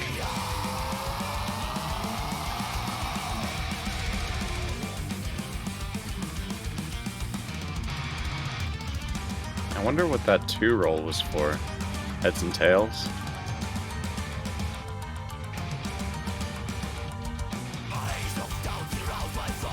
So, 3 minutes and 14 seconds in length. This song, it's very reminiscent of last round's Hard Rock 2 pool, in the sense that it's fairly consistent, fairly high OD rate of, I believe, 9.1 in this case. It's a little bit lower. And actually, no, I think it's on par with last round's Hard Rock pick. But still, quite challenging to accurately hold. And it has a fairly consistent BPM rate of 215.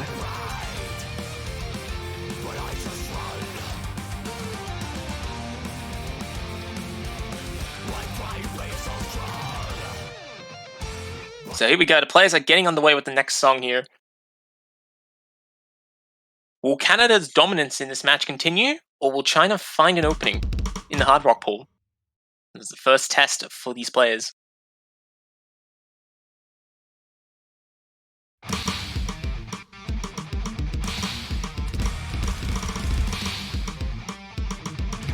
Very early miss there from Ataka's and early act problems as well. Kueiji also dropping in the intro section. He did drop, but he did make a fast recovery, so it's actually only 98 for a short while.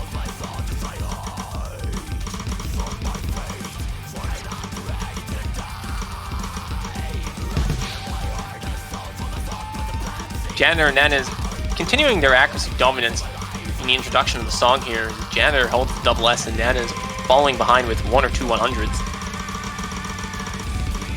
But these streams are going to start rolling in. If you miss, it can be quite a while until you come back. As Ataka is finding out, holding only 90% accuracy after picking up several misses in the starting streams.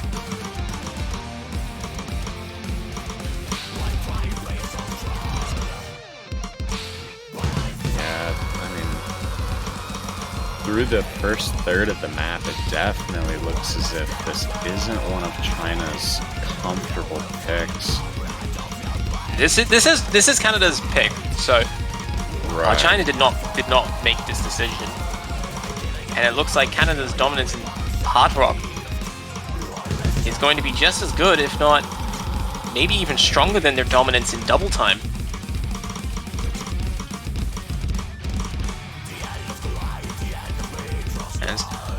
They are ahead by 250,000 points, maybe even more. And China is struggling in this map. Oh, did I also forget to mention that the HP is 10?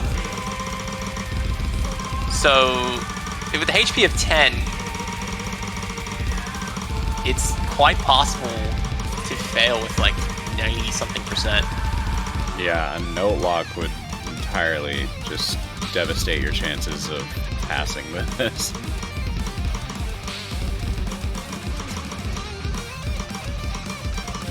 But this is quickly turning to a slaughterfest. Looks like Janitor did drop their double S. He did drop the double S, but he's still up, I think, 1 or 2 100s.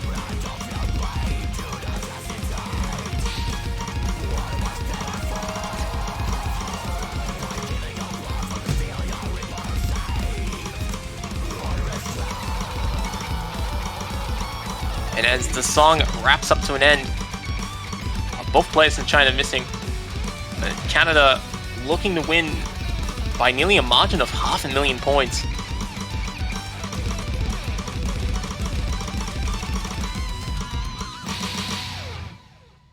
And all 4 players clearing the song.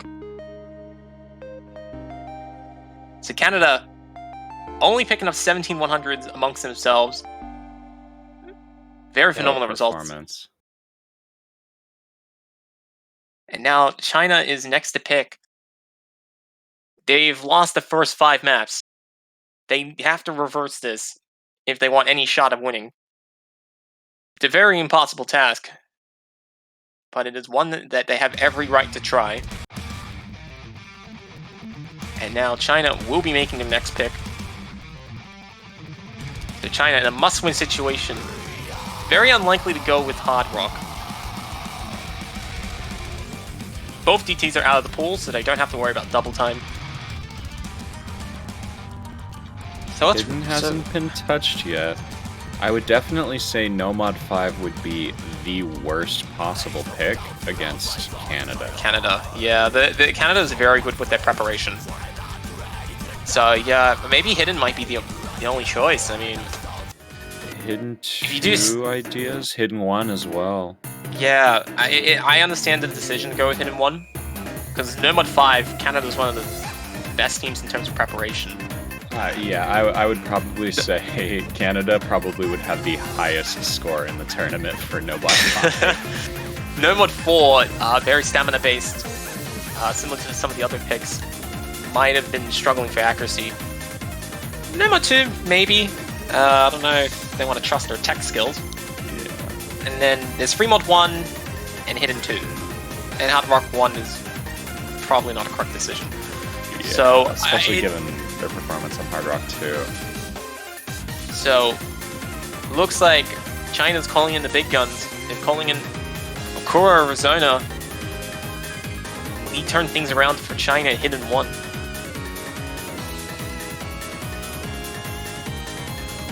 If Canada wins this, they will win this in a sweep. And very convincingly advance to the quarterfinals, but China still has a chance to stop that. It's just going to be whatever unfolds in these next 2 minutes. And honestly, so much can happen on this map. It can go either way for either team. 100%. OD is 6.5. 2 minutes in length, star rating of 5.7. The BPM is 145, but it doesn't sound like it in some sections. Somewhat technically challenging because there is a lot of 1.4, 1.3 sampling that is involved. Some of them in the middle of streams, like you will see throughout this Gyaito. But Canada, both of them are still flawless in the double S's. Oh, Jenna just lost his, but Yeah. wow, As Canada you pointed out. getting stronger here. And Nanner's actually dropping FC. Although Risona dropped FC a little bit earlier, there is going to be a bit of a combo momentum advantage for China, but given The accuracy is... Yeah, the accuracy is a problem for China. Okura Arizona is doing alright, but Michaelon, I guess underperforming in comparison to his competitors, is actually giving Canada a huge lead. Ooh, that is a huge drop. That is a huge drop. Nana is dropping himself, but the accuracy is not making this much of a contest.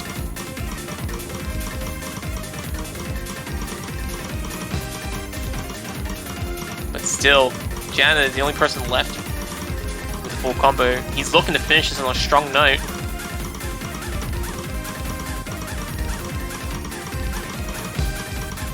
And as the song wraps to an end, Canada is not slipping up here. It looks like Canada will be winning this match 6-0 in a very convincing sweep.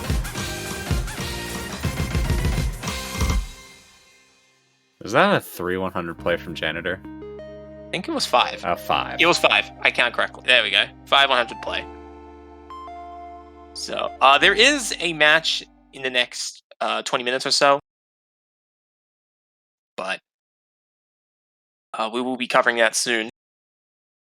Yeah, congratulations to Canada for securing your spot into quarterfinals. China will have a chance to stay in the tournament in the losers bracket here, which we'll be able to see next weekend, but we're going to be taking a break here for about the next 20 minutes. Hopefully everyone here can stick around for that.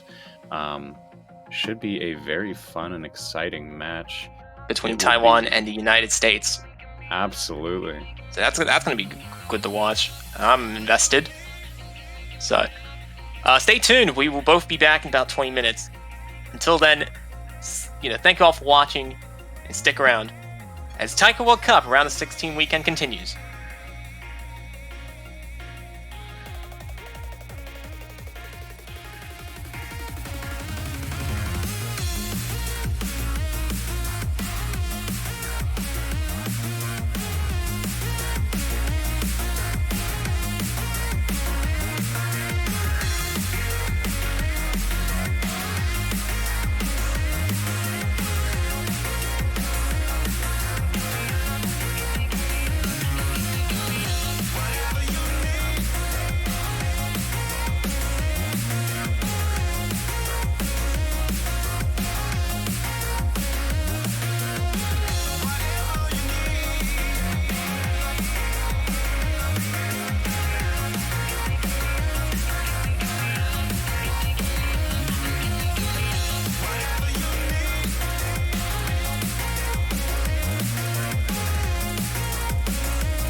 changing, the knowing feeling could make you fall from the dreamy skies. Suddenly the deepness can get through. Realize I fall along with you, and you're looking into cold green eyes. Ooh.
All right, ladies and gentlemen, welcome back to the continuation of the round of 16 weekend of Taiko World Cup 2021.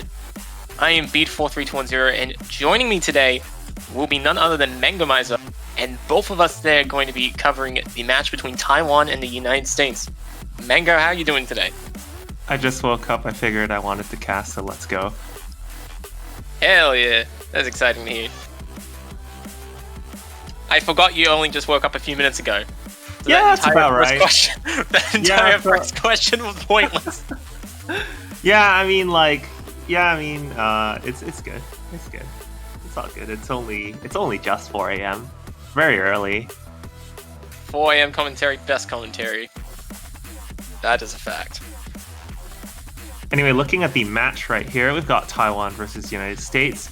Taiwan led by team captain Monkey D. Luffy, and US with Loopy 542. What do you think is going to happen for this match? Ooh. What did I put in my pickings? I think I said that the United States would win 6-2. I think that the United States are stronger than the Taiwan team, and I think that they won't be as convincing as we just saw in the recent matchup between China and Canada, but I am still expecting the United States to come out on top at the end when all is said and done. Yes, but we might have jumped the gun here, because just a quick ban recap. The US won the roll with 15-5. Taiwan was first to ban, banning Hidden 1, that's Afro Knuckle, and US followed up with Whispered Understrain, that's Hard Rock 2, the faster of the two Hard Rocks. And then they will be picking Anoyo Bus. I probably butchered the name there, but that's the speed hidden map of the pool. That's all good. Makes sense. If Taiwan bans hidden, then pick hidden, right? What could go wrong? Most of the time it doesn't go wrong. So, the reasoning is solid, but will the skill match the reasoning? That is what we're about to find out, as Cheese Salad and RJ will take on Yamayo and Sean Happy in this exciting best of 11 matchup.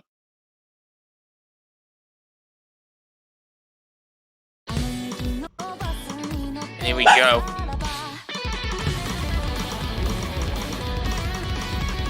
Didn't know we had custom hit sounds on this on this map. No, we didn't have custom hit sound. No one heard anything. But Yamayo, Def starting out strong, clearing the introduction with a double S. The only one left in the lobby.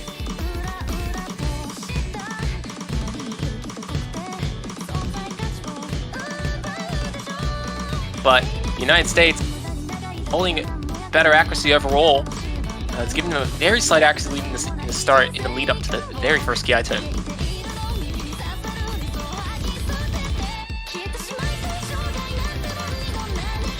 And now, moving to the first key item, RJ will pick a considerable drop in accuracy, which is going to flip the lead over to Taiwan. As this is really just a battle between Sean Happy and RJ right now. Yamayo and Cheese Salad very flawless with their performances. Yeah, speed hidden and slow hidden are two different games here. So while Taiwan did ban the slow reading oriented hidden, reading speedier hiddens like this, it's a different skill set entirely. 100%. And Taiwan is certainly looking that they're far more competitive than what the United States anticipated.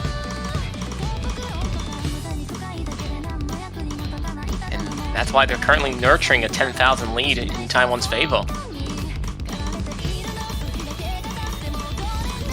The accuracies are all very similar. It's just that one break from RJ is currently giving Taiwan the advantage.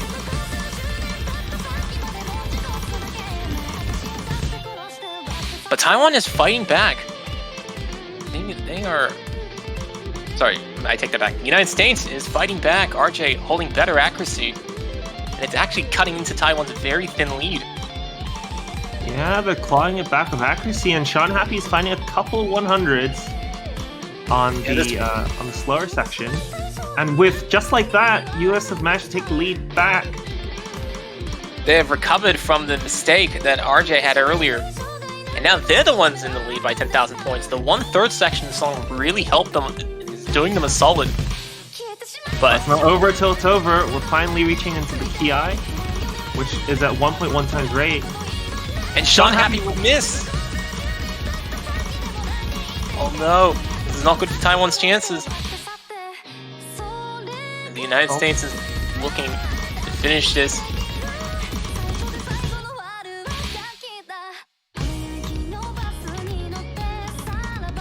And as the song is wrapping to its end, United States will come out on top with a 60,000 margin of victory. Yeah, it was looking really close towards at the beginning, but towards the end, Sean Happy struggling a little bit with the increased SV and picking up a couple misses. Yeah. Very phenomenal performances all around. Cheese and Yamaya both scoring 7 100s and 11 100s respectively. And RJ following up with a strong performance of his own, only 2 misses in the entirety of the song, and a very high accuracy to go with it. So, definitely a good start for the United States. Taiwan was solid, but the United States pulled out on top in the last third of the song. They got their win, which is what they wanted, and now Taiwan has to equalize with a strong win of their own.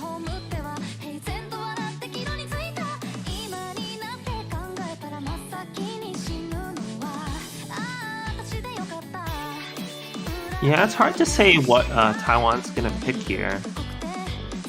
I have a feeling that they might rely on Monkey D. Luffy as he's the most experienced and probably the strongest player on the Taiwan side. So we might see a lot of picks favored to his strengths. I'm talking hard rock, Yeah. double time, that sort of department. Well, we're actually going to be seeing Dark Days. I think this is the first time I'm seeing this. Nomad 4. We have not seen this in this recent block of streams, because we did not see this in Canada and China. So, points for song diversity in terms of the songs that we're going to see.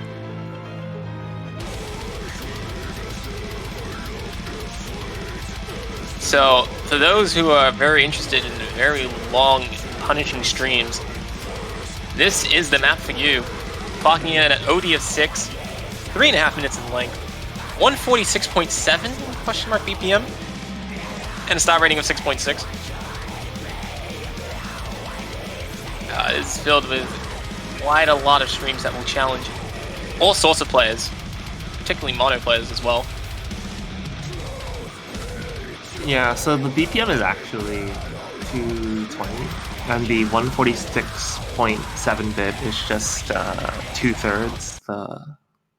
It's sort of like a transition. Oh, hang on a minute. Client, no. No Bancho. We've moved on from the times. Oh no, what's going on with the background? Ah, yes. Yeah, Mal, Just going hit the back quick in the reset. past. The 11 100 wasn't enough. If it's not a double S, we're not moving forward in time. It would have been funny if we had another Mira moment, though. I refuse to miss all those players missed at the start there. Yeah, I don't think those were real misses. Yep. Yeah, they're not. The client's just syncing up. I believe Yamaya is the only one left. Right. Well, we'll just have to see. I mean, We'll see in a few moments. So, anyways, getting on the way, United States seemingly holding a bit of an early lead. Maya did struggle in the introduction.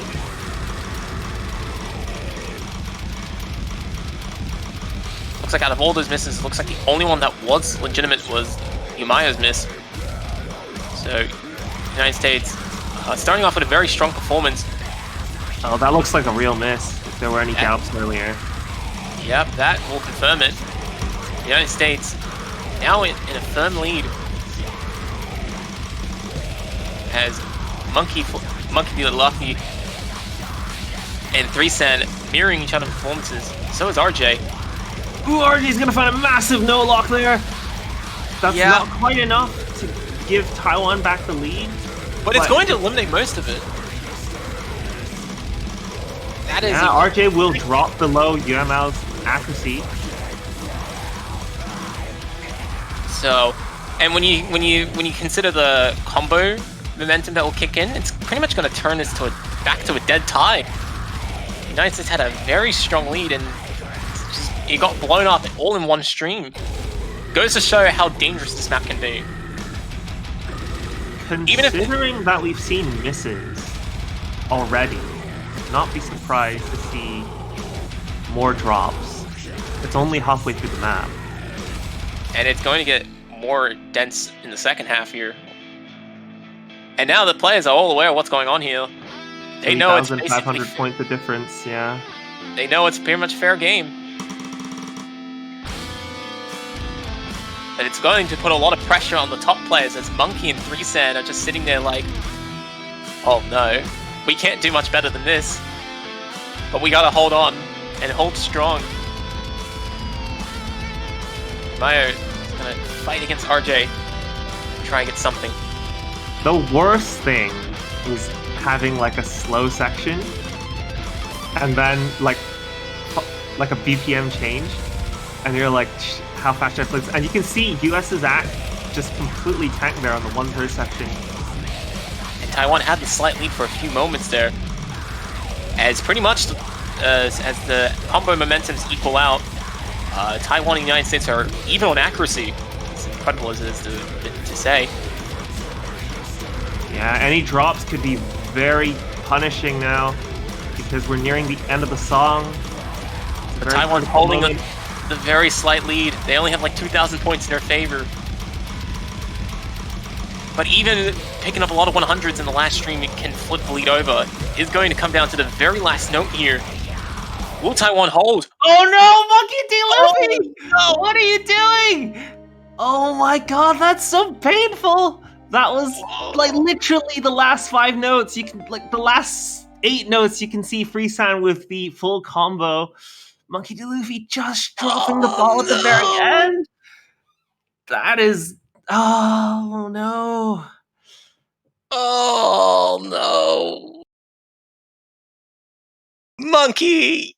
Oh, that's unfortunate. That is heartbreaking. You know, especially for Monkey, who was playing so well in the whole song. He was rivaling 3San directly. Nearly a double S. Just to see it all just slip away in 5 notes at the very end. Misreading possibly the very last set of notes you gotta read. It is brutal. You're right, it really came down to the very last notes, quite literally. Oh, no. Taiwan, that is a heartbreaking break point in United States' favor, but on the upside, if there is an upside to this for Taiwan, they have shown the United States that their picks are going to be quite dangerous. But they're down a break point, which actually kind of makes it a bit interesting, because the United States is now sitting here questioning themselves, thinking, okay, we can't go with hidden, because we only won at the very end. And no one may look very sketchy, because Taiwan was directly right next to us, side by side to the very end. Ooh, that's interesting. US going for HR. So, yeah, they might have been. Yeah, looks like they're going with Hard Rock 1. Looks like they've exported one of their players to Taiwan. Never mind. Oh man, who cares about flying restrictions? It's gonna just export. Play for whichever team you desire. Ah yes. Can I join Team Japan? I think there's like a very long list, a long waiting list. If you want to Team Japan. Yeah. there's a very long list. And we're nowhere near the top. Yeah, I say this is interesting because actually last week in group stage, I think it was your team that decided to pick HR against Taiwan, and they actually were incredibly dominant on HR. Don't remind me. Monkey D. Luffy is one of the most accurate HR players in the game. Like, I think people sleep on him a little in that regard. So, yeah, I don't know what Yue Miao is capable of in that regard, but well, I know she's very solid in Hard Rock. As somebody who's seen her play and have competed directly against her literally last week, yeah, they are very strong with Hard Rock. And I'm kind of surprised to see the United States openly willing to fight Taiwan on this. They may be right, but it's definitely an interesting choice.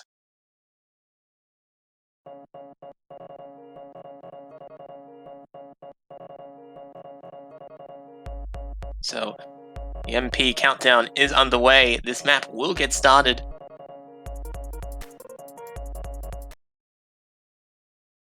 But first, we need to go back in time because getting a near double S is not enough for Yumaya.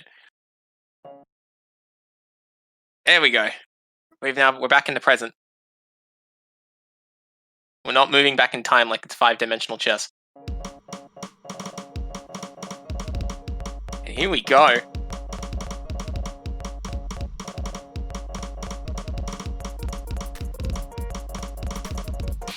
As the teams get underway, which is a very challenging Hard Rock pick. It's not the longest, sitting at about minute 53, and doesn't have the highest OG in the world, but it does have a lot of reminiscence to some of the tech that we saw in Hard Rock 1 last week. yeah, this is just the early section, though. Once we start getting into the burst, we'll really see how players hold on in terms of accuracy. Right now, US have the early advantage, though. But it is a very thin advantage. Even though you're up by 10,000 points on a shorter map like this that doesn't have as many nodes, it doesn't mean a lot. If you miss, it will go very quickly against you. Alright, Cheese Salad will trade with Yue Miao. But Yue Miao down by 4% accuracy, minimum, and that is helping United States maintain their lead for the time being. Unfortunately for Taiwan, there's no combo momentum that could possibly start to negate this. But Cheese hitting that last note a little bit too early, almost risking a drop there. But he survives with his combo intact. And now the song is about to come to its quick conclusion. We'll see if the United States can hold on to the end here. And it looks like they will, as they pull ahead with a victory of 60,000 points. As Yumaya unable to keep up with the other three players in the lobby, picking up 3,100s and 4 misses, which is still a very strong result, but unfortunately Cheese, Chur, and Monkey are all better, surpassing 1 million points. Yeah, I'm actually really impressed by the US accuracy. Only 19 100s between the two players.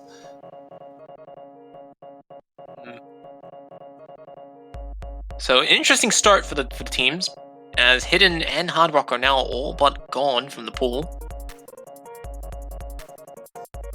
So the only pools we have left is both double dimes, 4 no mods, and 3 free mods. And they're going with their preparation. They're going to test the United States on no mod 5 with the gimmick pick. This is an interesting choice by Taiwan. And if you saw the group stage match between Taiwan and Australia, they did lose on the gimmick pick, but I saw in their previous matches after that, through MP links and whatnot, that Taiwan came back and they were much more prepared for that particular gimmick map last weekend. Yeah, Taiwan's always found success when it comes to gimmick maps historically. Maybe this could be the ace in their sleeve?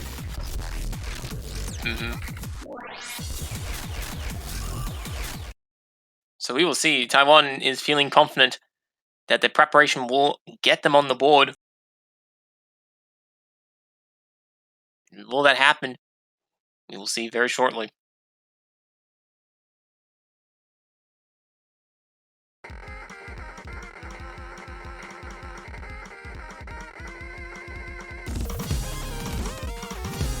So, the introduction getting out the way. All players keeping up with each other for the time being. Accuracies are a little bit all over the place, but they're all generally at least 98 or better. Wait, they're sitting at a tie. Okay. Surprising.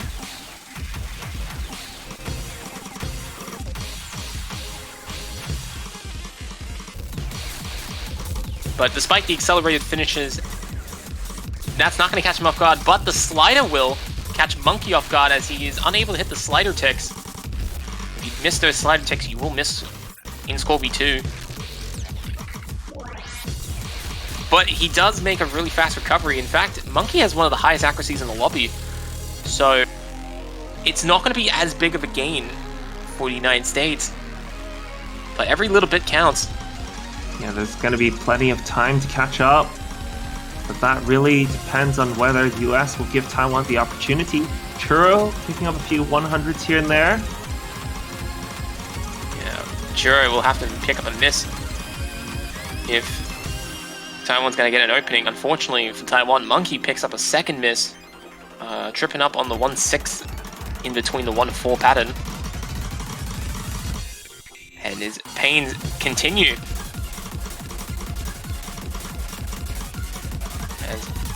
This pick is backfiring on Taiwan, as Monkey's unable to keep up with Yamaya, RJ, and Cheryshev, who all seem very competent to hit the 1-6, some of the trickiest 1-6 in the song.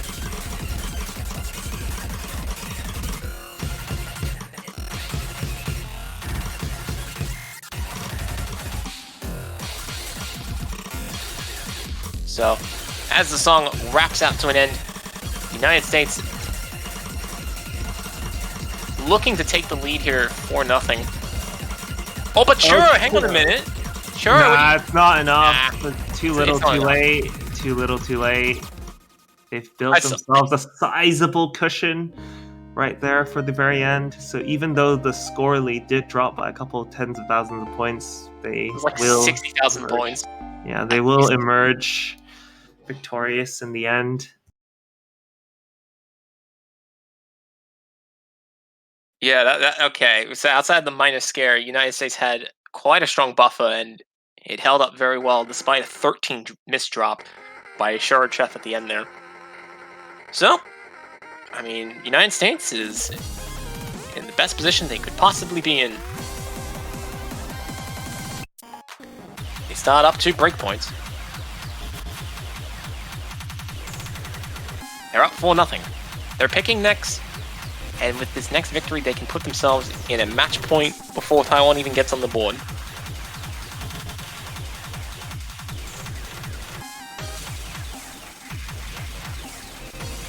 But what will the United States go with? Because it's not. This is not the situation that we saw between China and Canada, where even though that they were up, 3-4-0, it wasn't. Like, these have not been convincingly, won for the most part. Some of the maps have been decided by near thousands of points. Yeah, or the very last, second. US is kind of walking on eggshells here. So far, they've made all the right decisions. But one wrong turn. And they'll lose their breakpoint advantage. Well, they sticking won't to free mod. Sticking to free mod is a good idea, I think. Well, not sticking, but you know, dipping into free mod. dipping into free mod because US has quite the capital when it comes to mod players. And also, they have quite the capital in terms of map points. So they can pick free mod, they can pick whatever they're most proficient in, get a sense of what how strong Taiwan is, and if it backfires, it's not the end of the world. So, I think that this is a good call for the United States to move into the free mod pool. I'm expecting both players in the United States to go with at least a mod. I'm not sure if they'll go. I'm not sure if it's necessary to go with Hidden and Hard Rock for a particular player. They can do it, but do they want to take? Do they only just want to play 2 mods and go for the more consistency result, or do they want to try and go all the way, all in? It's impossible to know. And it looks like we're about to find out. The United States will be going into this with a mod advantage, as Cheese Salad will be the only player to pick Hidden and Hard Rock. RJ, sorry, you want to say something? Yeah, I'm just saying Hidden Hard Rock is a dangerous gamble, but it works wonders if you can pull it off. Or blow up if it backfires. It is a gamble. But looks like US will have the early lead here. Monkey Luffy finding a few uncharacteristic misses at the very beginning, but it's just out of the gate. It's still fairly early days. Unfortunately, Taiwan's already heading to this with a mod handicap, so it's going to be interesting to see how Monkey can recover from this. Cheese with one of the lowest accuracies in the lobby, but has the extra mod, so he is doing all well if he can just stay above 98%. And he's being well supported by RJ, who is at 99.5% with the hidden mod. Also on a full combo. Yumayo doing pretty well. She is at 98% halfway into the song. Although against the United States, maybe trying to find some more if possible. And Monkey Luffy making a good recovery with the accuracy despite the early misses that he picked up. He had Cheese Salad finding a couple act drops, dropping to 97. Oh, this is interesting. Dropping to 97, it's basically putting himself in line with Monkey in terms of score. And that's especially after Monkey already missed.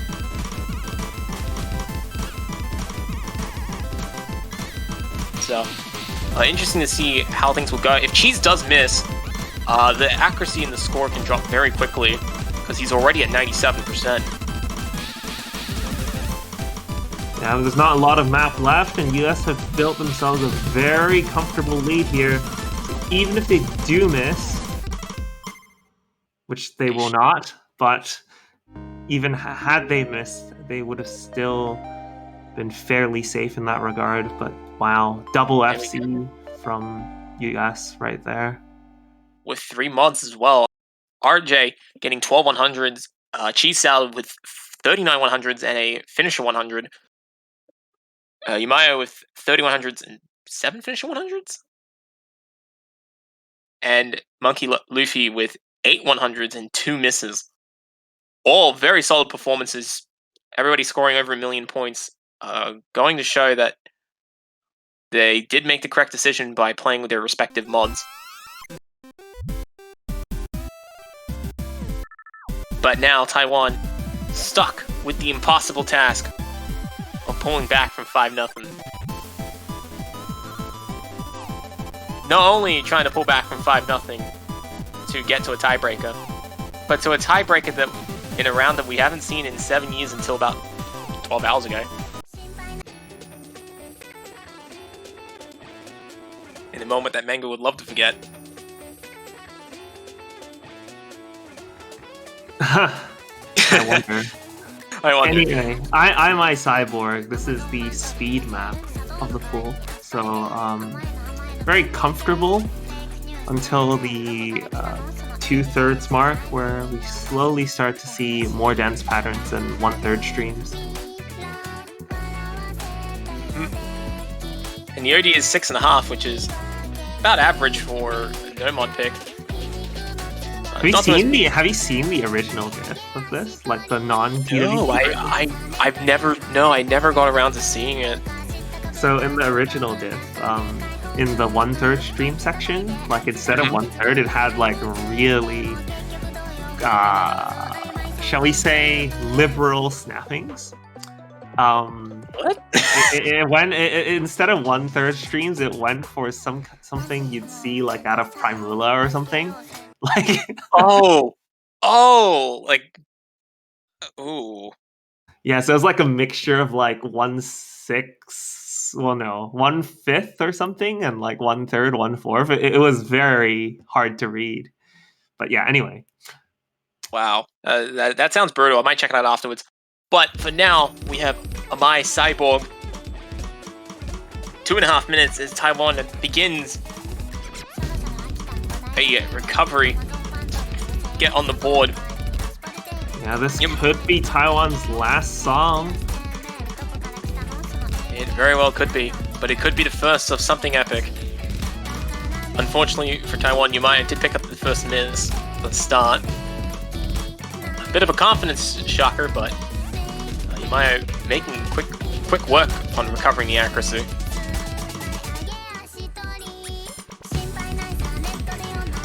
And it's keeping them very close with the United States, as the United States won't even get more than 6,000 points in the opening sections of the song here. Yeah, if US just hold combo, Yamiao's her earlier miss might just be... wait, 3 Cent actually missed! Oh wait, what? Yeah, 3 Cent missed, we completely missed it. Taiwan's taking the lead. Oh wow, and he's missing in the another miss? section. Another miss? What? Oh no, 3 Cent, don't let the nerves get to you. This is the slowest section of the song, you got this. Taiwan's gonna take every opportunity they can get. Yeah, they're gonna have to. They really need to hold true to the end, and we're just about to enter the 1/3 section. It's got 1/3 plus 1/4 streams. It is very tricky. But so far, Taiwan holding well. Monkey Luffy is picking up a couple of drops, but not a combo drop like Cheat Salad did. And just like that, Taiwan's actually benefiting from this section. That is something that I did not expect. But wow, Taiwan's looking to finish strong here, going through the hardest section of the song. But yeah, the song does pick up in density towards the end, but I don't think it's going to be any issue for Taiwan. Barely forward patterns. Especially with the margin of victory they have right now, it should be enough to hold. And it looks like it will be. Taiwan gets on the board. 1 point. It's not a clean sweep. Have we seen any sweeps today? Yes, we did. Yes. We just saw one. We just that saw was the only one, right? That was the only one. Yes, that was the only sweep that we've seen today and in this round thus far.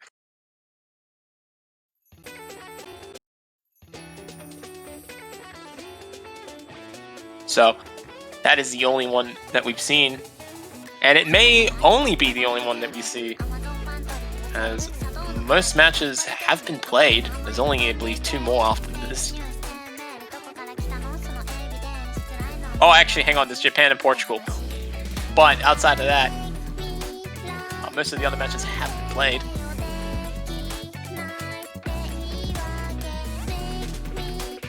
So we sit around and wait for the next pick. They're going to go with double time 1.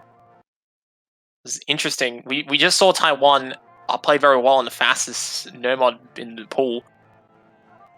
And they have shown very strong accuracies in both no-mod and in some of the other mods. So it's entirely possible that Taiwan will be more competitive than what the United States believe.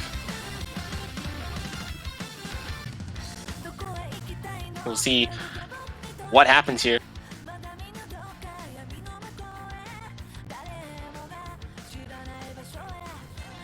Pickens did say 76% of people would back the United States. Picking speed after losing on a speed pick? That's a bold strategy, but this is quite a bit faster and more accuracy. Well, Boo and I saw that in the last match between China and Canada.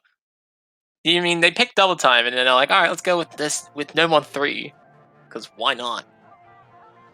Yeah, but I think US have the advantage here for sure. They have the accuracy. But will they get the point? That is what we will find out shortly. As the next 2 minutes unfold, it's a tricky DT pick. So far, though, it is looking fairly even for both sides. As Monkey and Freesan are just mirroring each other in performances right now. The real battle between Cheese and Yamaya. Cheese is leading by about a percentage in accuracy.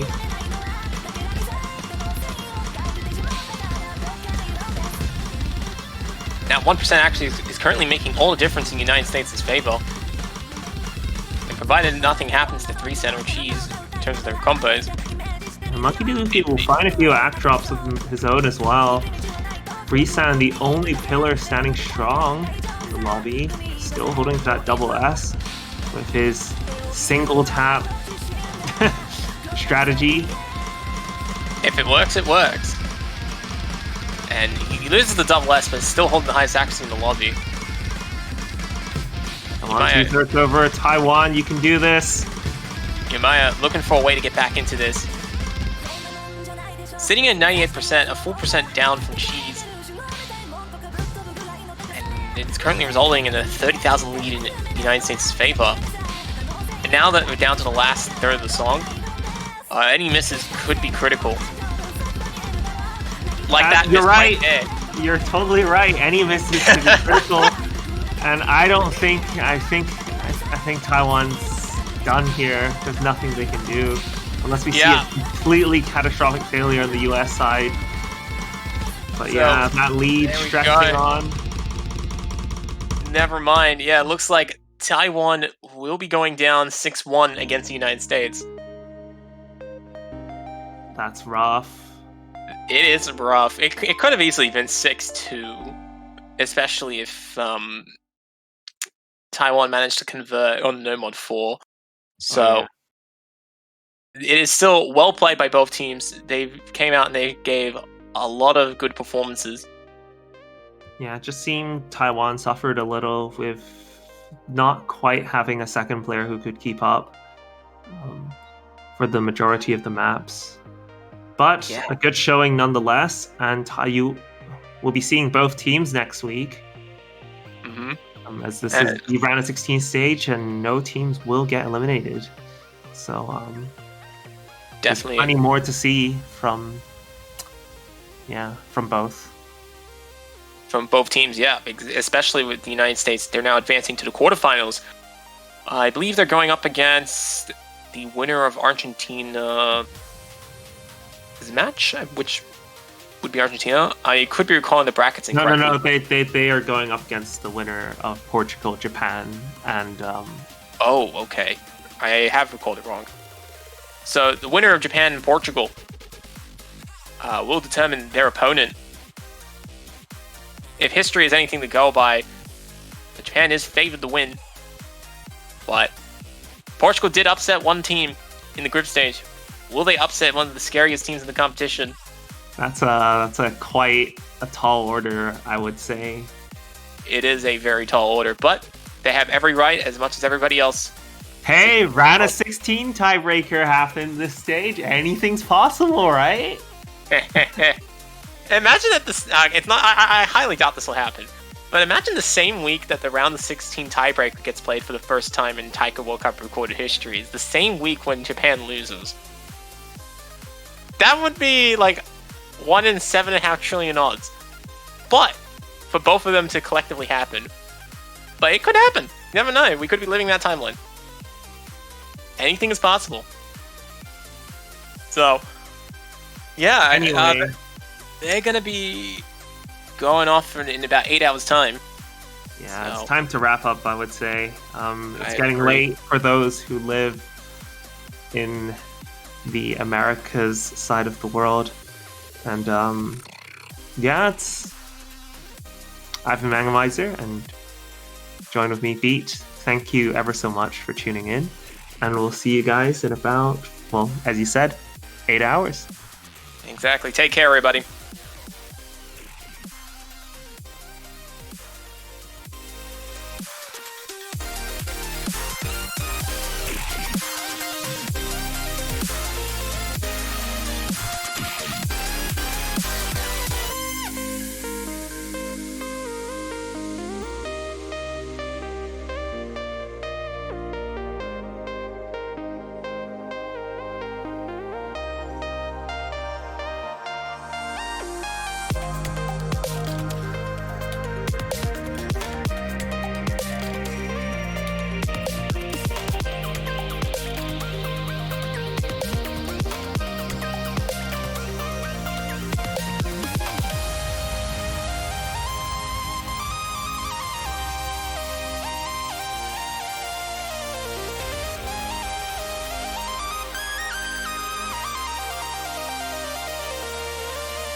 Alrighty, hello everyone, and welcome to the Taiko World Cup 2021.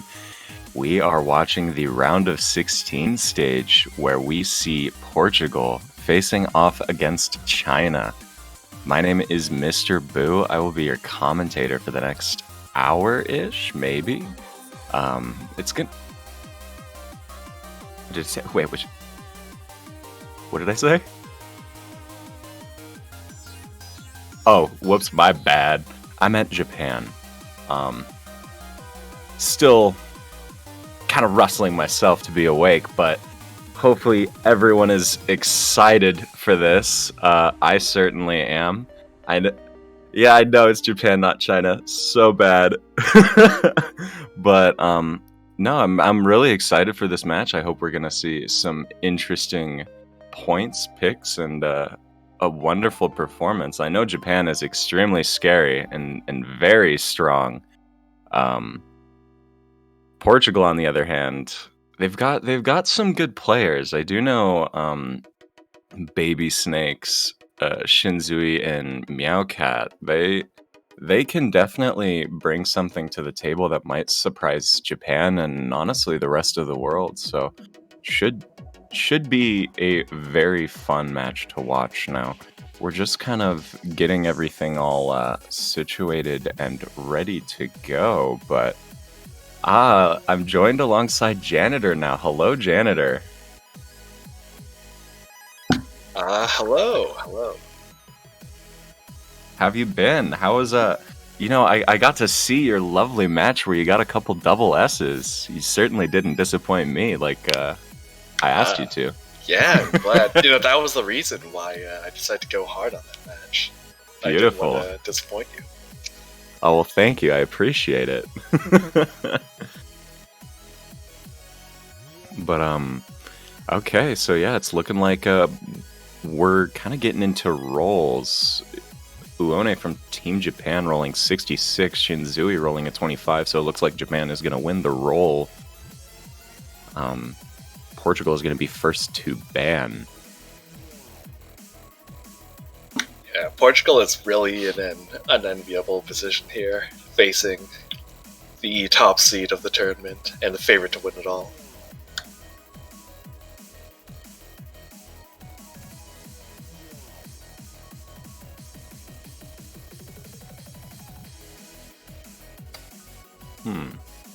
Afro Knuckle. Okay, banning Hidden 1.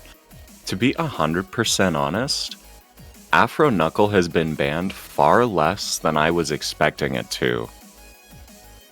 Yeah, it really has been, actually. I think it's because the SV is, not all too low. Right. And it's also a real banger song, too, so that probably helps. Very, very true. I think, yeah, SV-wise, for something that would be considered a slow SV hidden, it is definitely not unplayable. And it's not like what I would see from some really rough Hidden 1 picks, but a lot of the difficulty, I think, comes from the various snappings that happen throughout the song. Now, yeah. Japan banning No Mod 4. They don't want to play stream maps today. Yeah. I kind of expected them to go for a No Mod 1 or No Mod 4 ban, just because it's the map with where the most could possibly go wrong for them. Right. Where something tiny can definitely compound into a serious error. Going honestly, into DT1. To be completely honest, I kind of also expected a DT2 ban, but no, we may see Tiebreaker 2 in this match. Yeah, the thing about DT2 is that Japan is ridiculous when it comes to accuracy, especially with double time. And absolutely. Wone actually reclaimed his number 1 on DT2 on the leaderboards with hidden double time SS. So they're probably feeling pretty good about that one. Right. Hidden double time SS. Jesus. I mean, it is expected, I suppose. Like, you have people like Grape Tea and Uone both can get almost sub 30 URs on maps. It's actually some of the most insane robotic gameplay I've ever seen, so... Yeah, and speaking of Grape Tea, I think he actually got a hidden SS on the tiebreaker, like, just a few hours ago, so that's also something to keep in mind. Of course. Of course.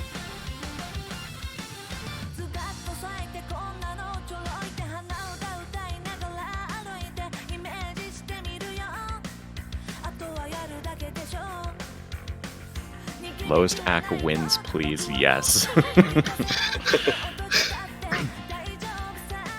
If we're playing by golf rules, Portugal has this in the bag.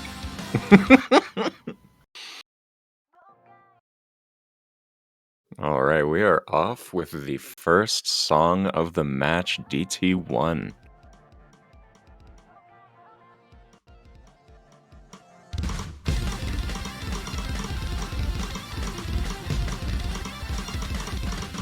Saren58 dropping double S alongside Baby Snakes with a single 100. Shinzui having a lot of act trouble early on, but Uone doing what Uone does. Yeah, this is classic Uone with the double S.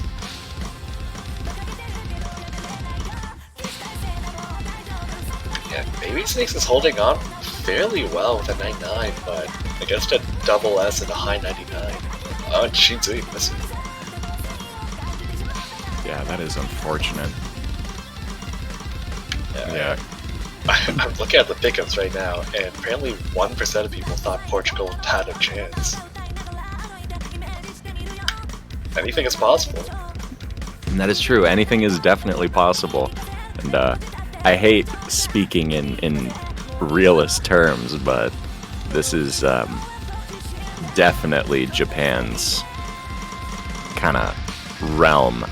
So it'll be extremely difficult for Portugal to take a win off of Japan here. With Baby Snakes and Shinzui both dropping. And Japan just completely unfazed. Saren having that early 100, but otherwise holding a double S, I think. Yeah. What it looks like going into the last quarter of the map, Japan only has a 1-100 respectively split between both players. Uone holding the double S. Yeah, my god, what a dominant performance this is. Yeah, and I mean, like, you can take a look at those UR bars on the bottom. Uone is just one thin line. I mean, as I say that, it's kind of wavering a little bit, but... Wow. Alright. Yeah. Alright, okay. You guys are cool. Yep. 1-100 at the very beginning. Oh, man. Okay. Okay. They're playing this like it's No Mod 1, and that's terrifying.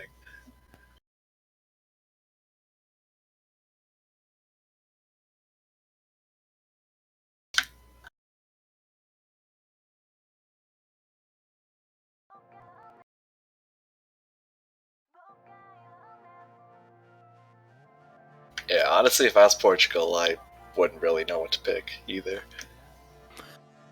Yeah, I mean, you can't really pick free mods unless you're extremely confident in your ability to double S2 mod, because Uone is just going to pull that off. That really is the problem. Yeah, it like, you're barring 3 picks on the bottom of the map pool already. Hard Rock again really goes to Japan just because they do have probably the best UR and consistency out of anyone in the world, pretty much. So, I mean, I could see some No Mod 5 ideas, but aside from that, yeah, like, a lot of these picks just seem off limits. Yeah, No Mod 5, maybe, if one of the Japanese players ends up choking. I think No Mod 1 might be a decent idea, even though Japan has a high probability of getting a double S. Double S. Okay, so they're picking Noma 3. Also not a bad idea, though it is a bit weird to be picking a speed map after losing a speed map. I mean, if their plan is to vibe and have fun with it, then certainly an understandable pick. Otherwise, very, very bold. Certainly bold. This is pretty much Japan's wheelhouse. There is some rationale behind it, though, because the map is also fairly easy, and it's always possible for someone to choke up on the 1/3.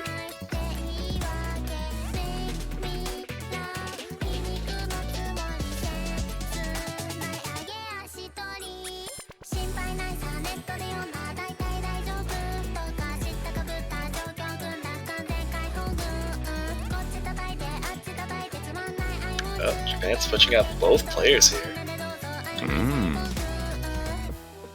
So we're seeing Grape Tea very much, like that definitely makes sense. We're going to see Grape Tea with a double S here, and Akumiya as well, very, very strong player at this kind of map, so... All players here, I think, have a good chance of getting a high accuracy full combo on this map. It's just really down to consistency.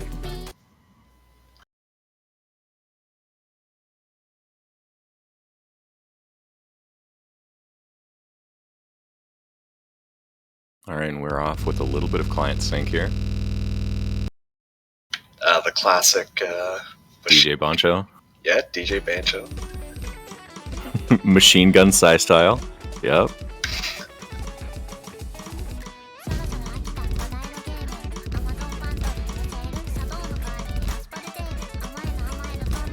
Shinzui having a bit of an accuracy problem at the start. Seems to be recovering though.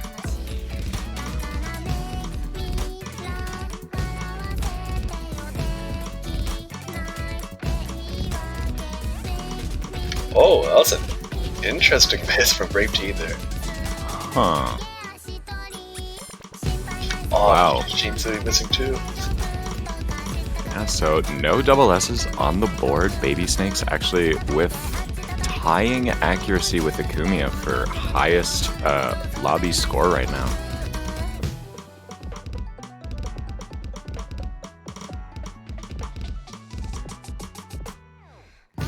Brave Tea also not that far behind. He's better than this. He might be on the run of the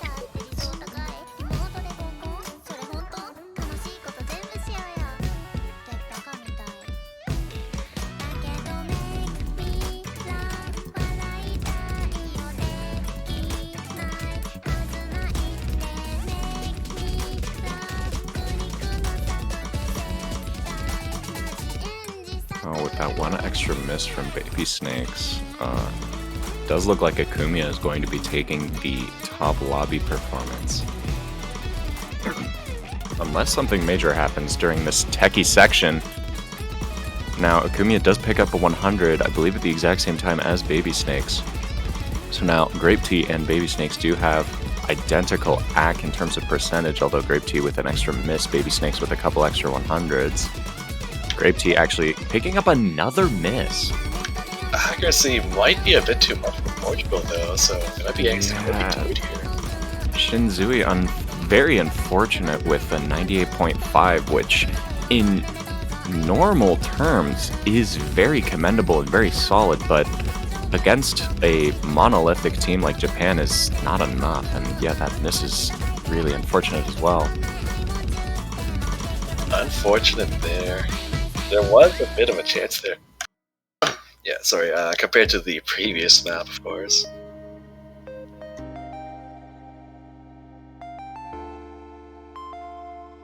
Solid scores from Akumiya and Baby Snakes all around, although Akumiya with 2 100s. And actually Grape Tea with 2 100s as well, just picking up 2 misses alongside that. Accuracy is going to be a bit of a problem throughout this match, I feel. Mm-hmm.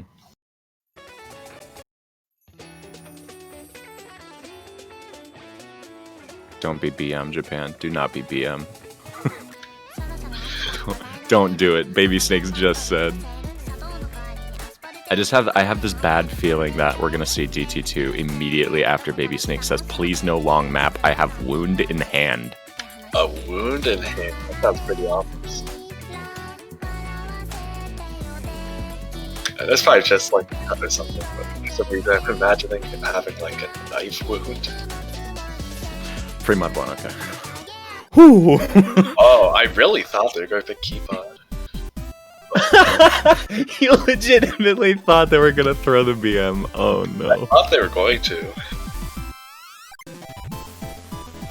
Immediately followed by, sorry, don't understand English. Yeah, I thought that was going to be something along the lines of that. But yeah, Fremont 1 also a really strong pick for trade. Pretty much anything in this pool is strong pick.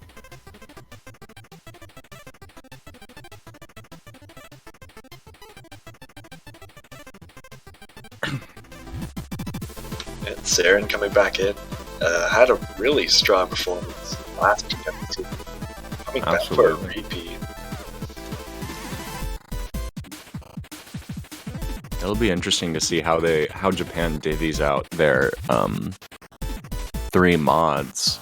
And I know Baby Snakes is definitely capable of pulling out the HDHR as well. I wonder what Shinzui is going to play. Maybe on a map like this, Hard Rock seems solid? Yeah, I think they are a Hard Rock player. The thing about Japan within Hard Rock is that they have like all of their players can play Hidden Hard Rock, Right. which is a luxury that no other team really has. Exactly, yeah. So that's why I'm like, I wonder, are they gonna give it to Akumiya? Because Akumiya is pretty consistent on double mod, all things considered, but I know Saren can quad mod stuff if they wanted to, so... Yeah, I think maybe Akumiya Hidden Hard Rock, so Yeah. it goes That- hidden a lot for free. Actually, yeah, that's right. That's probably what's gonna happen. Yeah, I don't know, maybe they're just drawing lots in the back or something to determine who plays in Hard Rock. I'm not sure about the inner workings of their team.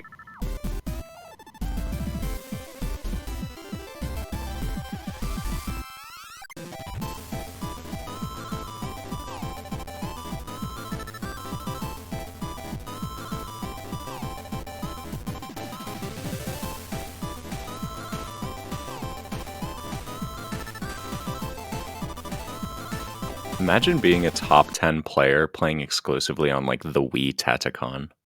Yeah, there are videos of people playing on those. The issue is Yeah, there's a bit of an input delay for them. I'm not sure if people have removed that or anything. I mean, it's possible. The Wii guitar controllers for other rhythm games that aren't this one, those don't have any sort of input delay, but I wonder how they do that.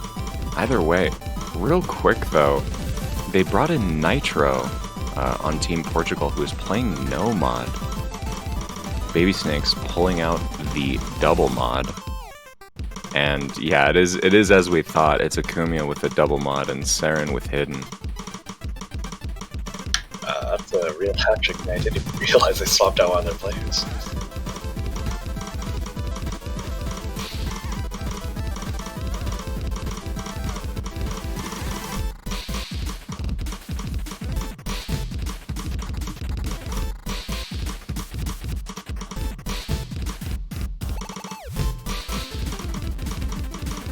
Getting into this tricky section, but oh, Akumi does miss. Ooh. We could very well see Baby Snakes with top of the lobby score here.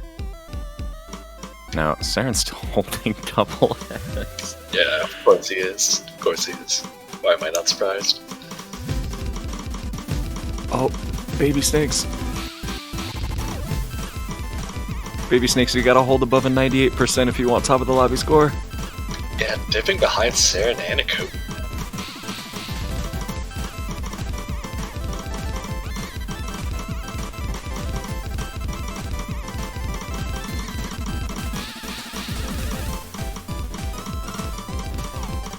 And yeah, this is why you don't pick. Well, this is why you don't play free mod against Japan. Yeah, I mean, 99% axe despite the miss, a double S from the single mod player. It's near maximum score potentials against anything but maximum mod outputs. So Yeah, and this is also to no fault of Portugal. no, absolutely not. Would be having a hard time in this matchup. Yeah. And Portugal being one of the 2 low seeds to actually make it out of group stage. Still a very impressive performance. Exactly.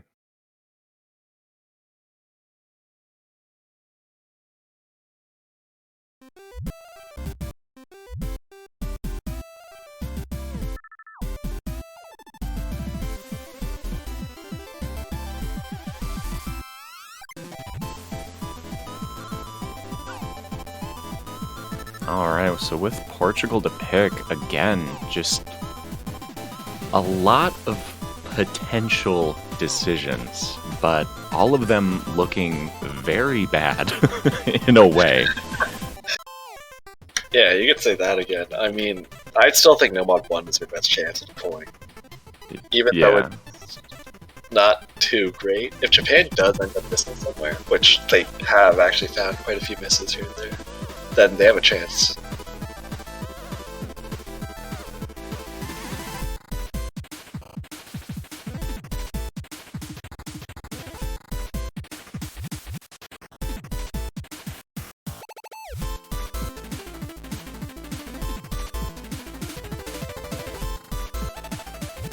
Taking a little bit of extra time, but again, 100% understandable and necessary, but they go with Nomad 2.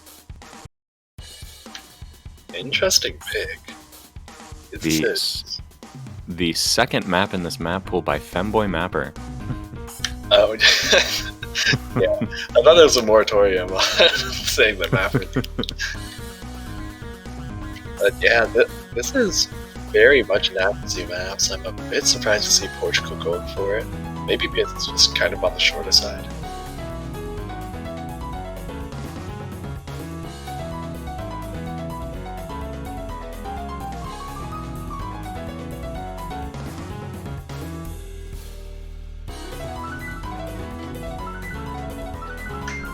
Uone coming in. Here it is. Uone drip. Uone drip. I don't know if anyone has seen those pictures of like the Dragon Ball drip things. Oh yeah. Yeah, I have no idea what that's about, but I find it really funny for some reason. Oh no, it's fantastic. My favorite is like the extension of that image where someone has the animated heart opening up. It's just Uone drip in there. It's perfect.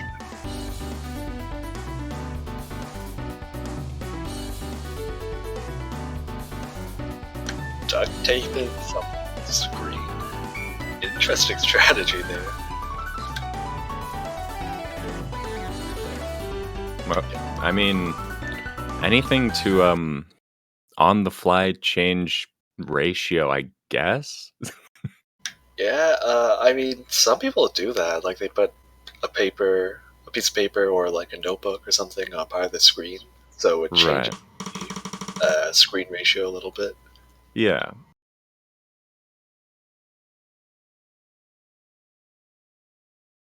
I was actually told in a tourney match to do that because it would help my HR reading.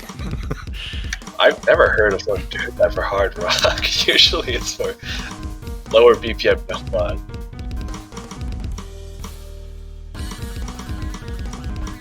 Lower BPM no mod, my favorite. Yeah, speaking of, right now, it's pretty much what's on.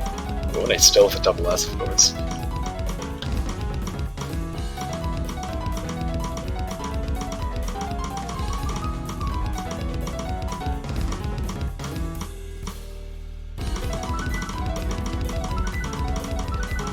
And Portugal still with a double full combo.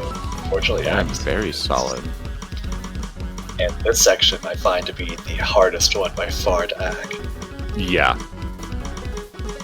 Just the weird tempo increase. It's just ever so slight, but it doesn't align with anything else in the song. It's very out of place in a way.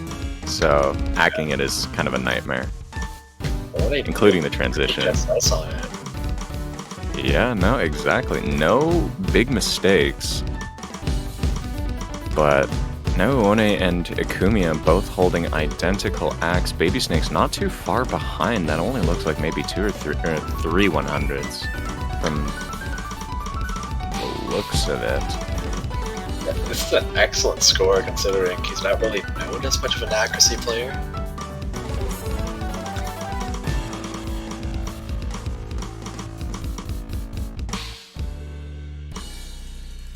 Yeah, unless both Japanese players tank on that last stream. Yeah, we would have to see something major like a note lock, but we don't see that. Jeez, that's a ridiculous team score. 4-100 total. 7-1 from Baby Snake's actually really good, but not enough here. Yeah, that's a terrifying sight to look at on the right side there. And then you see like Baby Snakes with 7 100s, phenomenal play, and Nitro holding the FC with 28 100s, a very commendable and respectable accuracy full combo on a map like the Chameleon. But Portugal could have beaten a lot of other teams with that team score, but absolutely not Japan.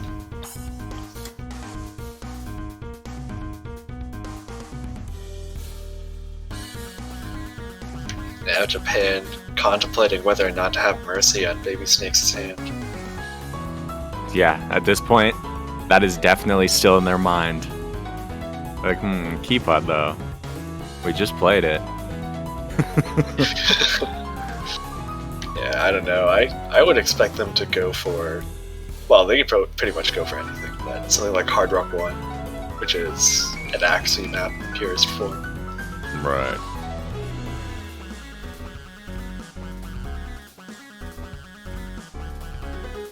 Does it say Breakcore is my everything, but TWC hot? Or not? Oh, TWC is not. I think it's the... TWC hot is also accurate. Especially in this early round of 16. There's some very hot matches.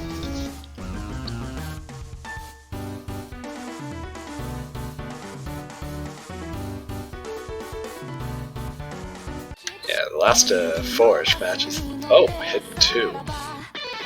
Okay.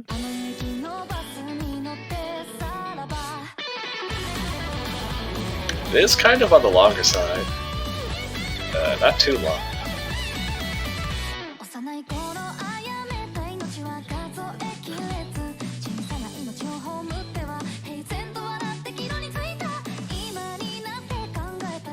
And you have One and Saren in the lobby. And that's a really terrifying duo to face on Hidden. Pretty much yeah. 2 best hidden players in the world.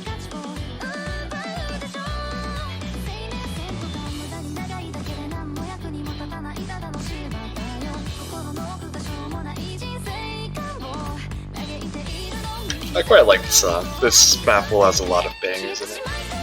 Yeah, actually, I'm pretty happy with this map pool. I really like a lot of the picks that they decided to go with. Fremont 3, of course, being yeah. amazing, but honestly, like I like a lot of the no mod pool as well. Yeah, not really any complaints here either. Though I will say, this song is weird to listen to after you hear the sped up version.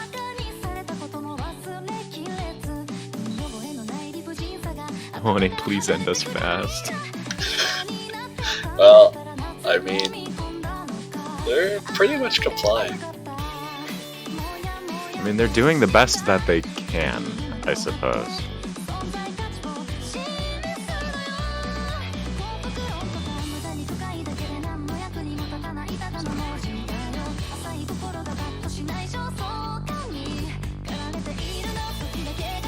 Oh yeah, there is a 1 hour break between this match and the next one.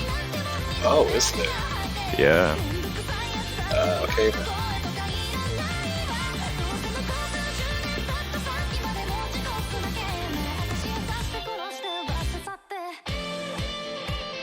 Oh yeah, actually that reminds me.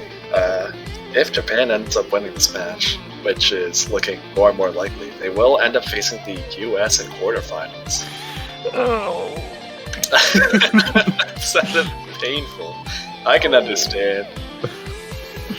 Well, we might have a chance in losers. Don't say that. They have a chance. They have a chance. Yeah, I can see it being hard to be a fan of a country who has to face Japan early on. It's truly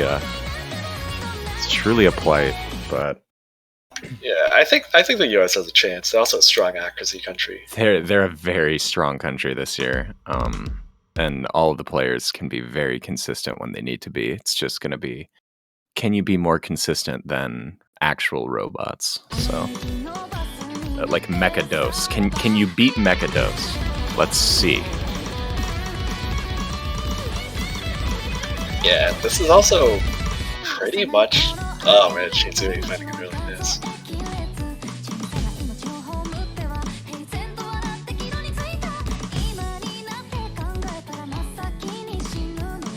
Yeah, this is pretty much Japan the pick. Both of these hidden players specialize in hidden accuracy and Yeah. And I would not be surprised if they got double S here.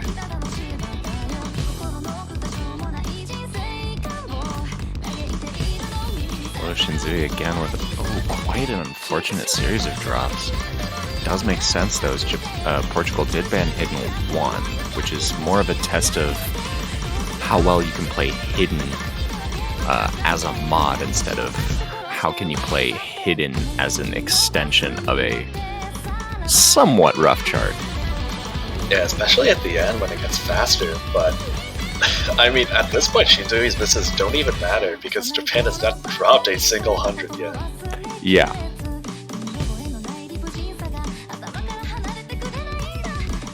I'll have to wait for the 1/3 section, I guess.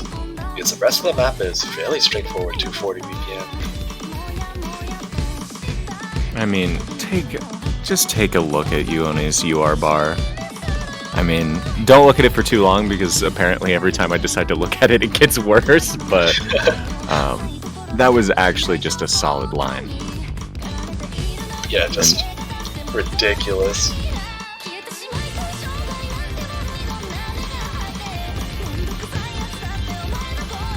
Yeah, again, I can't say I'm not surprised, but Right. I am still pretty terrified. And now the 1/3 section.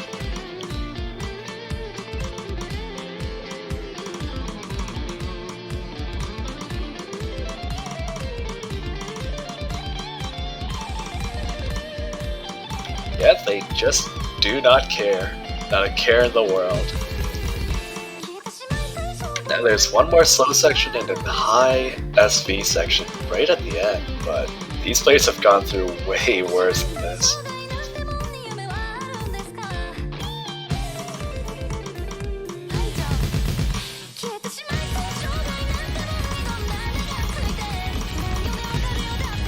Baby Snake's also holding on to a full combo, but Above 99% as well. Very, very commendable, and in fact, a performance that can definitely. yeah, unfortunately he's not assessing. And Yeah. that's going to be it. I mean, there's one more stream at the end, but Japan might be getting a perfect. Yep, they do. They Oh do. my- They get a maximum theoretical score. No one has even gotten an SS on this in match yet, and well, We just see two of them. we see two of them from Japan. Yeah. If anyone thought that I was being, over exaggerating about the whole "can you beat Mechados" thing, that's exactly Yeah. what just happened. Yeah, you can't even beat that score. You have to tie it, and then hope Yeah. that they mess up the next time.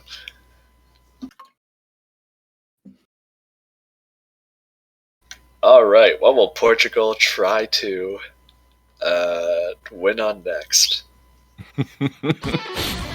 This is match point, unfortunately. Or, I guess, maybe fortunately, depending on how you look at it. Yeah, I don't even know what to pick at this point. No mod 5, I guess?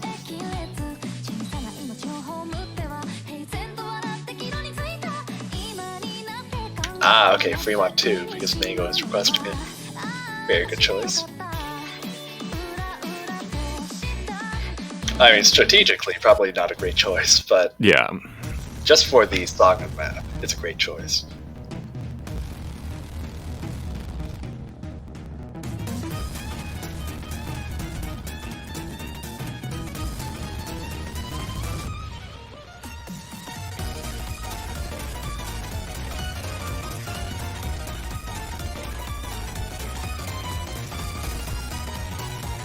Yeah, this is a real banger once again. Kind of a swing map, so it's not really 250 BPM, because it's mostly mapped around 1/3. Right. And Yeah. If anything, it's spicy 125. spicy 125, I like that.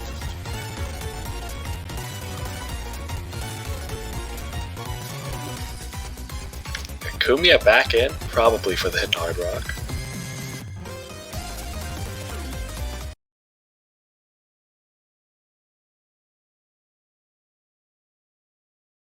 Yep, and Baby Snake's also on hidden hard rock. He's actually been performing pretty well throughout this match. Actually, very, very well. Yeah, he's gotten a full combo on most of the maps, I think. Just not assessing all of them like Japan.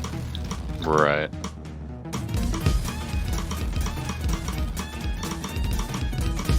We see a repeat of Free Mod 1 in terms of mods, at least on Japan's side. Kumia with the double mod, Saren holding the hidden, Baby Snakes with a double mod as well, but now with Shinzui coming in and holding Hard Rock instead of, I believe it was Nitro with no mod.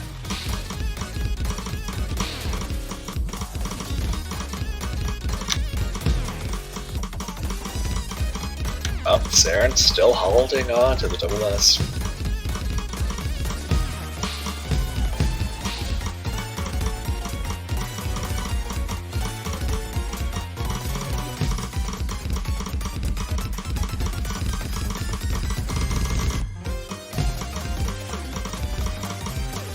And everyone's still holding on, actually. Portugal not doing bad at all. No, definitely not.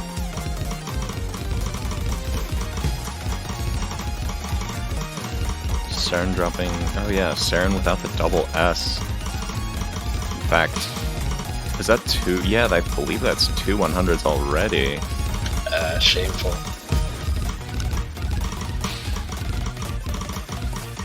And Kumia and Baby Snakes fighting out a little bit, but Shinzui not... Oh, especially... Ooh. Oh, Kumia missed too.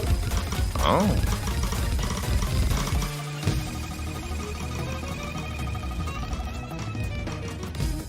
Yeah, actually dropping down below 98. Unfortunately, Saren's accuracy is just way too high. Yeah, if that's a 4, then I'm pretty sure that is... Yeah, that is a 4, now 5. That is a 1/100 play so far.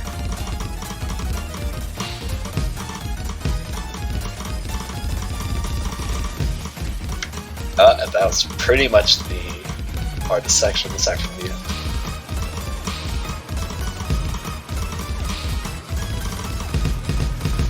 Yeah, this ending is really hard for hard rock.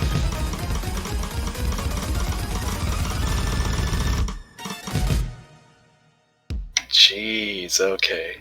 Japan does end up taking it. Baby Snake's still full combo with a hard rock. Still very good. Saren with 1/100. To be honest, that's actually the most we've seen Japan bleed was with AHTHR on pretty much the anti-mod of the free mods.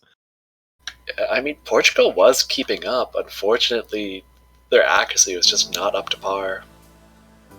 Yeah. And I mean, it's at going against Japan, it's almost as if everything just has to be as good as it possibly can be, your one up has to exclusively be how consistently can you double S things and not choke a 1/100 play. Because Japan can do that a lot, but on maps that they really shouldn't be SSing.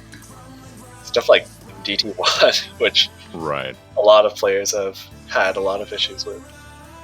But yeah, congratulations, Japan. We get to see you in quarterfinals. Portugal does get another chance next week in the losers bracket to be moving on. So this isn't the last that we're going to see of Baby Snakes and Friends. But yeah, thank you guys for tuning in. We'll be seeing Italy versus Thailand coming up in about an hour from now. Well, an hour and 19 minutes. So if you want to stick around in the chat, you obviously can do so. Otherwise, we hope to see you in about an hour.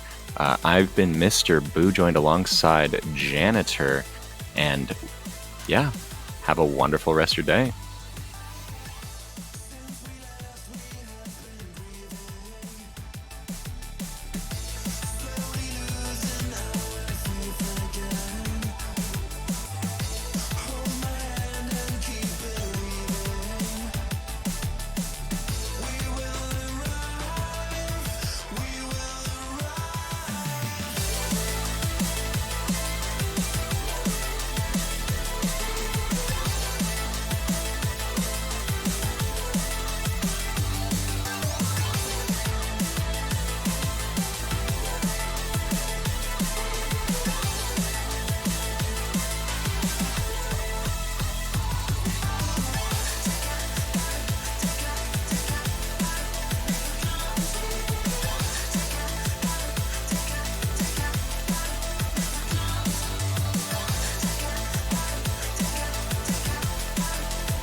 Greetings, user.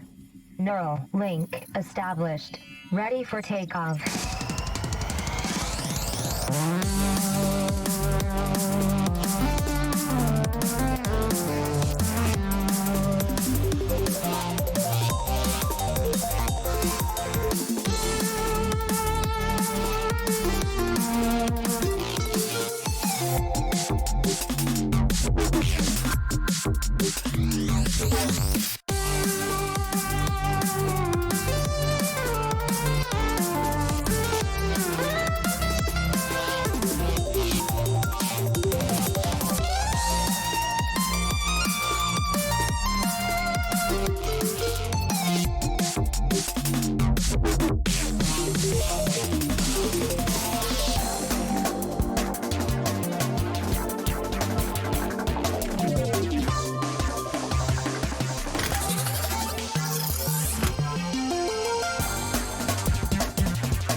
Hello everybody, welcome back to the Taiko World Cup 2021 round of 16.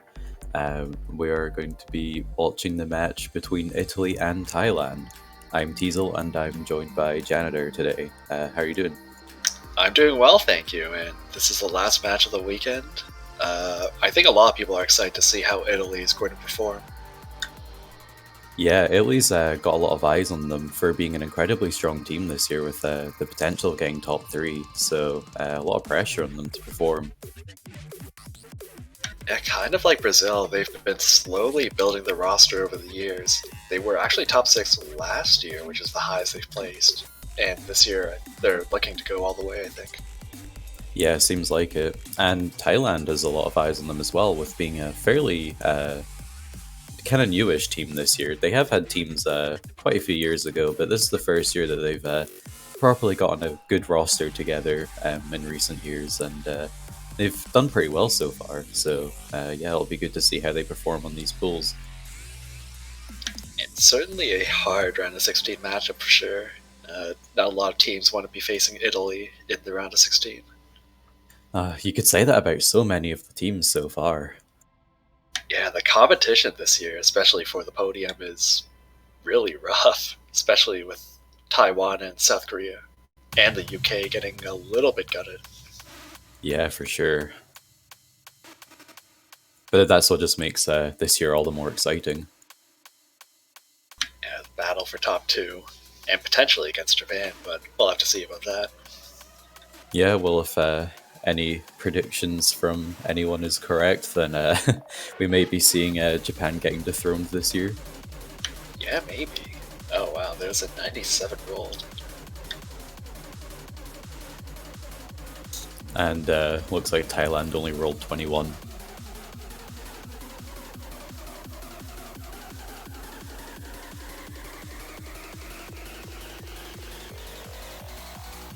Hidden 1 is an interesting ban, considering Thailand has Ray Toley, who is well known as a strong hidden player. Yeah, I guess that just suggests that they don't really have a really good second to back that up.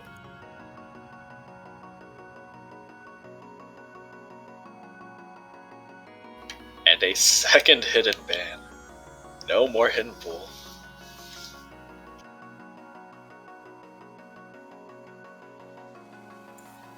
So even though that both hiddens are gone, that leaves everything else completely open, untouched. Hidden 2 banned from Italy is not really what I expected, but again, a team as strong as them could probably choose to ban anything. Yeah, pretty much. Could also potentially be aiming to target a strength that Thailand could have and have been possessing and showcasing throughout the rest of the tournament so far. Especially, as you said, Raitoli being a very, very good hidden player.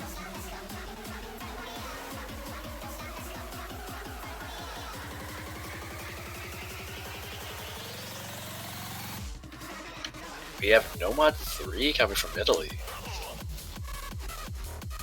Starting off with a fairly popular map that's been played a lot. Kind of based on much more simpler patterns in that, and most of the time it's been a kind of just an accuracy battle between both teams. Yeah, has this been played every match? At least every match that I've seen or been a part of, it's been picked. Yeah, I think the same goes for me as well.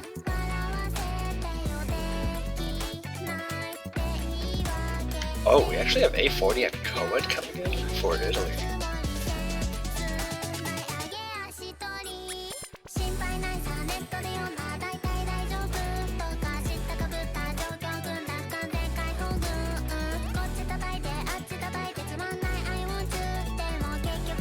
Yeah, looking at the stat sheet, it has actually been picked in every single match this weekend. Ah, that's cool.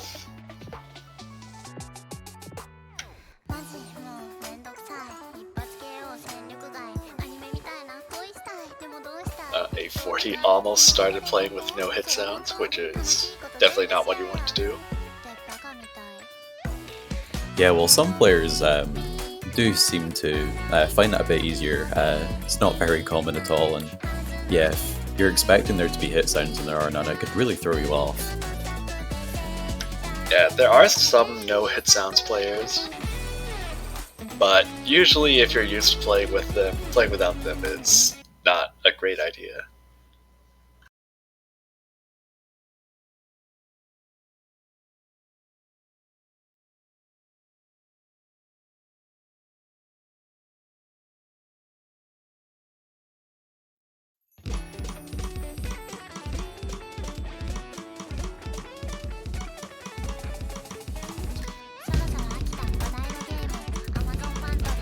Alright, early on it seems like Cappuccino has some accuracy issues actually. Yeah, dropping all the way down into the 95s quite early on. Plenty of time to build that up, but it's a question of if Italy's going to be dropping their rep as well to allow Thailand to catch up again.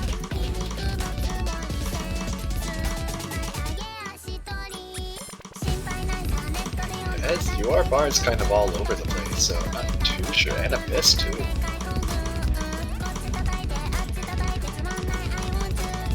Yeah, making the first map of the match kind of the speedier 260 BPM, if you're not fully warmed up, it could be pretty difficult. Yeah, I am kind of surprised that Bertoli isn't playing for his team right now. Maybe just preparing for the next pick. Yeah, potentially. If this is sometimes if you have a map where you just kind of know you are going to lose on it, that could be a decent strategy. Just allow your other players to warm up for your own pick next. Yeah, Panama's doing pretty well on this though. Certainly keeping pace with the two Italian players.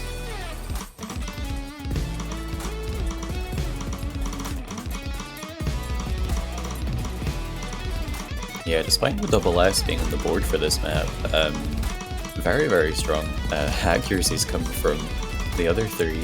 Cappuccino's still struggling to get the accuracy up though. Yeah, now Coed having the best accuracy in the lobby by just a bit. A40 Panama's not far behind at all.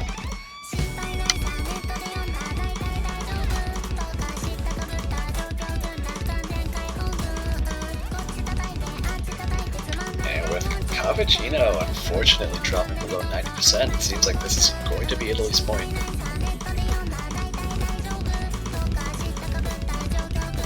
Yeah, it shouldn't be too much for Thailand to worry about though, as this was Italy's pick, so they really aren't getting a really early break point already. Yeah, it's really not a big deal for this early on.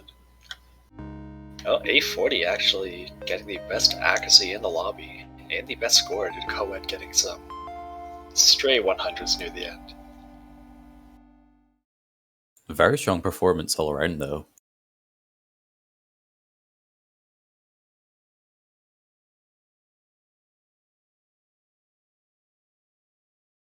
Thailand's turn to pick. Italy is very well rounded in terms of mods, so it's kind of difficult to pick against them.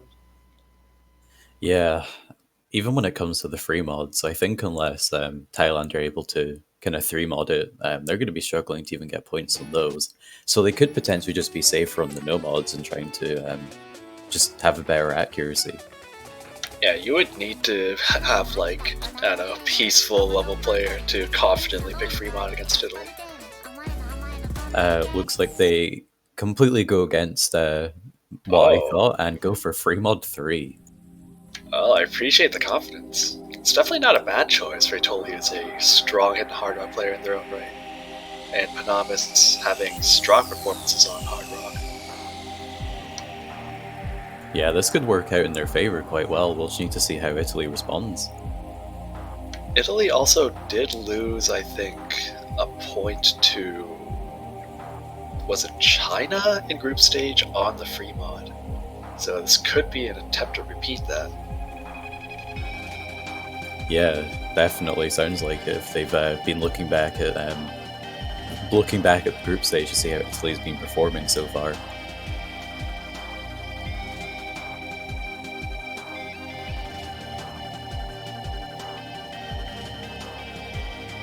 And just as a note, the winner of this match will be facing, I believe it's Argentina in the quarterfinals. And then the loser of this will go against Indonesia. I think so. I would have to check the bracket again.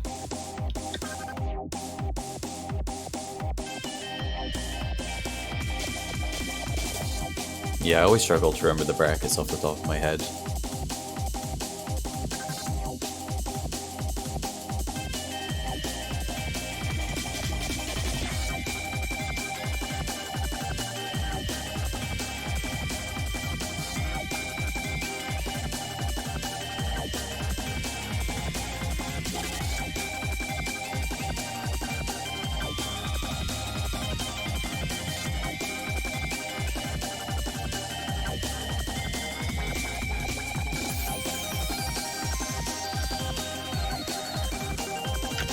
Alright, looks like we will be starting now. Probably Ikun on Hard Rock, Lord Ender on Hard Rock. What's interesting is Ray Toley hasn't come in for Thailand, but instead Connie-san has come in. Ah, okay, we have a Hard Rock from Panamas and a Nomad from Koni-san, actually.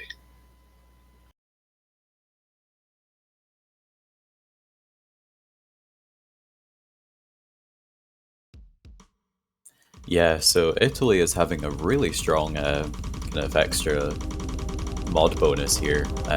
2 extra mods total. But Thailand is playing a bit safer, so that could work out in their favor if Italy finds a lot of mistakes. Yeah, there's some longer streams near the end, which is certainly possible to no lock on. I'm not sure if Ikun will do that though, since he is a very strong and hard rock player.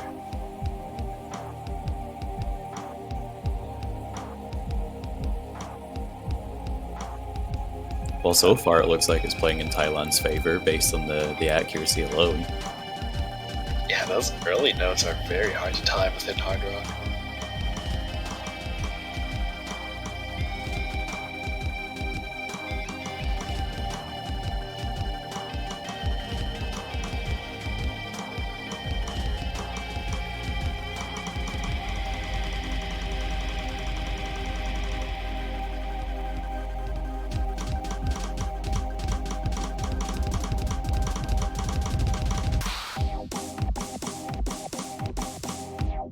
Alright, getting into the real part of the map now.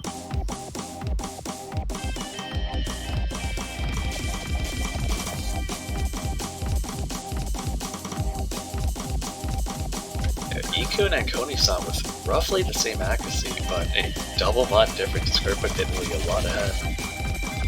Yeah, Ikun recovering very well from the early 100s. He got, yeah.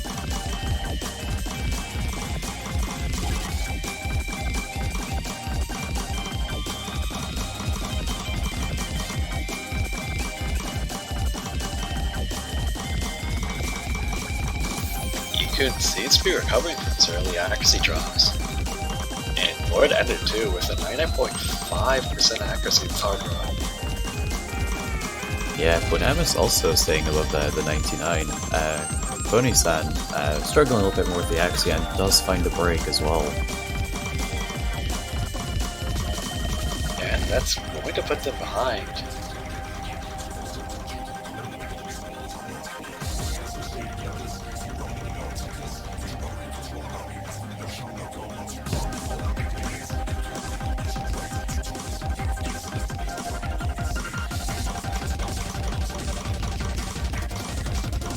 Ikun recovering, the window of opportunity is really tightening for Thailand as Koni-san finds another miss.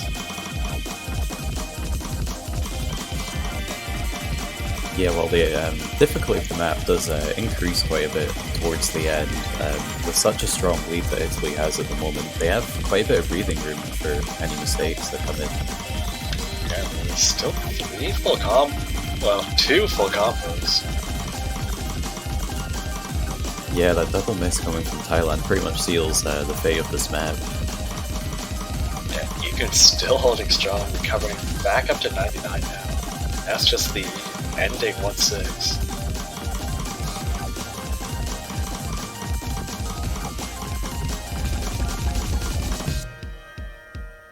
And they hold through it. Well, Italy holds through it.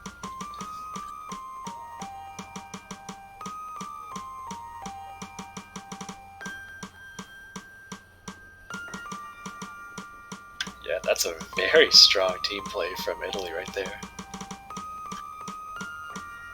Some scary ghost tapping at the end, though. Gotta be careful of that. Yeah, with just those single notes like that, it could be very easy to choke on them. But with that, Italy gets a break point this early on, and we are going back to Italy's pick, which puts Thailand in quite a bad spot. Yeah, I guess if they're really trying to put on the hurt, something like DT1 after winning on Nomad 3. They have a lot of options, and they might want to conceal some of their better maps for next round, maybe. Hide their skill sets a little bit. Yeah, if they have the opportunity to do that, they might as well increase their chances further on in the tournament. Yeah, Argentina is certainly not an easy opponent, even though they did almost go to tiebreaker against Indonesia. Well, Indonesia is a very strong team in their own right with some amazing players, so it can be a little difficult to compare sometimes. Yeah, absolutely no shame in that. And Indonesia is going to have a real riot down in the losers bracket.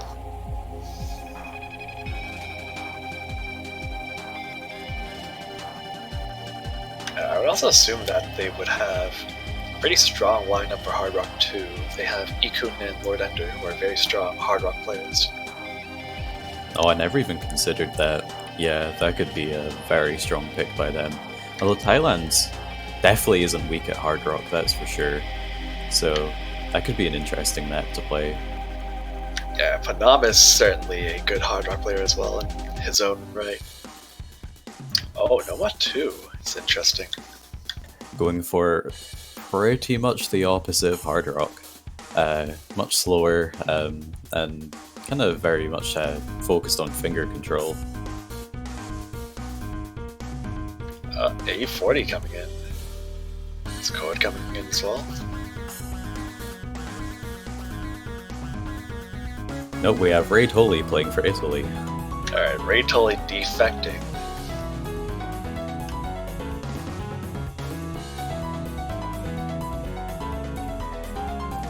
I'm guessing this is a map that his other teammates didn't want to play on Thailand's side, which is understandable. This map is pretty hard.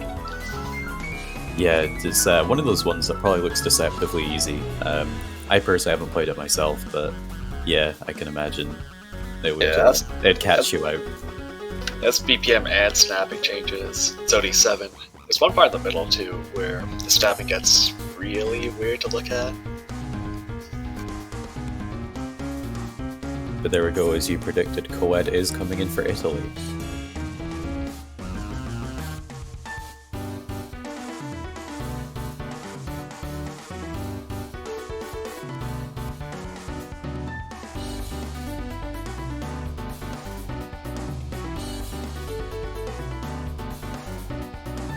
Okay, Ray Tolley downloading the map right now, using the sight read buff to go for the double S.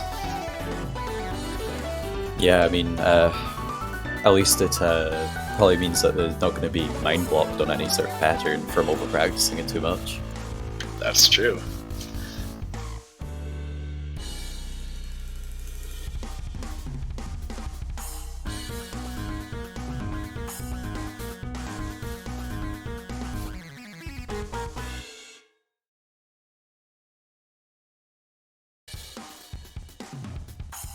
Alright, the margin for Italy in the pick'ems was something around 88%, I think. Yeah, 87.9. Yeah, a little bit higher than Germany. But we all know how that match went. Yeah, that match destroyed my pick'ems. Yeah, with yeah, that one was genuinely a really big surprise, but a welcomed one. Yeah, and then it was immediately followed by the Indonesia match too, so both matches took way longer than expected. Anyways.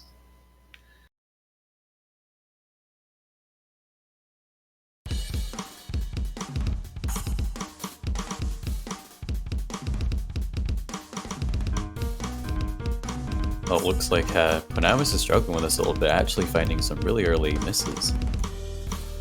Yeah, hitting pretty early, which does tend to happen with these sorts of slower finger control maps.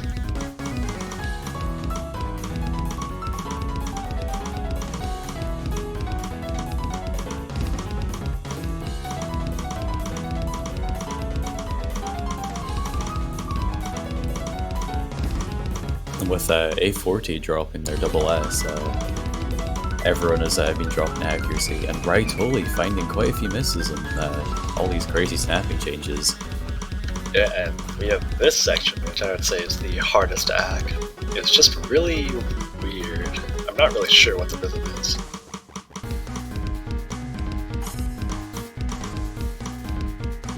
A40 tanking on hack quite a bit. Coed, though, still with 99.45.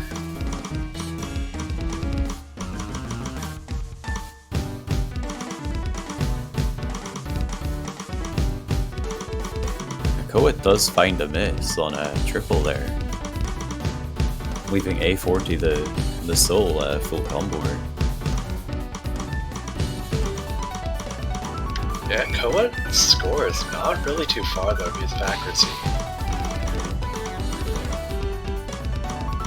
Actually pretty close to outscoring A40 right now.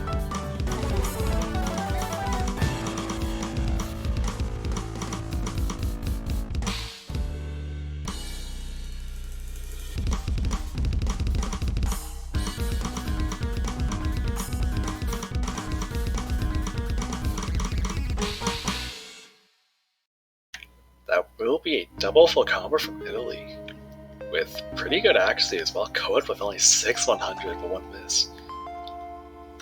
Yeah, that really is an unfortunate miss, and without that could easily be one of the best plays seen this weekend on this map.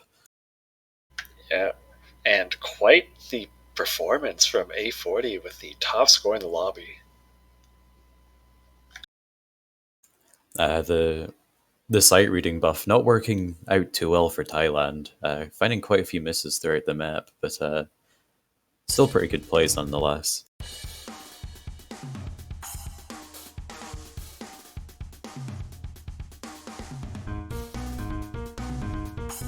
Alright, Thailand's trying to pick. And since they're going for some of the more fun maps, I guess we're not saying DD2. Maybe something like Fremont 2, because a lot of people seem to enjoy that. Yeah, it definitely seems to be the sort of the fan favorite map of this pool. Yeah, I also quite enjoy it. That's not really what I would consider to be a fun map, no mod 4. Yeah, it's quite different, that's for sure. Yeah, just the general song and genre are certainly a much more intimidating kind of aura.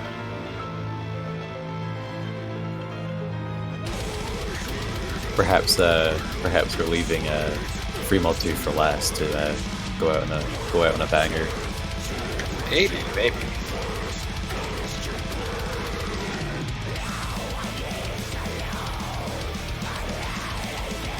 Oh, taiko coming in.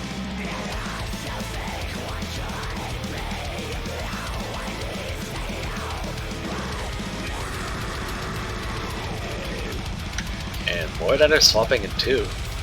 This really does show one of Italy's strong points, that they have a very deep roster.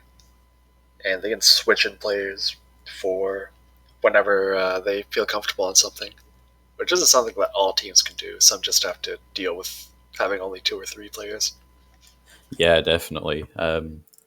Just a really strong team synergy like that is definitely it's not common, but yeah, it's really nice to see. We do also see Raitoli swapping out for Koni-san again.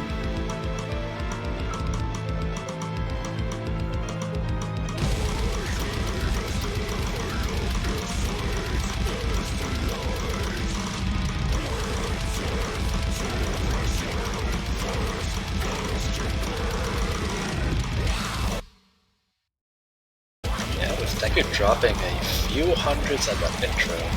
Lord Ender is breaking the only SS left on the board.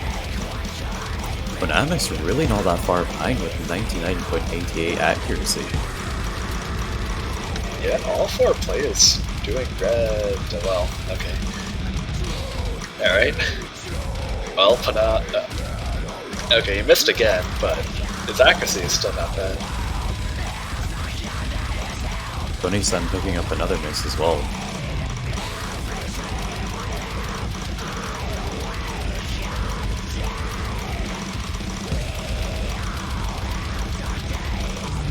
I'm glad I didn't say anything, because I was about to say Lloyd Ender holding on to SS, but he did drop 100 on the stream.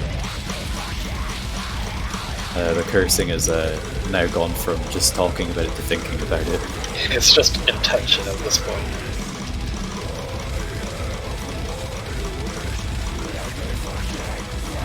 Oh yeah, Koni-san does roll, it seems. And I can speak from experience that this map is not super friendly for rolling. Yeah, it doesn't look like it at all, so yeah, makes it difficult 10 times harder, really. And just look at Italy's accuracy. 100 from Lord Ender, I think 2 or 3 100s from Deku, I think it.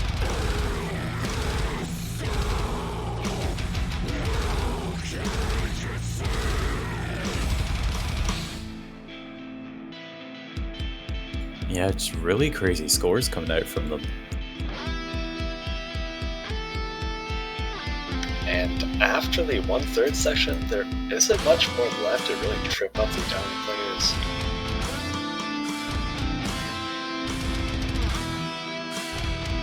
Yeah, I think we'd have to see quite a few misses and accuracy drops coming from Italy if we're going to want to see Thailand taking this point.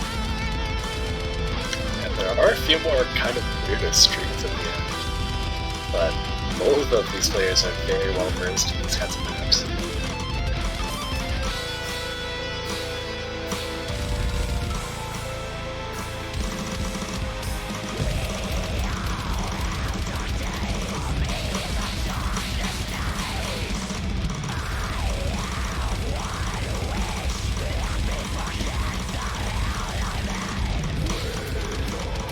Yeah, that's pretty much it.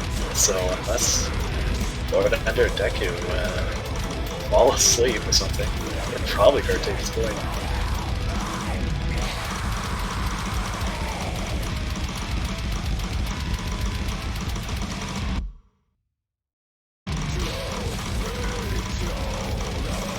Yeah, with another double miss coming in from Thailand, that pretty much seals it.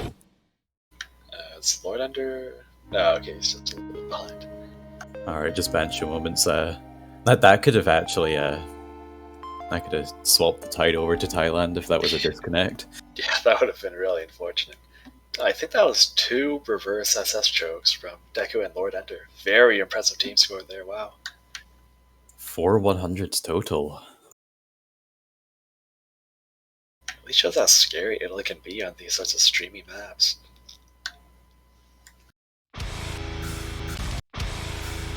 Yeah, and with another breakpoint going to Italy, and going back to their pick, that's a really bad situation for Thailand.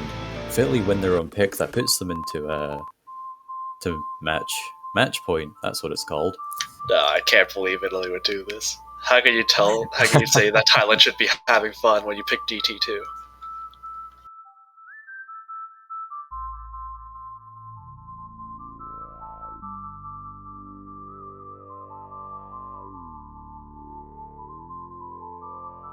I'm not sure if they're swapping any players.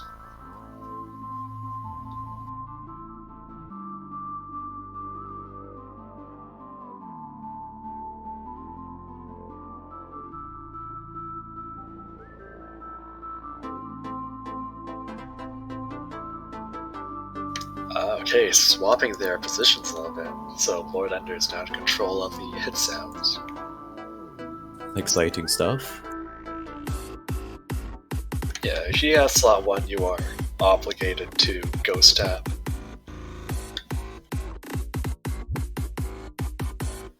Yeah, with this map, despite quite a lot of the players being like, oh, this is such a long double time map, it's been picked in 5 out of 8 of the matches this weekend, so it's still been fairly popular. Yeah, it really has. It's a very solid pick to leverage accuracy. And the map itself is fairly fun. It's just that the first 30 seconds are... there's not too much going on there.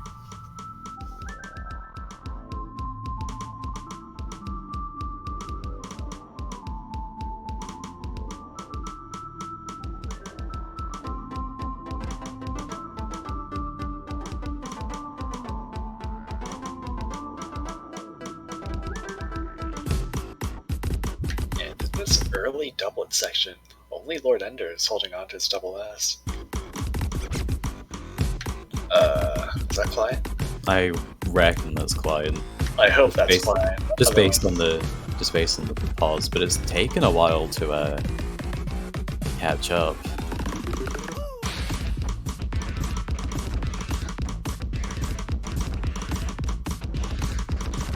I think enough time has passed. I think that was real. The Novice's miss is definitely real. And Deco's Deku miss. as well. Totally, despite having the lowest accuracy in the lobby, is the only one holding a full combo.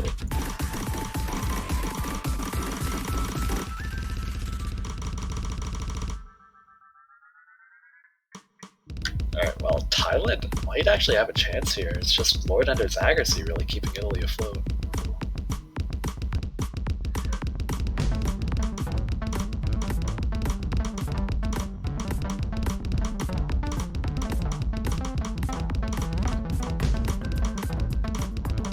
This map is actually looking a lot closer than I would have expected. Misses coming in from pretty much all sides, and the scores are fairly close. Yeah, Panamas unfortunately missing on some of these even pattern sections. I'm not sure if that's because of playstyle or because they're not too familiar with that. Yeah, these triple bursts, especially with the double time OD, would be pretty difficult to attack and even just hit, so... But no one gets caught out by that stream there.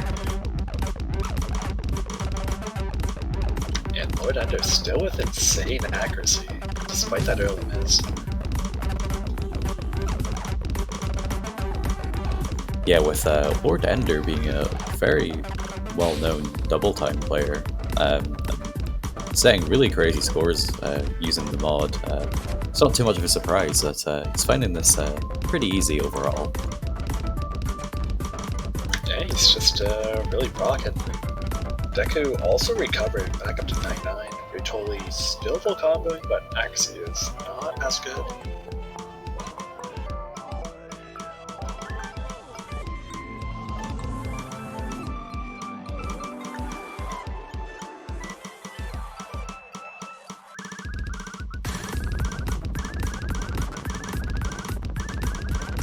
Alright, getting into this last stream section.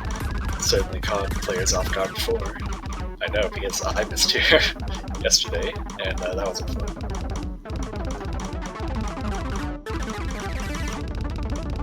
Alright. Okay, no one missing there.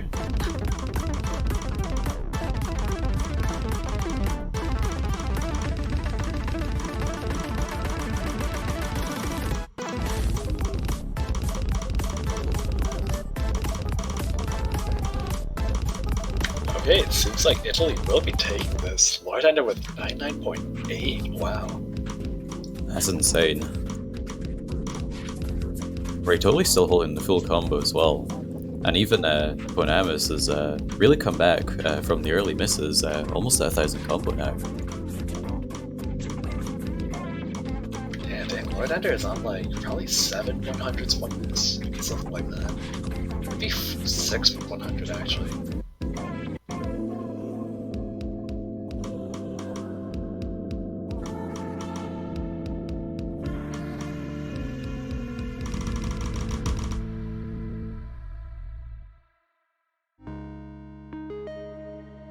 There we have it, 6 100s, one miss. Single digit 100s on this is very, very difficult.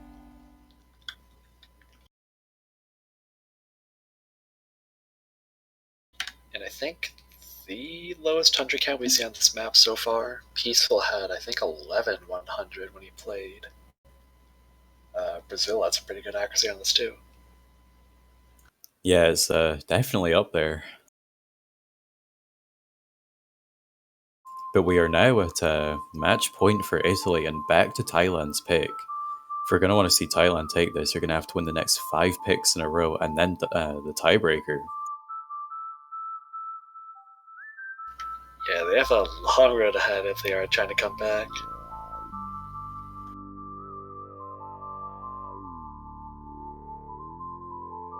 And yeah, Rotoli did full combo it, but didn't manage to top score because of accuracy.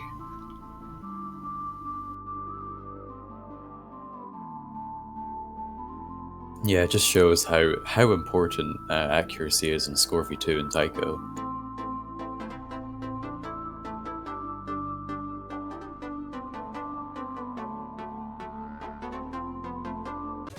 No 1-1. I think this is a genuinely good pick against a stronger team. It's always possible for them to just miss randomly. Yeah, for sure. It looks like they're definitely not wanting to go down without a fight.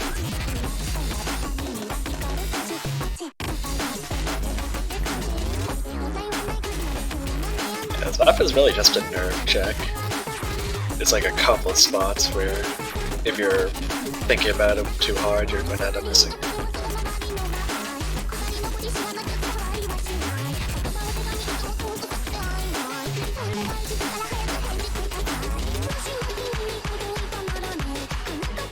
Yeah, this map has actually seen a lot of upsets coming in though. South Korea picked against the Philippines, but the Philippines won. Singapore picked against Germany, but Germany won.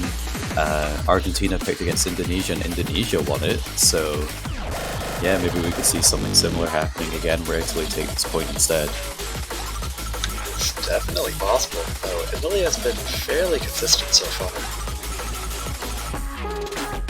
Oh, another double roster swap. Ekun and A40 coming in. Also looking at it, China picked against Canada, and Canada won that point as well. So no team that has picked this map has actually won the point from it. Wow. Certainly not boding well for Thailand, but hey, maybe they'll be the first. Yeah, now that Thailand's kind of at the edge of losing this match, we're gonna need a lot of hype and support from them. So, yeah, give all your hype to Thailand. They need it. Yeah, everyone loves the underdog.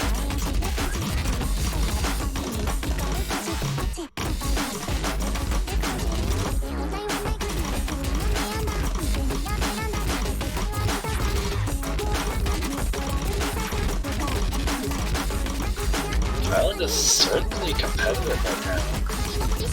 3 double S's on the board, and Cody's not just a little bit behind. Yeah, early days in the map yet.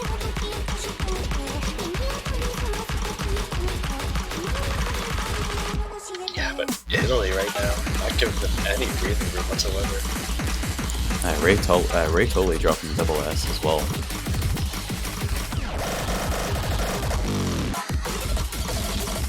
Alright, the hardest pattern of the map, Flames A40's double S, but not Ekun's.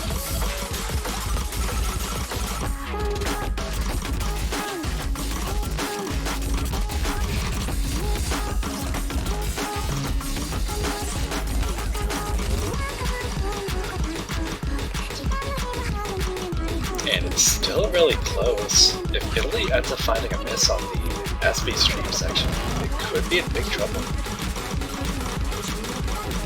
Yeah, so far this is just being an accuracy battle.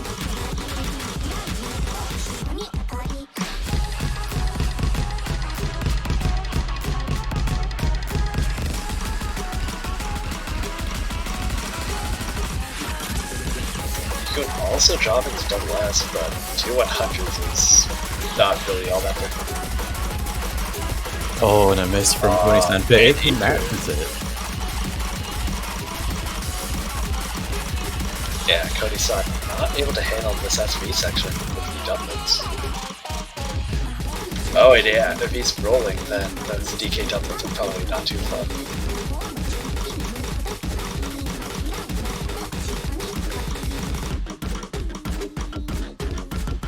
So 80-40 is going to end us with 2 100s, and Italy is going to take the 6-0.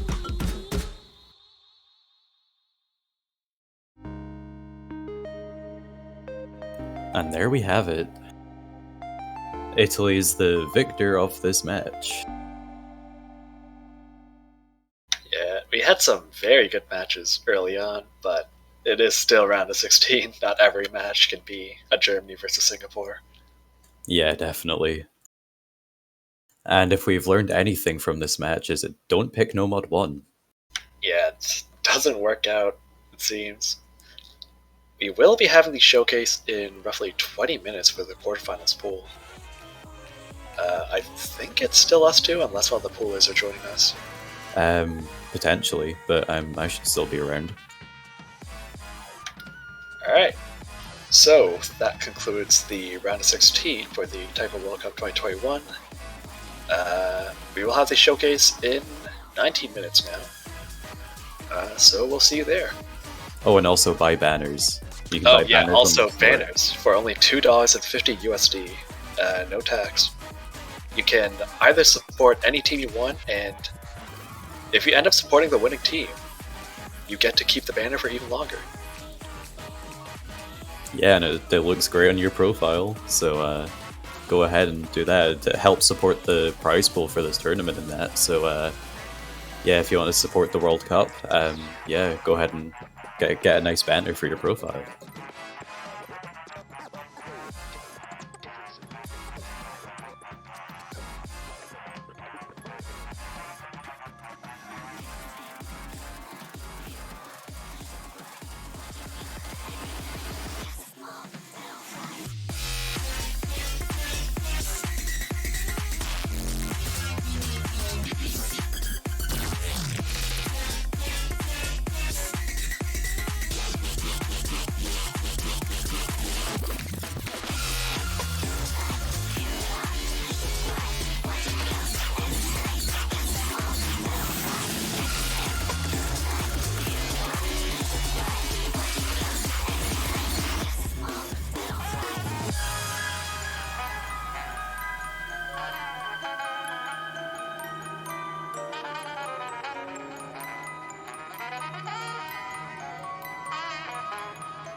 Welcome back to the Taiko World Cup 2021.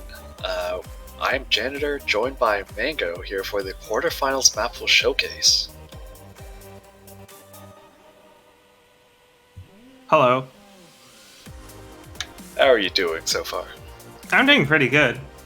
I just ate. Yeah, we just had an exciting round of 16 actually, with the tiebreaker, which has almost never been seen before. What do you mean almost? It's never been seen before. Yeah. Literally. Never been played since 2014. But yeah, round of 16 was wild this week. Normally round of 16 generally ends up being a bunch of 6-0s, 6-1s, and 6-2s. But this week we saw a couple matches that were really close. Yeah, Singapore versus Germany was an upset, the tiebreaker, and then Indonesia versus Argentina was almost a tiebreaker too. Yeah, but anyway, the round of 16 is past us. I think it's time to dive right into the map pool showcase.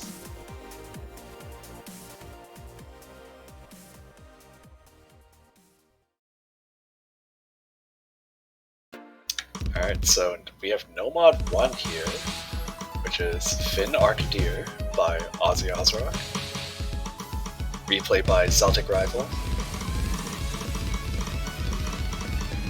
This is sort of a diversity consistency map. It's got 1/3 and some streams, so it's just a mix of everything really. So it's a bit of a step up from what we've seen in the previous stage. Yeah, it's faster than the previous No Mod 1 by quite a bit, since it's 225. It's also OD7, so probably not as free to SS. Well, I don't know about that. Players have been proving to be really capable. Like, some of the performances have really surprised me. Yeah, that's definitely true. This also seems to be fairly streamy for the most part.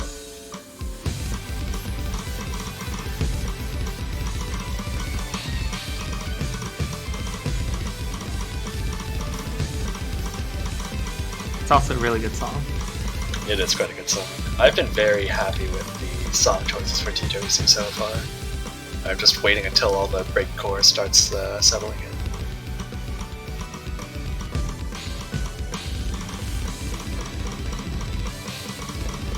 Yeah, we think, I mean, this is a music rhythm game after all.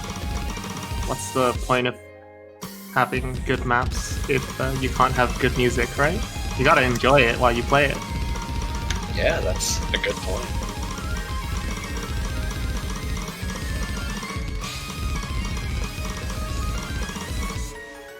Yeah, but like you said, quite stream heavy actually, and we do have an SV increase at the very end, although it's very brief. Yeah, this BPM I would not assume it's a big obstacle for most of the players.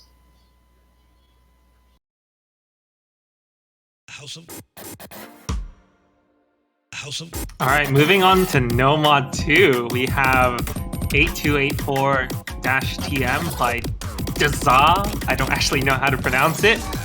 This is super tech. It's kind of like Anomaly on steroids. There's also this one pattern, which I'll talk about when it appears, that is kind of hard to hit. You'll see. But very unusual snappings. But yeah. Yeah, this is a very cool looking map for sure.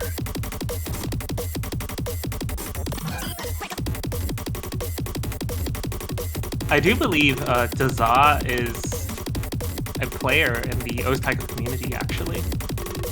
Oh, are they? And they make some really interesting music.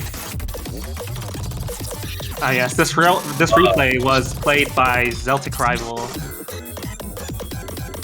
Yet again. This is also OD7, so that's... This is the pattern. This is the Oh. pattern. It's really hard to get good act on this. That's pretty gross. Oh wow, it keeps that going for quite a while. It's still going. You better get good at this. There's lots of ways you can hit it. I'm sure you could probably TL it somehow, but it would require insane finger control. Or you could just try and hit it as KDK, like repetitive KDKs. Yeah, there are a lot of ways to do it, but you have to find some way to do it. Otherwise, in, 4 or 5 different sections of it, their axe guard tank.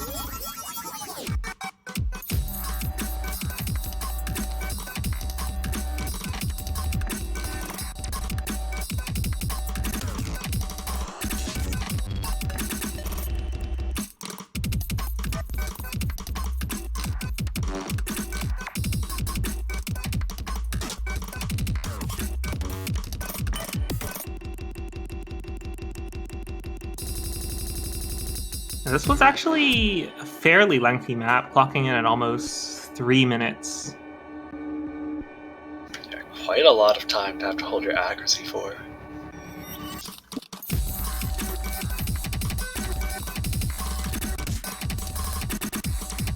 I like how the tech maps this year are kind of exploring more weird parts like BPM changes and odd stackings.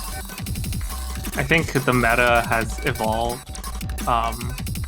Did you know in 2018 low SV was considered a gimmick? Yeah, I remember. I was there. Yeah. I remember. Yeah. And 1/4 plus 1/6 is no longer considered tech anymore. Yeah, it's become a bit too commonplace. And now we have Nomad 3, which is Milk Crown on Senetica. A map by Rize. Yeah, this replay was brought to you by Celtic Rival. Celtic Rival.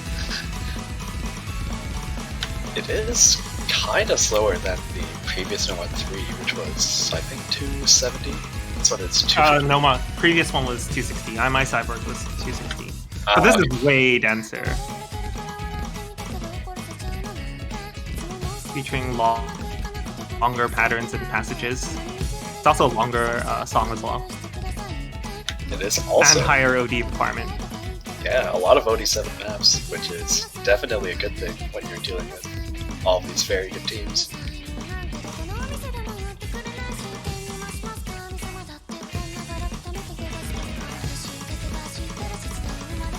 Of course, a classic song, really. Though I'm not sure if this is a different cover than the one that we normally hear.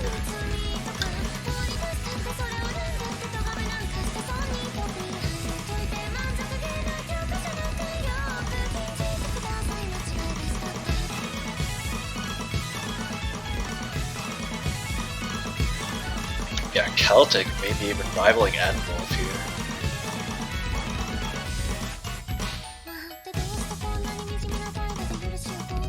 You know, I realized there's a huge missed opportunity.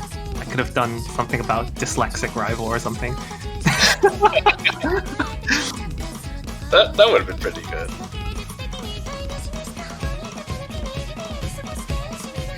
But yeah, we got some finishers and just, it's 255. Yeah, just real classic. Patterns seemed fairly intuitive for now.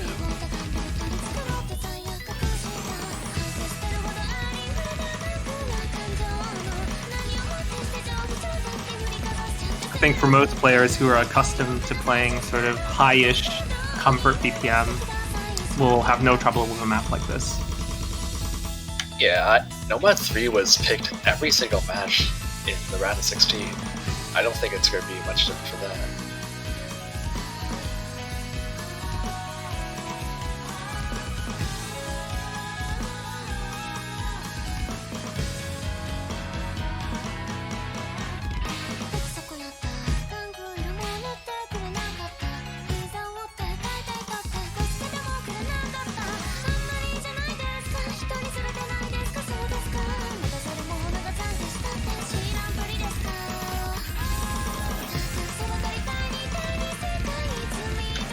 Longer streams here and there too, which definitely didn't happen in Nomad 3 last round.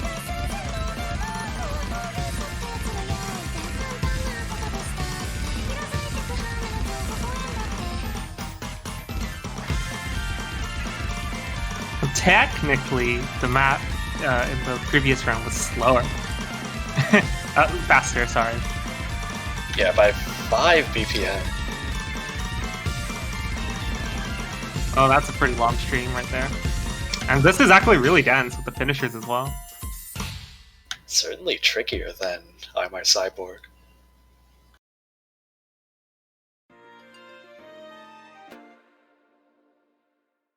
Alright, moving on to No Mod 4, we've got Seimei no wa Sumuide. Hopefully I pronounced that correct. I don't know about that. This is an edited map. So as you can see, it's a TWC version. This one's a bit of a weird one. It's similar to Chameleon from the previous stage. It's got some BPM changes. It's got a little bit of everything. It's got bursts, streams, finishers, all sorts of things. Yeah, it's certainly a lot going on in this map.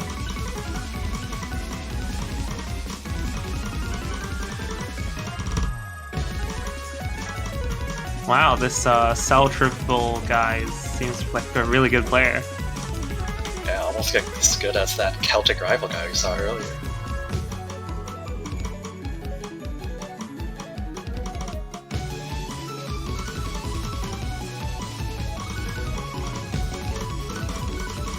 It's kind of like a pseudo speed section, kind of. Yeah, kind of. Oh, that's a stream. And some 1/8 here in there too.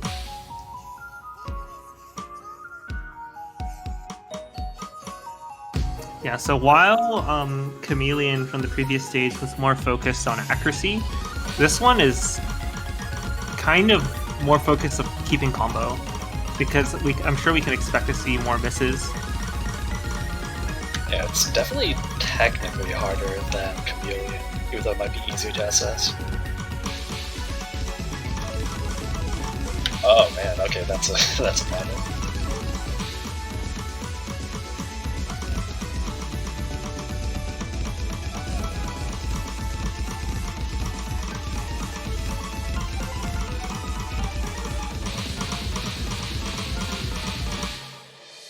And some cool finishes at the end.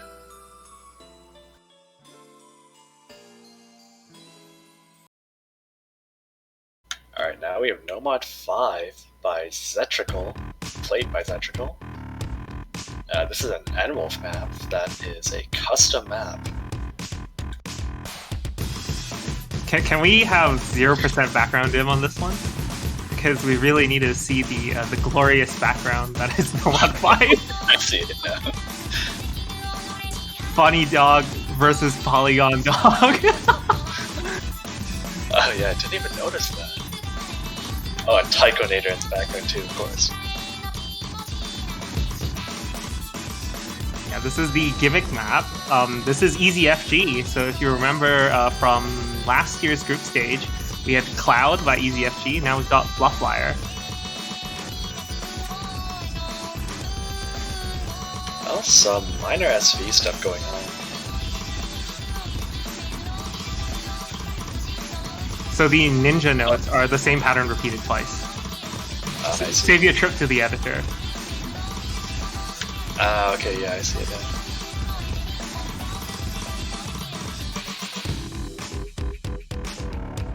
Oh, this one's a proper memorization. No, it's not the bar line, it's just proper memorization. It's the same thing again, but it's quite long. Yeah, it is pretty long. And of course, some low SV sections, but it's been too fast for people to really choose it. With the other parts of the map, at least.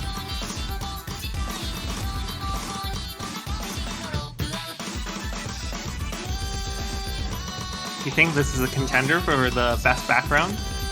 I think it.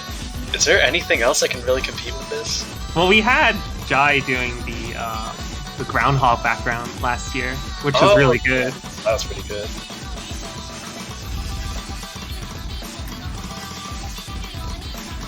Yeah, so this map has a mixture of gimmicks. So definitely a step up from the gimmicks in the previous stages, featuring multiple challenging sections. Yeah, No Mod 5 last round was kind of barely a gimmick map, and in group stage it was a little bit one-dimensional. This one definitely seems to be a good step up. If you're wondering, the blue background is R176. Oh yeah, of course, the classic.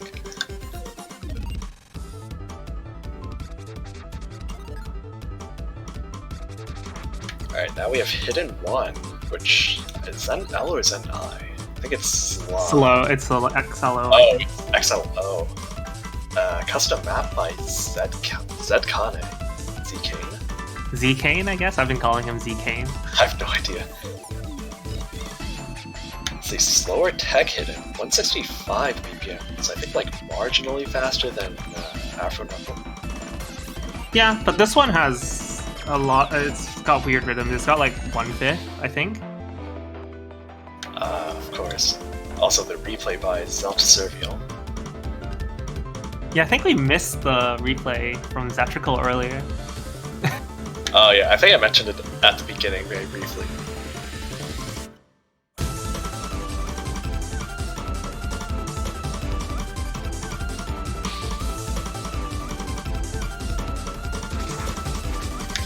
Surfix rival.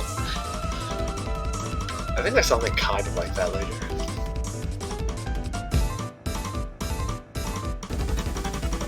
Yeah, this one's it's quite challenging. This one with the tech definitely steps up from Afro Knuckle, as you said, because of the rhythmic difficulty.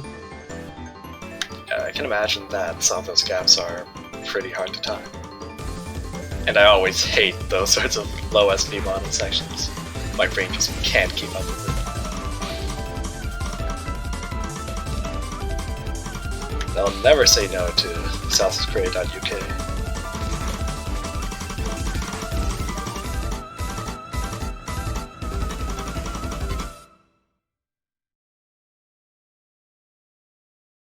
And that's XLO.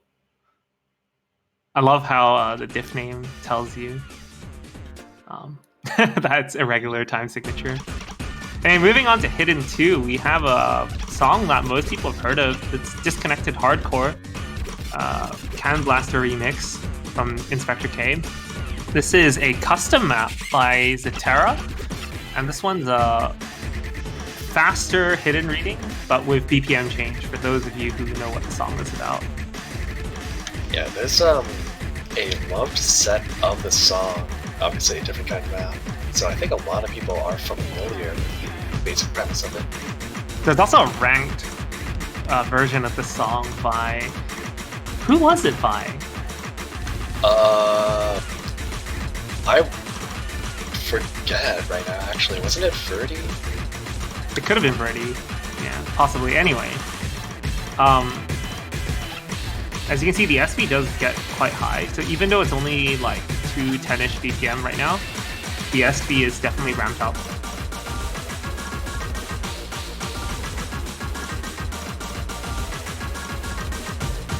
Noticing a pattern with some of these BPM changes.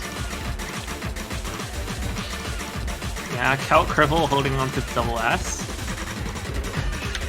A lot of great players being showcased today.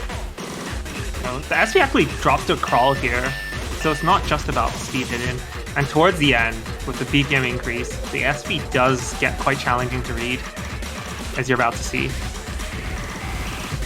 Oh yeah, Hidden 2 last jam was really straightforward, but this is anything but.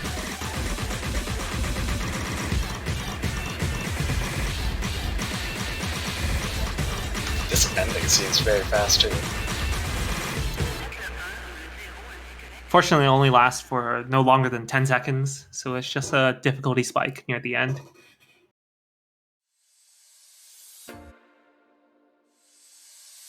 And now we have Hard Rock 1, which the speed Hard Rock players will hopefully be happy with. We have Platina by Naoryuga. It is a custom map, and it's 240 BPM Hard Rock.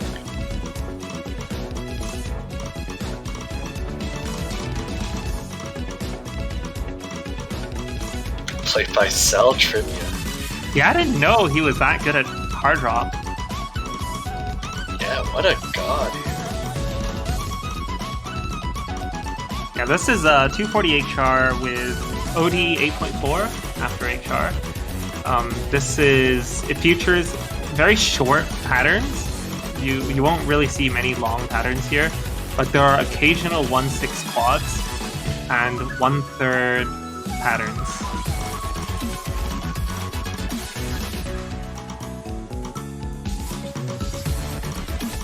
Yeah, patterning seems pretty simple for the most part. It's just a great reading challenge. It's almost 1/3 might throw people off too.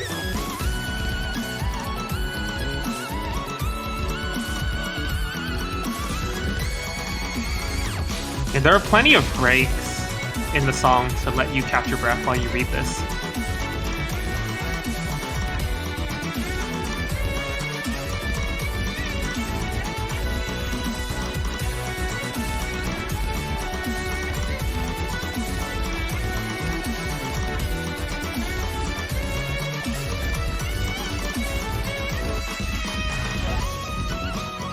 It's got a bit more dense at the end, but still not completely unreasonable. Yeah, there's a really evil DK DDDK pattern. It's like a 6-note pattern. We passed it already, by the way. But yeah, the ending is nothing. The difficulty doesn't really ramp up too much.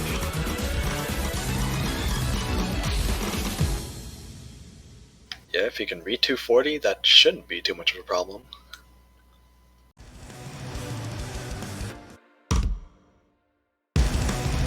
Alright, moving on to HR2, we have a Flesh God Apocalypse song, Pathfinder, mapped by Raiden. This is the accuracy challenge stream, so it's only 200 BPM, so actually it's not a step up from group stage at all.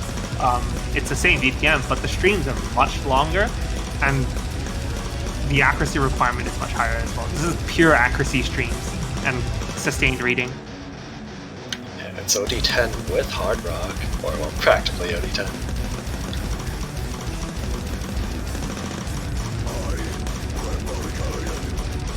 Yeah, Zeltra Kerbal seems to have a really good time playing the song.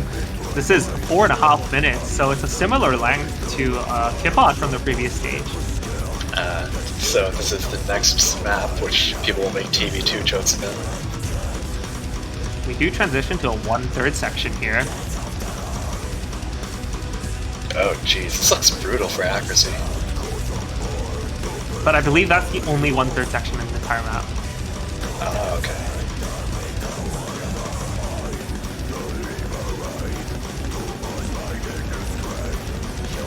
But I can definitely see people tripping up there. Yeah, or just eating up accuracy in general. It's also relatively lower HP, so it's not HP 10, and you're not going to fail because you missed one stream.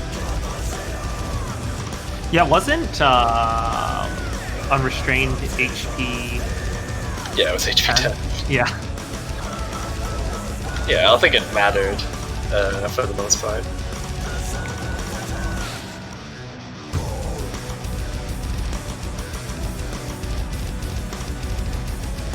One thing about the song is that it features a lot of repetitive triples, which, depending on the person, can be a blessing to have to act, or it can be like a real significant challenge.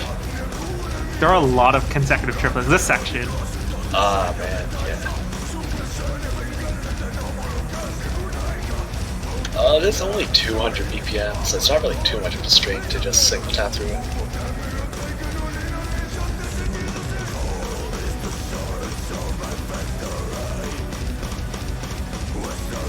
You sort of have a repetitive sort of strain on reading.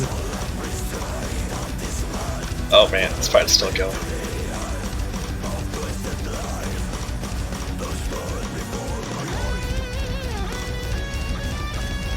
Oh, so this entire section is just triplets.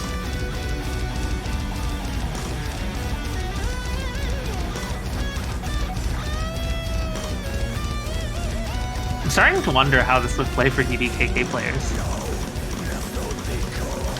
DDKK players will find a way. can imagine that the triple DDD patterns are not really too great. A couple astute people in the chat have noticed that this was updated a few days ago, a few moments ago, which is it was an OD edit. So we upped the OD to OD7.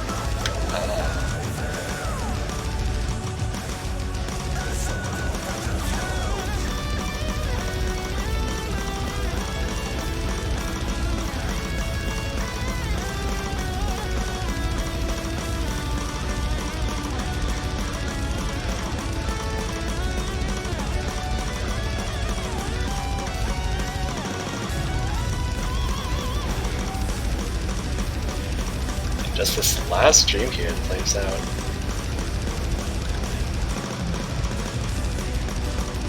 You know what this reminds me of? What? It reminds me of Prometheus Warrior Madness.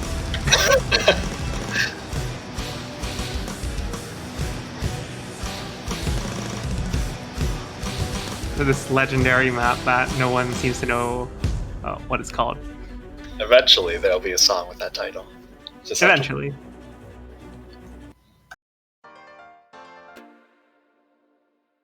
Alright, we have DT1, which is yet another custom map.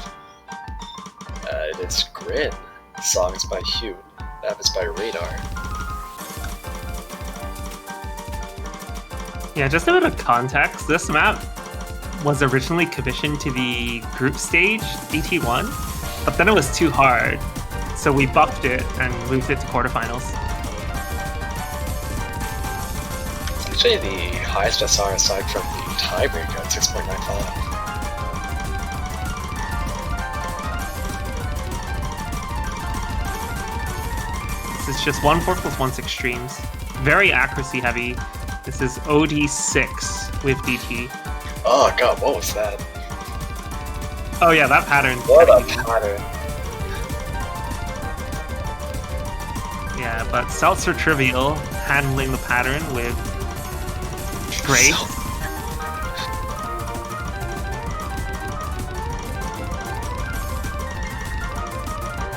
Oh, that stream is fairly dense.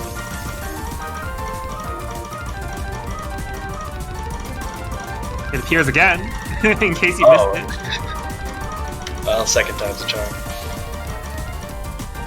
Yeah, a lot of the patterns aren't really too weird for the most part. I play a lot of farm maps, so probably be able to play them.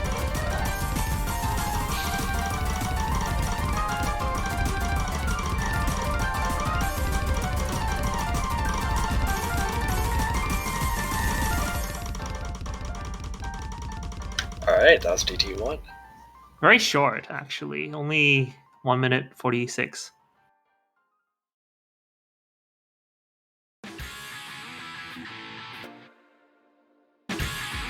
Moving on to DT2, we have a fairly old map that's Imaginary Like the Justice by Nardo. This is a very popular map from 5 years ago, I'm going to say. Maybe longer, actually. Yeah, quite a while. Yeah, This is before my time here. Yeah, very popular DT map from the old days for top players. But times have changed and people have gotten a lot better. This is the speed map, the pool clocking at 285, so just a hair faster than light second wall from the previous stage, but the passages and patterns are much more difficult. Yeah, it's just a real classic here.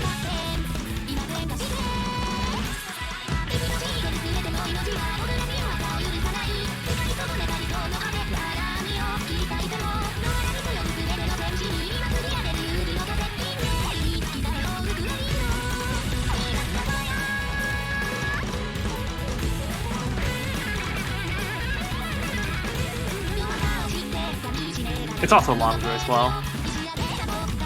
Yeah, it's 3 minutes of 285.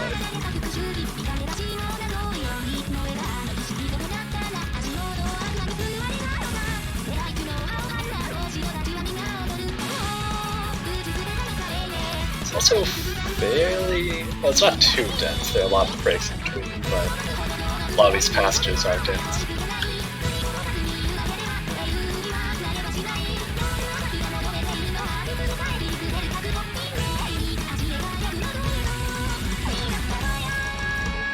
what's your view on sort of old style mapping? Because a lot of the patterns here are very... Man, the KDD really brings me back to the old style format. I think they're fine for the most part. It's nostalgic at the very least.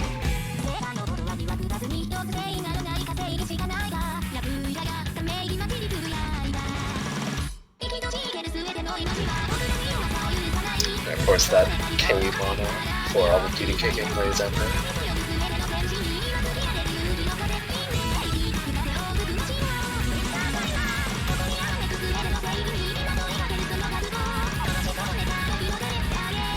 This will probably be a real bullying pick for some of the teams who can't muster up 2 strong speed players.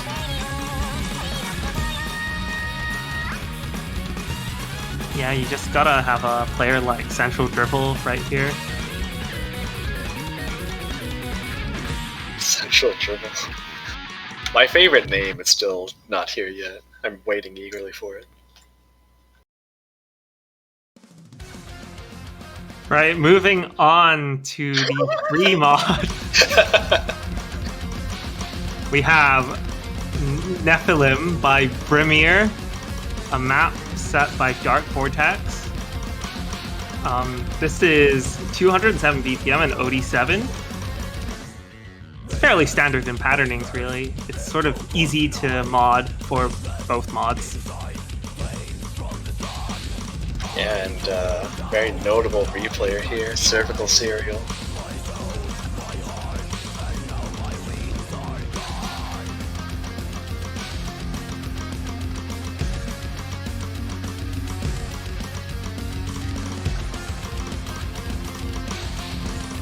Yeah, so it's sort of streamy in a sense, as you'll see later in some of the patterns. This is certainly one of the easier maps in the pool, I would say. Yeah, not too much going on with it. I forget if there's SV at the very end, though. Have you played this map before? I think it was in a map pool in, like, NATT a while ago. Like a really long time ago. But I think it was a hidden. Interesting.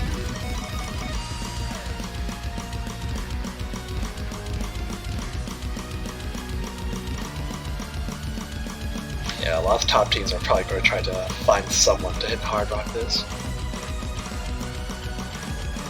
For single mod though, personally I would go hidden on this, but I know people are more comfortable on hard rock now. Just the OD10, which is kind of dissuading me from it.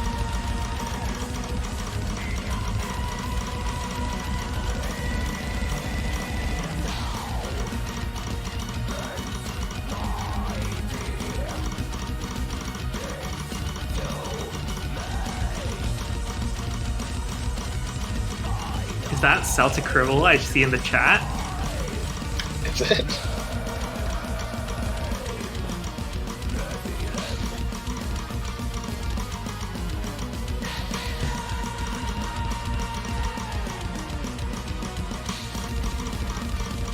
Yeah, not too challenging this one, but we can expect to see sort of people going for a lot of mods, which will definitely stack the difficulty up somewhat.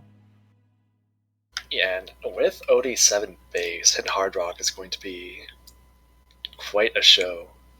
There'll be much more of a difference between hit hard rock players. Now Fremont 2, John Duja? I think we've been pronouncing this Jan Duja. Yeah, I mean, I'm not sure, I could be butchering it. The anti-mod pick, which is a custom map by Allcure.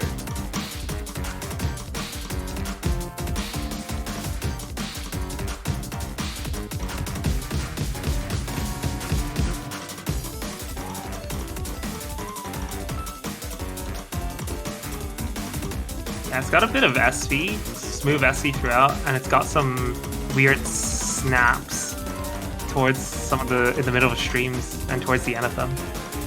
Yeah. Self-service trial holding very well on these SV streams. It's on the 1/8 of you too.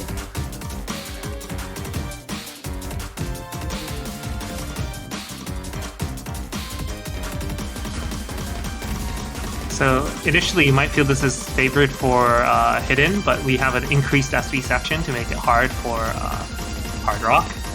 Of course.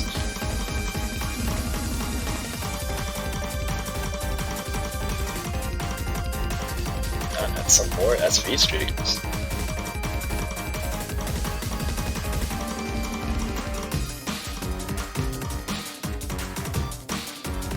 Yeah, I still think there'll be quite a few hidden hard rocks on this. If people were able to handle everyone to last round, they'll probably be able to handle this. This part is kind of evil though for him. Oh, really evil? There's 1/8 too? Maybe people want a hidden hard rock this.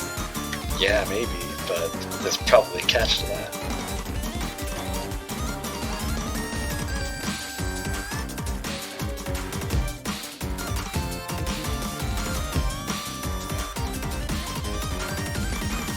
If I'm not mistaken, this goes to 1.4 SV, like 1.4 times.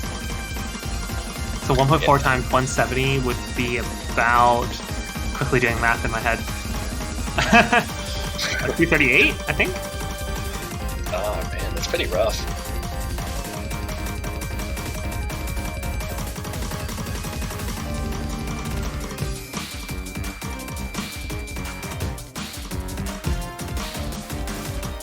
And definitely a map that you're going to want to practice. Especially against teams with a very strong hidden hard rock player.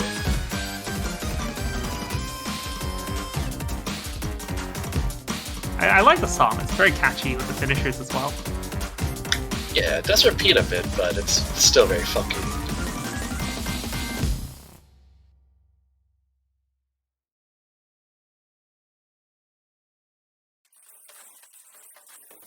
Alright, moving on to Free Mod 3. We have a loved map, Rhododendron by ARM. A very famous map for Tasque. This is sort of, in a sense, anti-mod, and it's sort of longer. Yeah, this is also the loved map, if I'm not mistaken. Quite well known.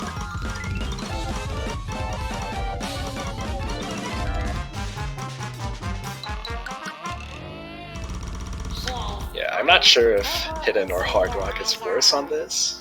It's both very challenging. If you look at the love leaderboard, there's actually both hidden and hard rock first. Yeah, surprisingly even. Also, the lyrics of the song, if you've ever paused and listened to the lyrics of this song, they're actually quite interesting. I only remember like the paperback part, I think. This is sort of a progression from Valscotch, I would say. It's been a weird one, though. Yeah, like I'm trading some of the more weird SV stuff for just weirder patterning.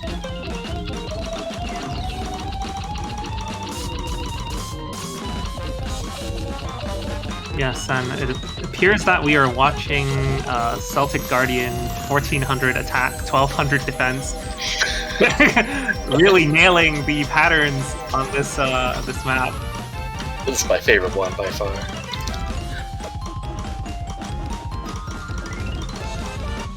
Yeah, the concern with mods here, especially within hard rock, is going to be accuracy. There was a man, he went mad. He jumped into a paper bag. He makes me sick. So barely an idea of what the song is actually about. I'd be interested to see what the accuracies of certain players with mods are. Like, this isn't too bad, no mod, but with mods, some of the patterns are so weird. Yeah, I'm pretty sure some of the German players, or at least at some point, one of the German players had a #1 score on this. I think it might have been Mew or Zay. Yeah, I think Mew and Zay have like some ridiculous scores on this. If you look at the leaderboards.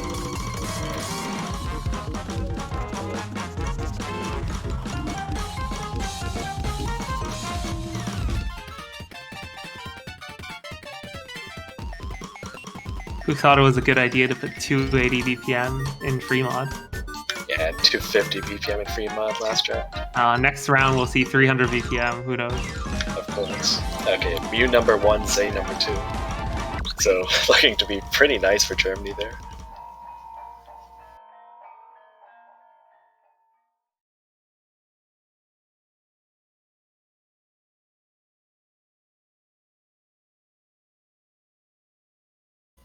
Alright, now we have the tiebreaker, which is Megalovania, the Camellia remix.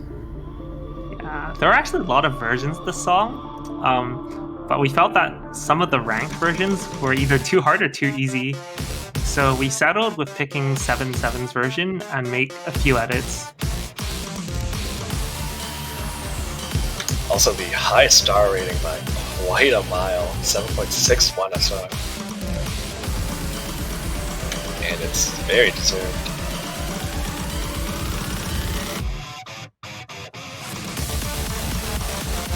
So this is 242 BPM per out, featuring 1/6, 1/4, and 1/3. We figured it'd be a good contrast to the tiebreaker in the previous stage, but this is definitely very hard, like very demanding in terms of density. And I think that lines up quite nicely with what you can expect in the semis pool. Yeah, probably not going to be a whole lot of sight read hidden FCs on this.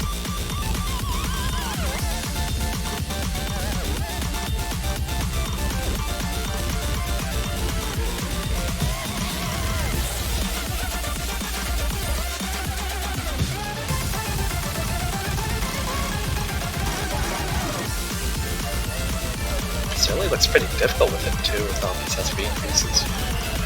Yeah, we don't intend this to be possible with hidden, but we're eager to be proven wrong. Like, the SV does go up to like 300 something plus. Oh, jeez. So, like, it's not really moddable.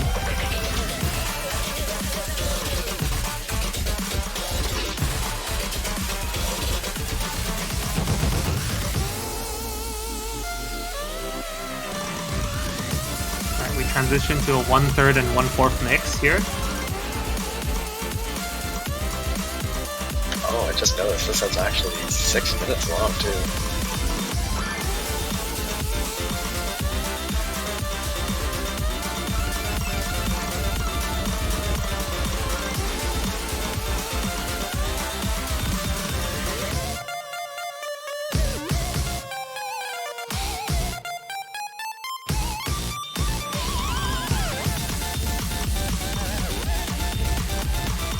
So, while the tiebreaker is blasting ahead, what do you think of the pool as a whole, as a player?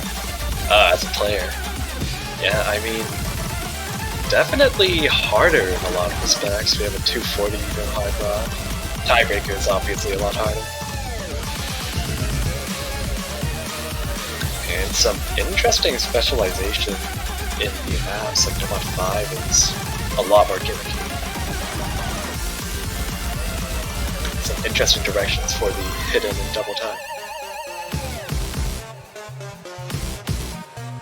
I'm definitely excited. Quarterfinals is going to be an important round for a lot of teams, so certainly. Yeah, it's the first stage where players get eliminated from the bracket stage. All right, Diff Spike. This is hard. Like, this bit is actually hard. Oh jeez, doublets. That pattern. Oh man, that 240. Yeah, 242. Yeah, fortunately they're pretty short for the most part.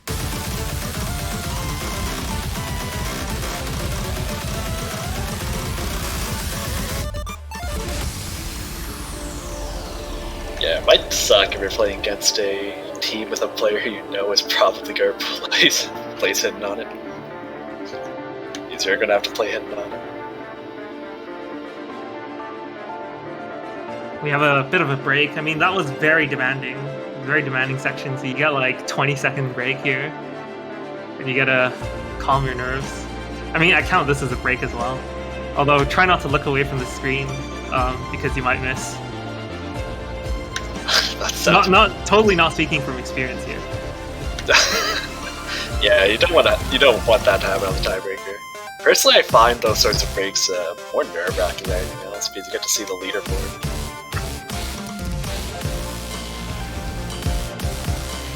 Do you think we'll see a tiebreaker next round? It's very possible, I think. Oh, definitely. If round of 16 tiebreaker happens, then yeah.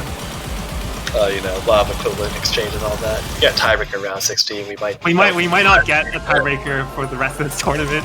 Yeah, we catched out early on. That slider is evil. Oh my god, why? Just overlapped with like one pattern.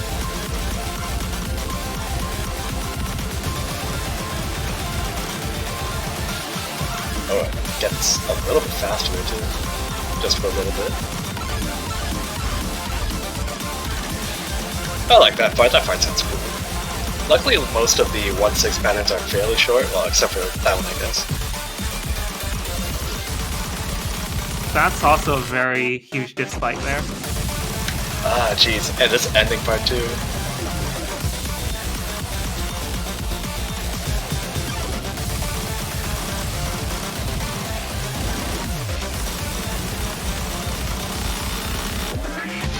And that's the last dislike. Alright, just riding it out at the end a little bit.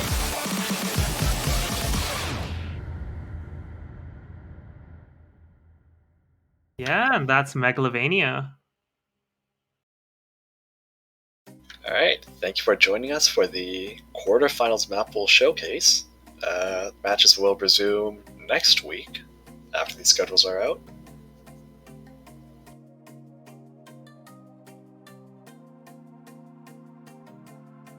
Any concluding thoughts? Definitely a good idea to practice the tiebreaker at least a little bit this time around. And yeah. There's going to be a lot of really interesting matches next week. Especially on both sides of the bracket, really. Yeah, if you don't practice tiebreaker, you're gonna have a bad time. Oh my god. Sorry, I couldn't resist. I was thinking of it, but I held off on it. Now I regret holding off. I have no shame. Anyway, look forward to seeing you guys next weekend because that's when things hit the fan.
can feel the evolution. All my time no longer frozen. So maybe all the I don't know who I will become, but I know